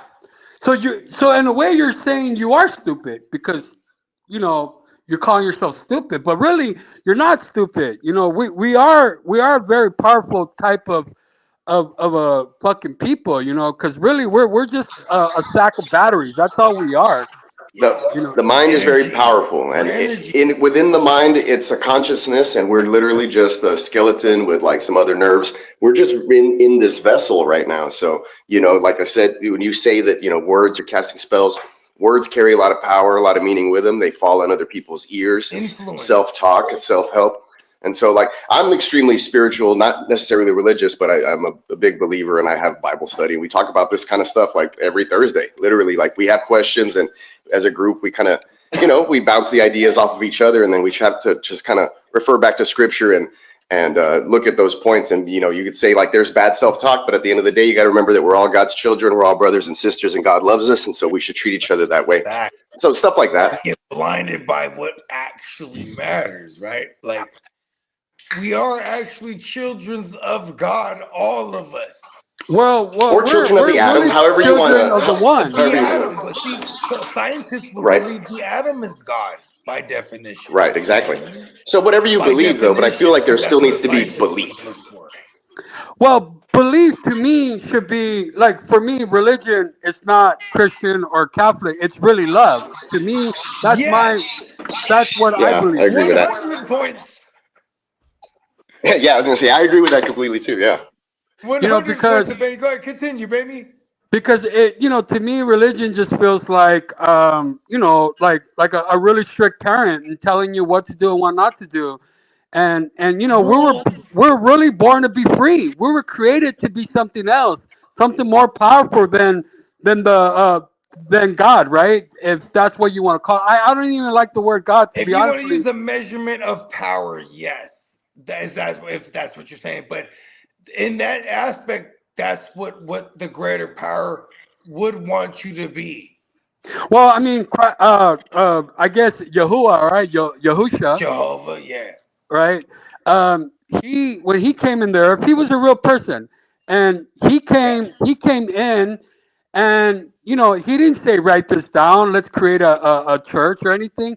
He came down and was telling his people like, hey, we are more powerful than the people that are talking in that book, the Bible and all that stuff. We're more powerful than that God, the God who is actually the devil. The God of the Bible is the devil, because Yeah, he and murdered and kill and massacred a lot of Anki. Yeah, people. yeah, the Old Testament. So, yeah. Why is it that the devil But never devil by really murdered definition, though. anybody? Devil But by definition, because he was the anger, and I'm gonna destroy everything that's not my way. Not from Christianity's version in the New Testament of what you know. so Also the mainstream version. yeah. So Yeah, when I do get according to what people, you're saying, though, I'm just putting context for no, your no, no, no, reference. Go ahead. you're on there, man. Because when Go ahead. people Continue. when people ask me like if I believe in Jesus Christ, I tell them or if they tell me you think Jesus Christ is God, I go no, but There's a whole I Christ believe in his thing, teachings. I tell him that I believe in his teachings, but I don't think he's God. I believe in his teachings because his teachings. which makes him the son of God. No, we're all son of gods. We're like Exactly. Yes. the term of We're the children of son, God. not son, SON, Yes. SUN, son of God. That's what we are. Yeah. We're all part of that energy, The that power one comes bright from the light. mighty sun. Yeah, That's if all you we are, man. S-U-N. take the U for an O, a lot of the teachings make sense when you use sun, S-U-N. Like, the sun walks on water by the reflection of the sun on the surface of the water. Yeah. Because we're getting to because then you get into the realm of like the solstices and like The things realm that of physical that culture. bring life to Earth. You know what I mean? The It's a realm of vegetation and things that we eat biological. off of. Yes, Because that the shit is poetry, like how it's legit. written, like it's all personified into human beings. But if you look at it in nature, it makes sense. Like when he rose after 3 days, the sun at the solstices, they're gone. It's gone for 3 days. Everything makes sense when you attribute it to the sun and the elements of this world. Oh, for sure. Like Christmas And then, isn't even like supposedly would have been the correct birthday or whatever. It's just because it's that time of the year that it aligns with Those the are solstice. pagan holidays, bro. I can't stand pagan holidays, yeah. bro. And then you said something interesting because you said the God was actually the devil in the Bible or whatever. If you look at the Old Testament, isn't there a line? I'm a jealous God. God's not jealous. But even the fact that he references it as a god, like there's plural. Yeah, I'm a jealous God. Yeah, That's there's not a creator. there's the Life, GODs, a jealous and God. then there's the capital G-O-D. You know Right. what I mean? And they're referencing, you know what I mean? Like, and kill, like I'm an Anunnaki, I'm an Anunnaki subscriber because it makes the most sense to me. Because I do a lot of psychedelic drugs too. So I'm like, they definitely came from somewhere you're else. talking It's like, about yo, we need to go. Enlil, right? Enlil and Yeah, and and they're Enki. and Lil and Kill, all of them, dude. Amon Ra eventually, like he stayed around. It's like I'm Amon Ra now.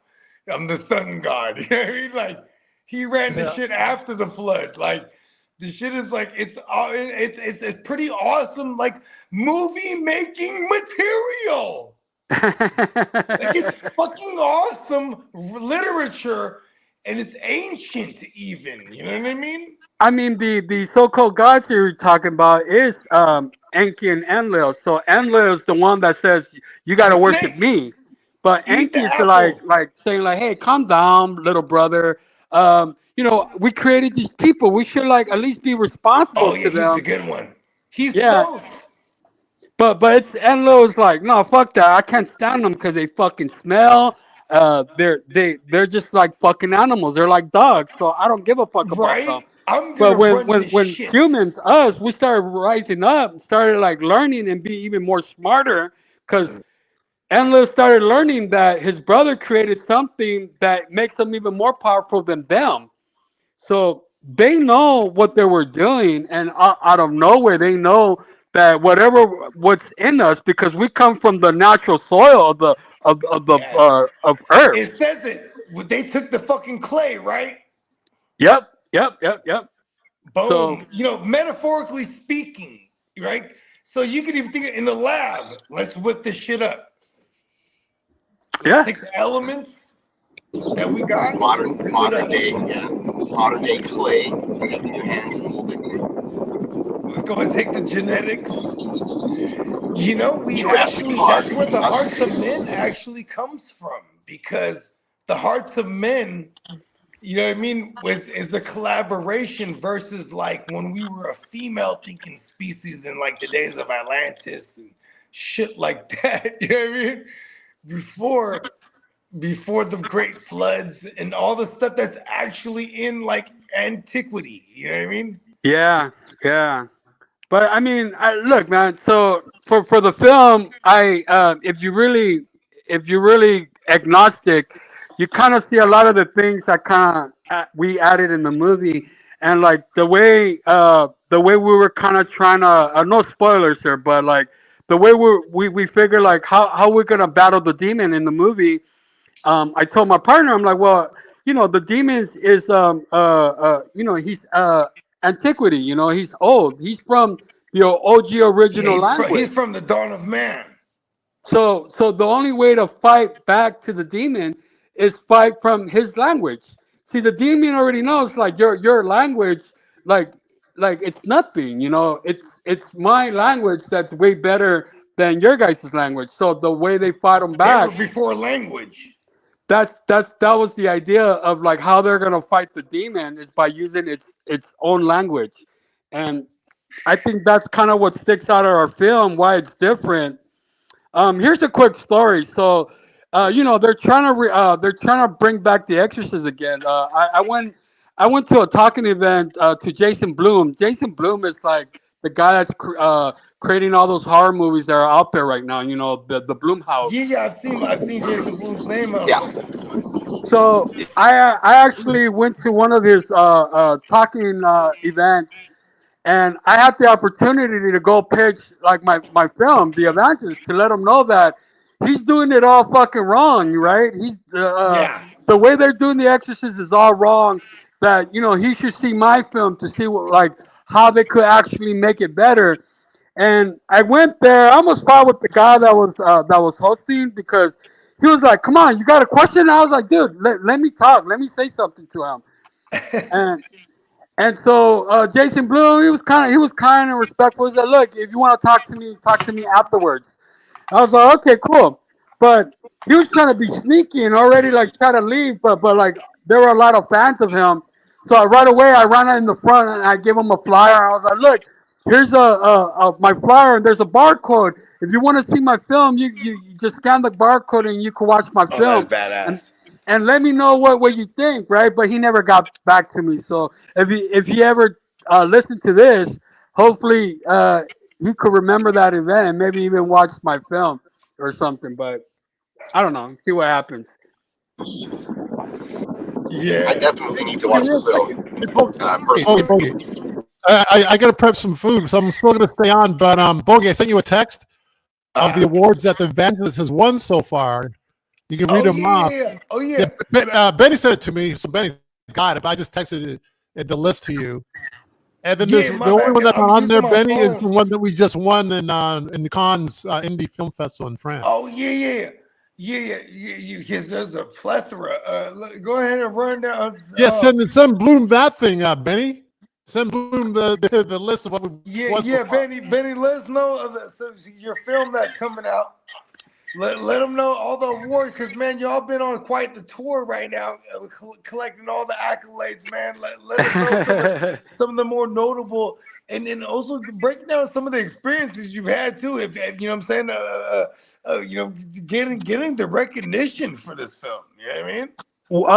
We've won cons, which not the cons in France, but it's the independent cons in France, and that was mainly done for independent people like me and anybody else that does their own film.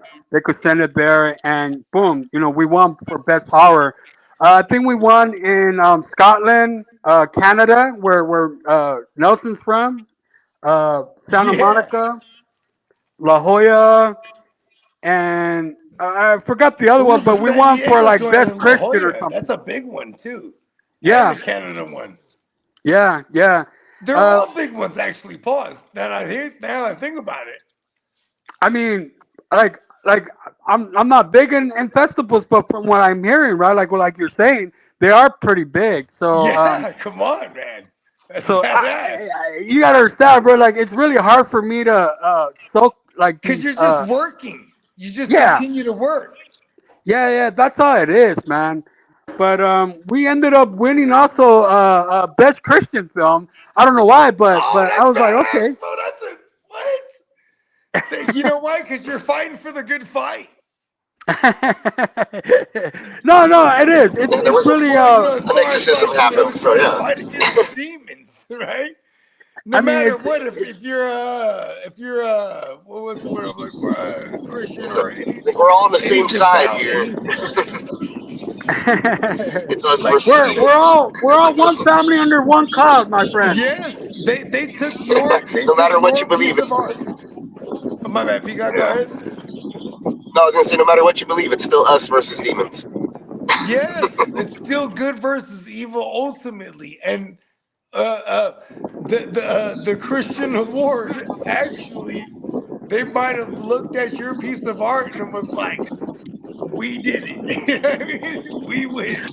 I personally thought The good it guys wasn't really a win. Christian movie because they're seeing two girls who want to fuck in the movie, and I thought that's something a reason they'll probably get offended with. Yeah, there is a lot of homophobia associated with churches and whatnot. But That Yeah, was kind of maybe like one it's of the main hey, ideas in the movie. the two. Because when you're dealing with like demonic subjectivity and whatnot, of course it would be like turning the Adam and Eve to Adam and Steve, and the Eve and Adam to Eve and Madame. You know what I mean? Like so But I mean, look, but when man. you're a writer, when you're a writer and you're look doing these films, the church could that's probably kind put of a twist on edgy it to some way have and be though. like, the church could put a But twist on it and be look, like, of fellas, course like the if you want lesbian to know the couple got truth, possessed. which I really believe Exactly. this. You know, It adds to the cutting edge. when the first thing that was created, it wasn't a man or a woman. It was just this one important light, right? But what ended up happening is like when they started creating humans, it was this one entity, right? But really, it got Yeah, split. It was split because ISIS. it was split for the main reason that they didn't wanted a woman to actually be in control of this. So the first creation was really a woman.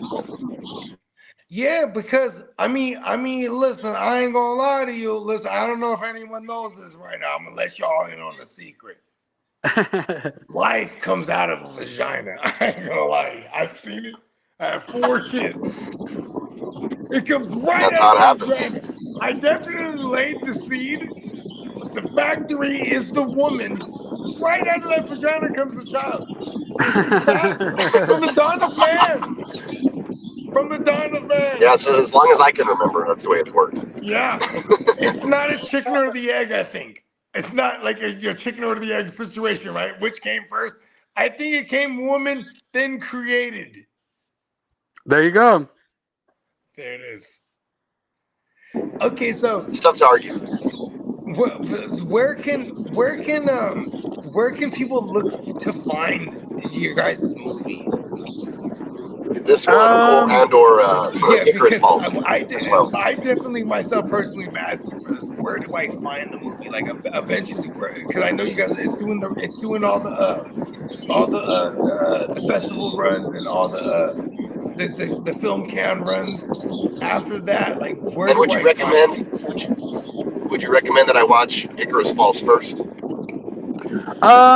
Yeah, you could actually watch Icarus Falls on the YouTube channel that I have. The whole movie's there. That's kind of where you can find Nelson's music. Um, Okay, cool. Let us know where that channel right now, we can clip that too. I think if you if you go to YouTube, you put IC. I think, but um, That we I, could even put it in the description. You know what? I would love to tell you guys, but You know I what? mean, you You know guys what? surprised me We can find out with after the fact, and we'll put it in the description of all the Yeah, that's clips fine. that we talked We can look about. for it later and share it. Yeah, and Share it. we'll share it. Yeah, because definitely um. we want to get your work out there to our guys. And encourage people to view it. Yes, And I and also want to check it out. I love a good scary movie. And you know what's crazy too is For like sure. we definitely didn't get to highlight enough of Nelson's contribution because he did the music for this as well, right? I think that's kind of how you could find the movie by if you're looking for like Nelson's music, for some reason the movie pops up for some reason. Well, you know Uh, why, right? It's because Nelly has a lot of Perfect. material out there right now. So Nelly And he drives did the have his algorithm. viral. Yeah. yeah. So that's He's been getting a follow up. Let's that's go. good, That's and you'll our be able to see guys. some of my artwork and edits on Nelson's stuff as well that he asked me to do. So that's great. Hell Um, yeah. I think if you put my name Benito Ornelas, like you could actually find it on my YouTube channel. Okay, there it is. So we'll go ahead and link the YouTube channel. That's what we'll do. Yeah. So what's the name of the YouTube channel again? It's your It's director's my name. name, Benito Ornelas. It has a logo. It's my logo, Highway Production. So my uncle, my dad's only brother, his name is Benito, and we call him Tito Ben. Tito Ben. Yeah, That's Tito cool. Ben. You know what I mean? Yeah. Yeah, and then Benito also turned into like Pompi, like because like Filipinos, they're crazy like that. They just make nicknames out of shit. So Pompis? Why Pompis? so because Benito Ben, like Filipinos use P's as B's. So Oh, it's okay. just somewhere along the way it turned into Pompit, and then they call him Pete for short in America. Oh, It's kind sweet. of crazy, right? And they go, his real name, his government name, though, is Benito. You know what I mean? So, but they call him Pete in America, apparently. Shout out to my Uncle Pete. Sweet. Yeah. Hi, Pete. You know what I mean? Okay, so before we get up out of here, what else you got? What else you got that we need to look out for? Like anything you can give us the early skimmy on some spoilers, right? What you got working on right now? I have two scripts that I'm planning to. Like my goal is to make these two scripts, but one script's about a school shooting. About two young guys who are gonna do like a school shooting. One of them finds poontang and changes his mind, but it goes all wrong in the end. The other one's about The virgin it's still called wants to Pulling do it, Teeth. huh? The other one's about a homeless couple who's trying to make trying to make it through the day by getting to a shelter by the end of the day. But the whole movie's really about if they could really survive Your day-to-day uh, their survival. relationship. In the end of the movie. So Wow, so it's like a those love are story kind of even. the two films I'm planning on making Really this cool year. concepts, unique. You don't really Uh see stuff like that, so it's good. Yeah, I love that too because how about this? So we're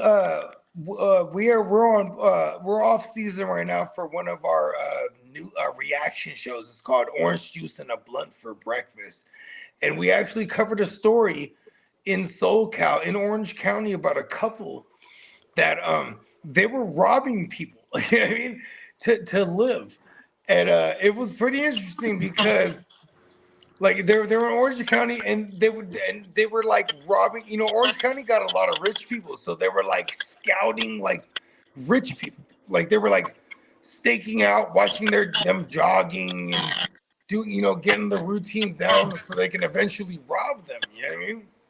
It's pretty interesting. They got caught in tremendous fashion too. Some bloodshed.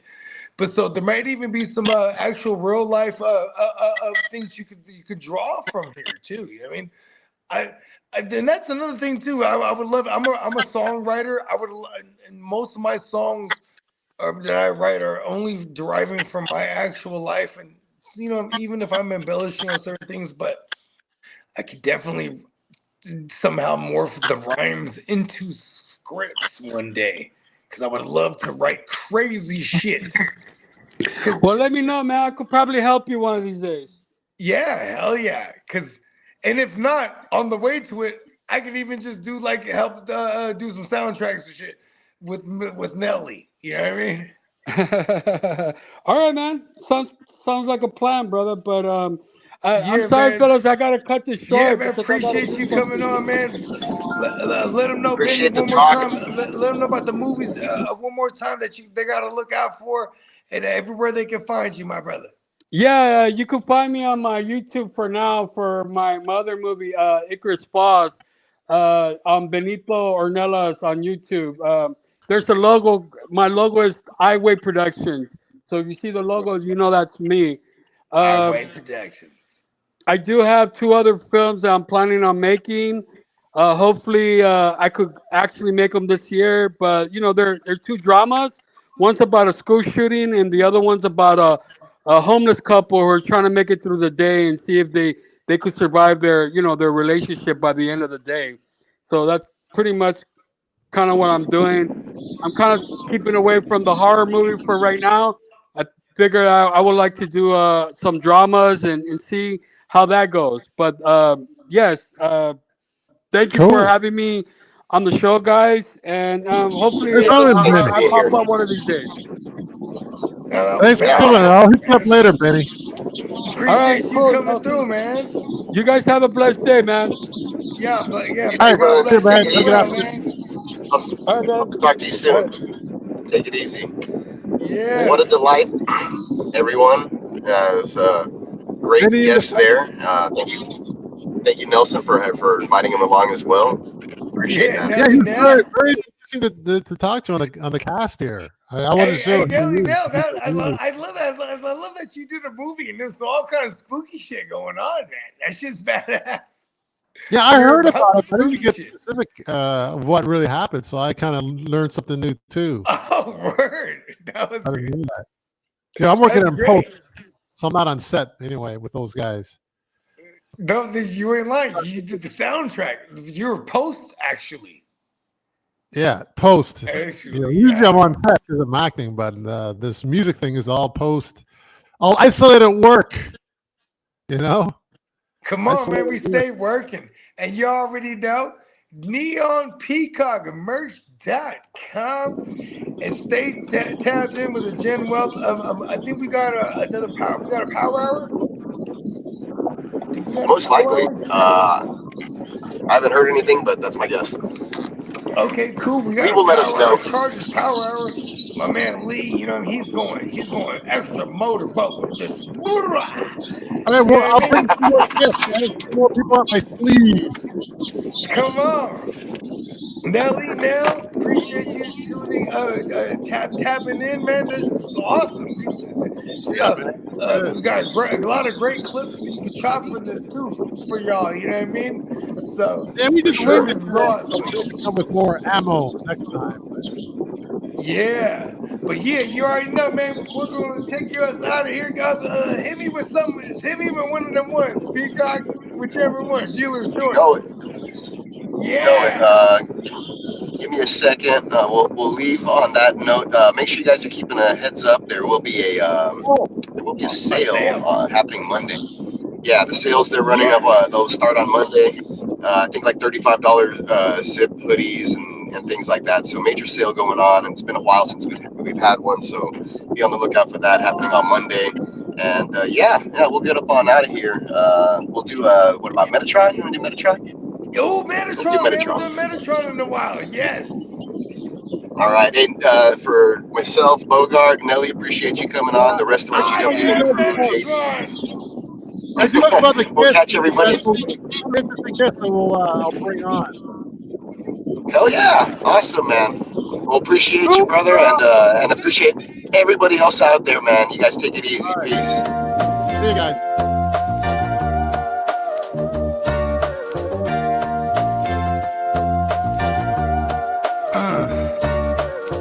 Rock a drum to the beat like a metronome. Bogart, Sky Free, call me Metatron. Suckers, I'm stepping on from here to Lebanon. We ballin'.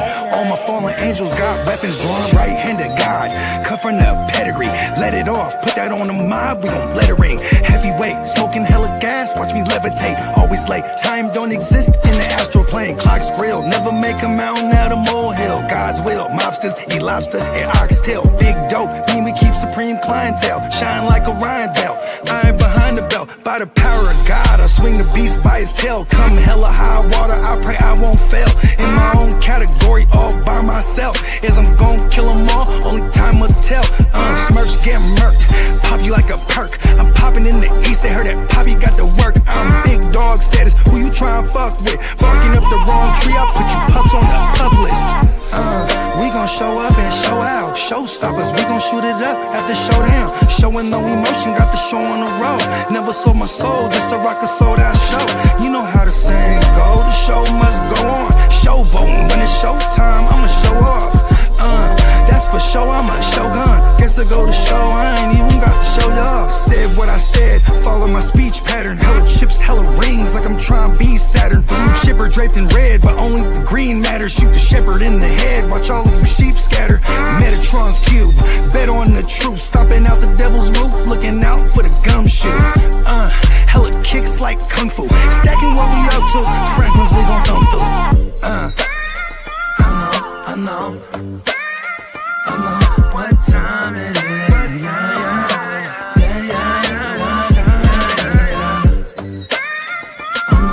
know what time it is.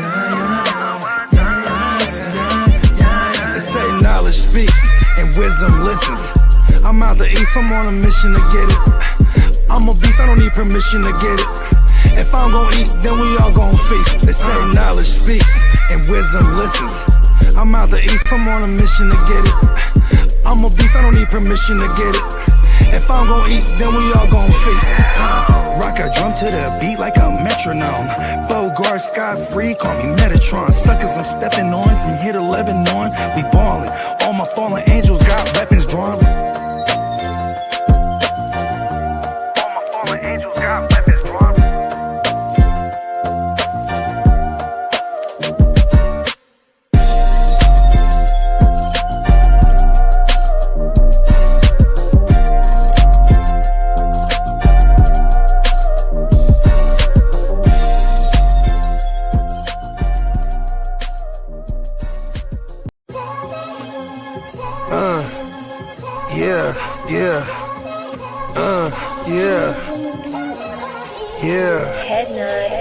Sky, I run a tight ship.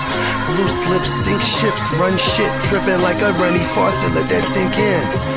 Table full of bosses at the meeting, double crosses, and we gon' have to toss you off the deep end, baller blockers. They tryna block my shine, solar eclipse. I'm a mobster and a doctor, I prescribe your daily fix. From the tech mecca, we lit, we see chips. Bench presser pumping this weight, the bees flip. Don't let the tech stretch it, talking that shit, get greenlit. Silly suckers tried to ride my wave, got seasick. How I'm living, counting this chicken, we out eating. AM to the PM every day, carpe diem. Yeah, I'll tell you about that money off top. Bogart, gotta feed somebody. Look, I don't know nothing except make more money. If you ain't got no money, then you ain't nobody. Money is a religion, righteous cause for sinning. Riding for the cause, we've been down from the beginning. 100 miles are running, all your mouths are running. If you ain't talking money, then you ain't saying nothing. Yeah, we finna ball like recess. Stash bands in the wall and the heat vents. Vacuum sealed so the smell don't seep in. I represent the underworld, this ain't no secret. Stay 10 toes down, both feet pressed. Duck the alphabet boys, cover up my feet prints. They know my name, I'm heavy in this game. Knee deep in this bang, I ain't just get my feet wet. We way fresher so they got vendetta. So we keep stick with us, leave you with a leaky defense. How I'm living, counting this chicken, we out eating. AM to the PM every day, carpe diem. Yeah, I'll tell you about that money off top. Bogart, gotta feed somebody. Look, I don't know nothing except make more money. If you ain't got no money, then you ain't nobody.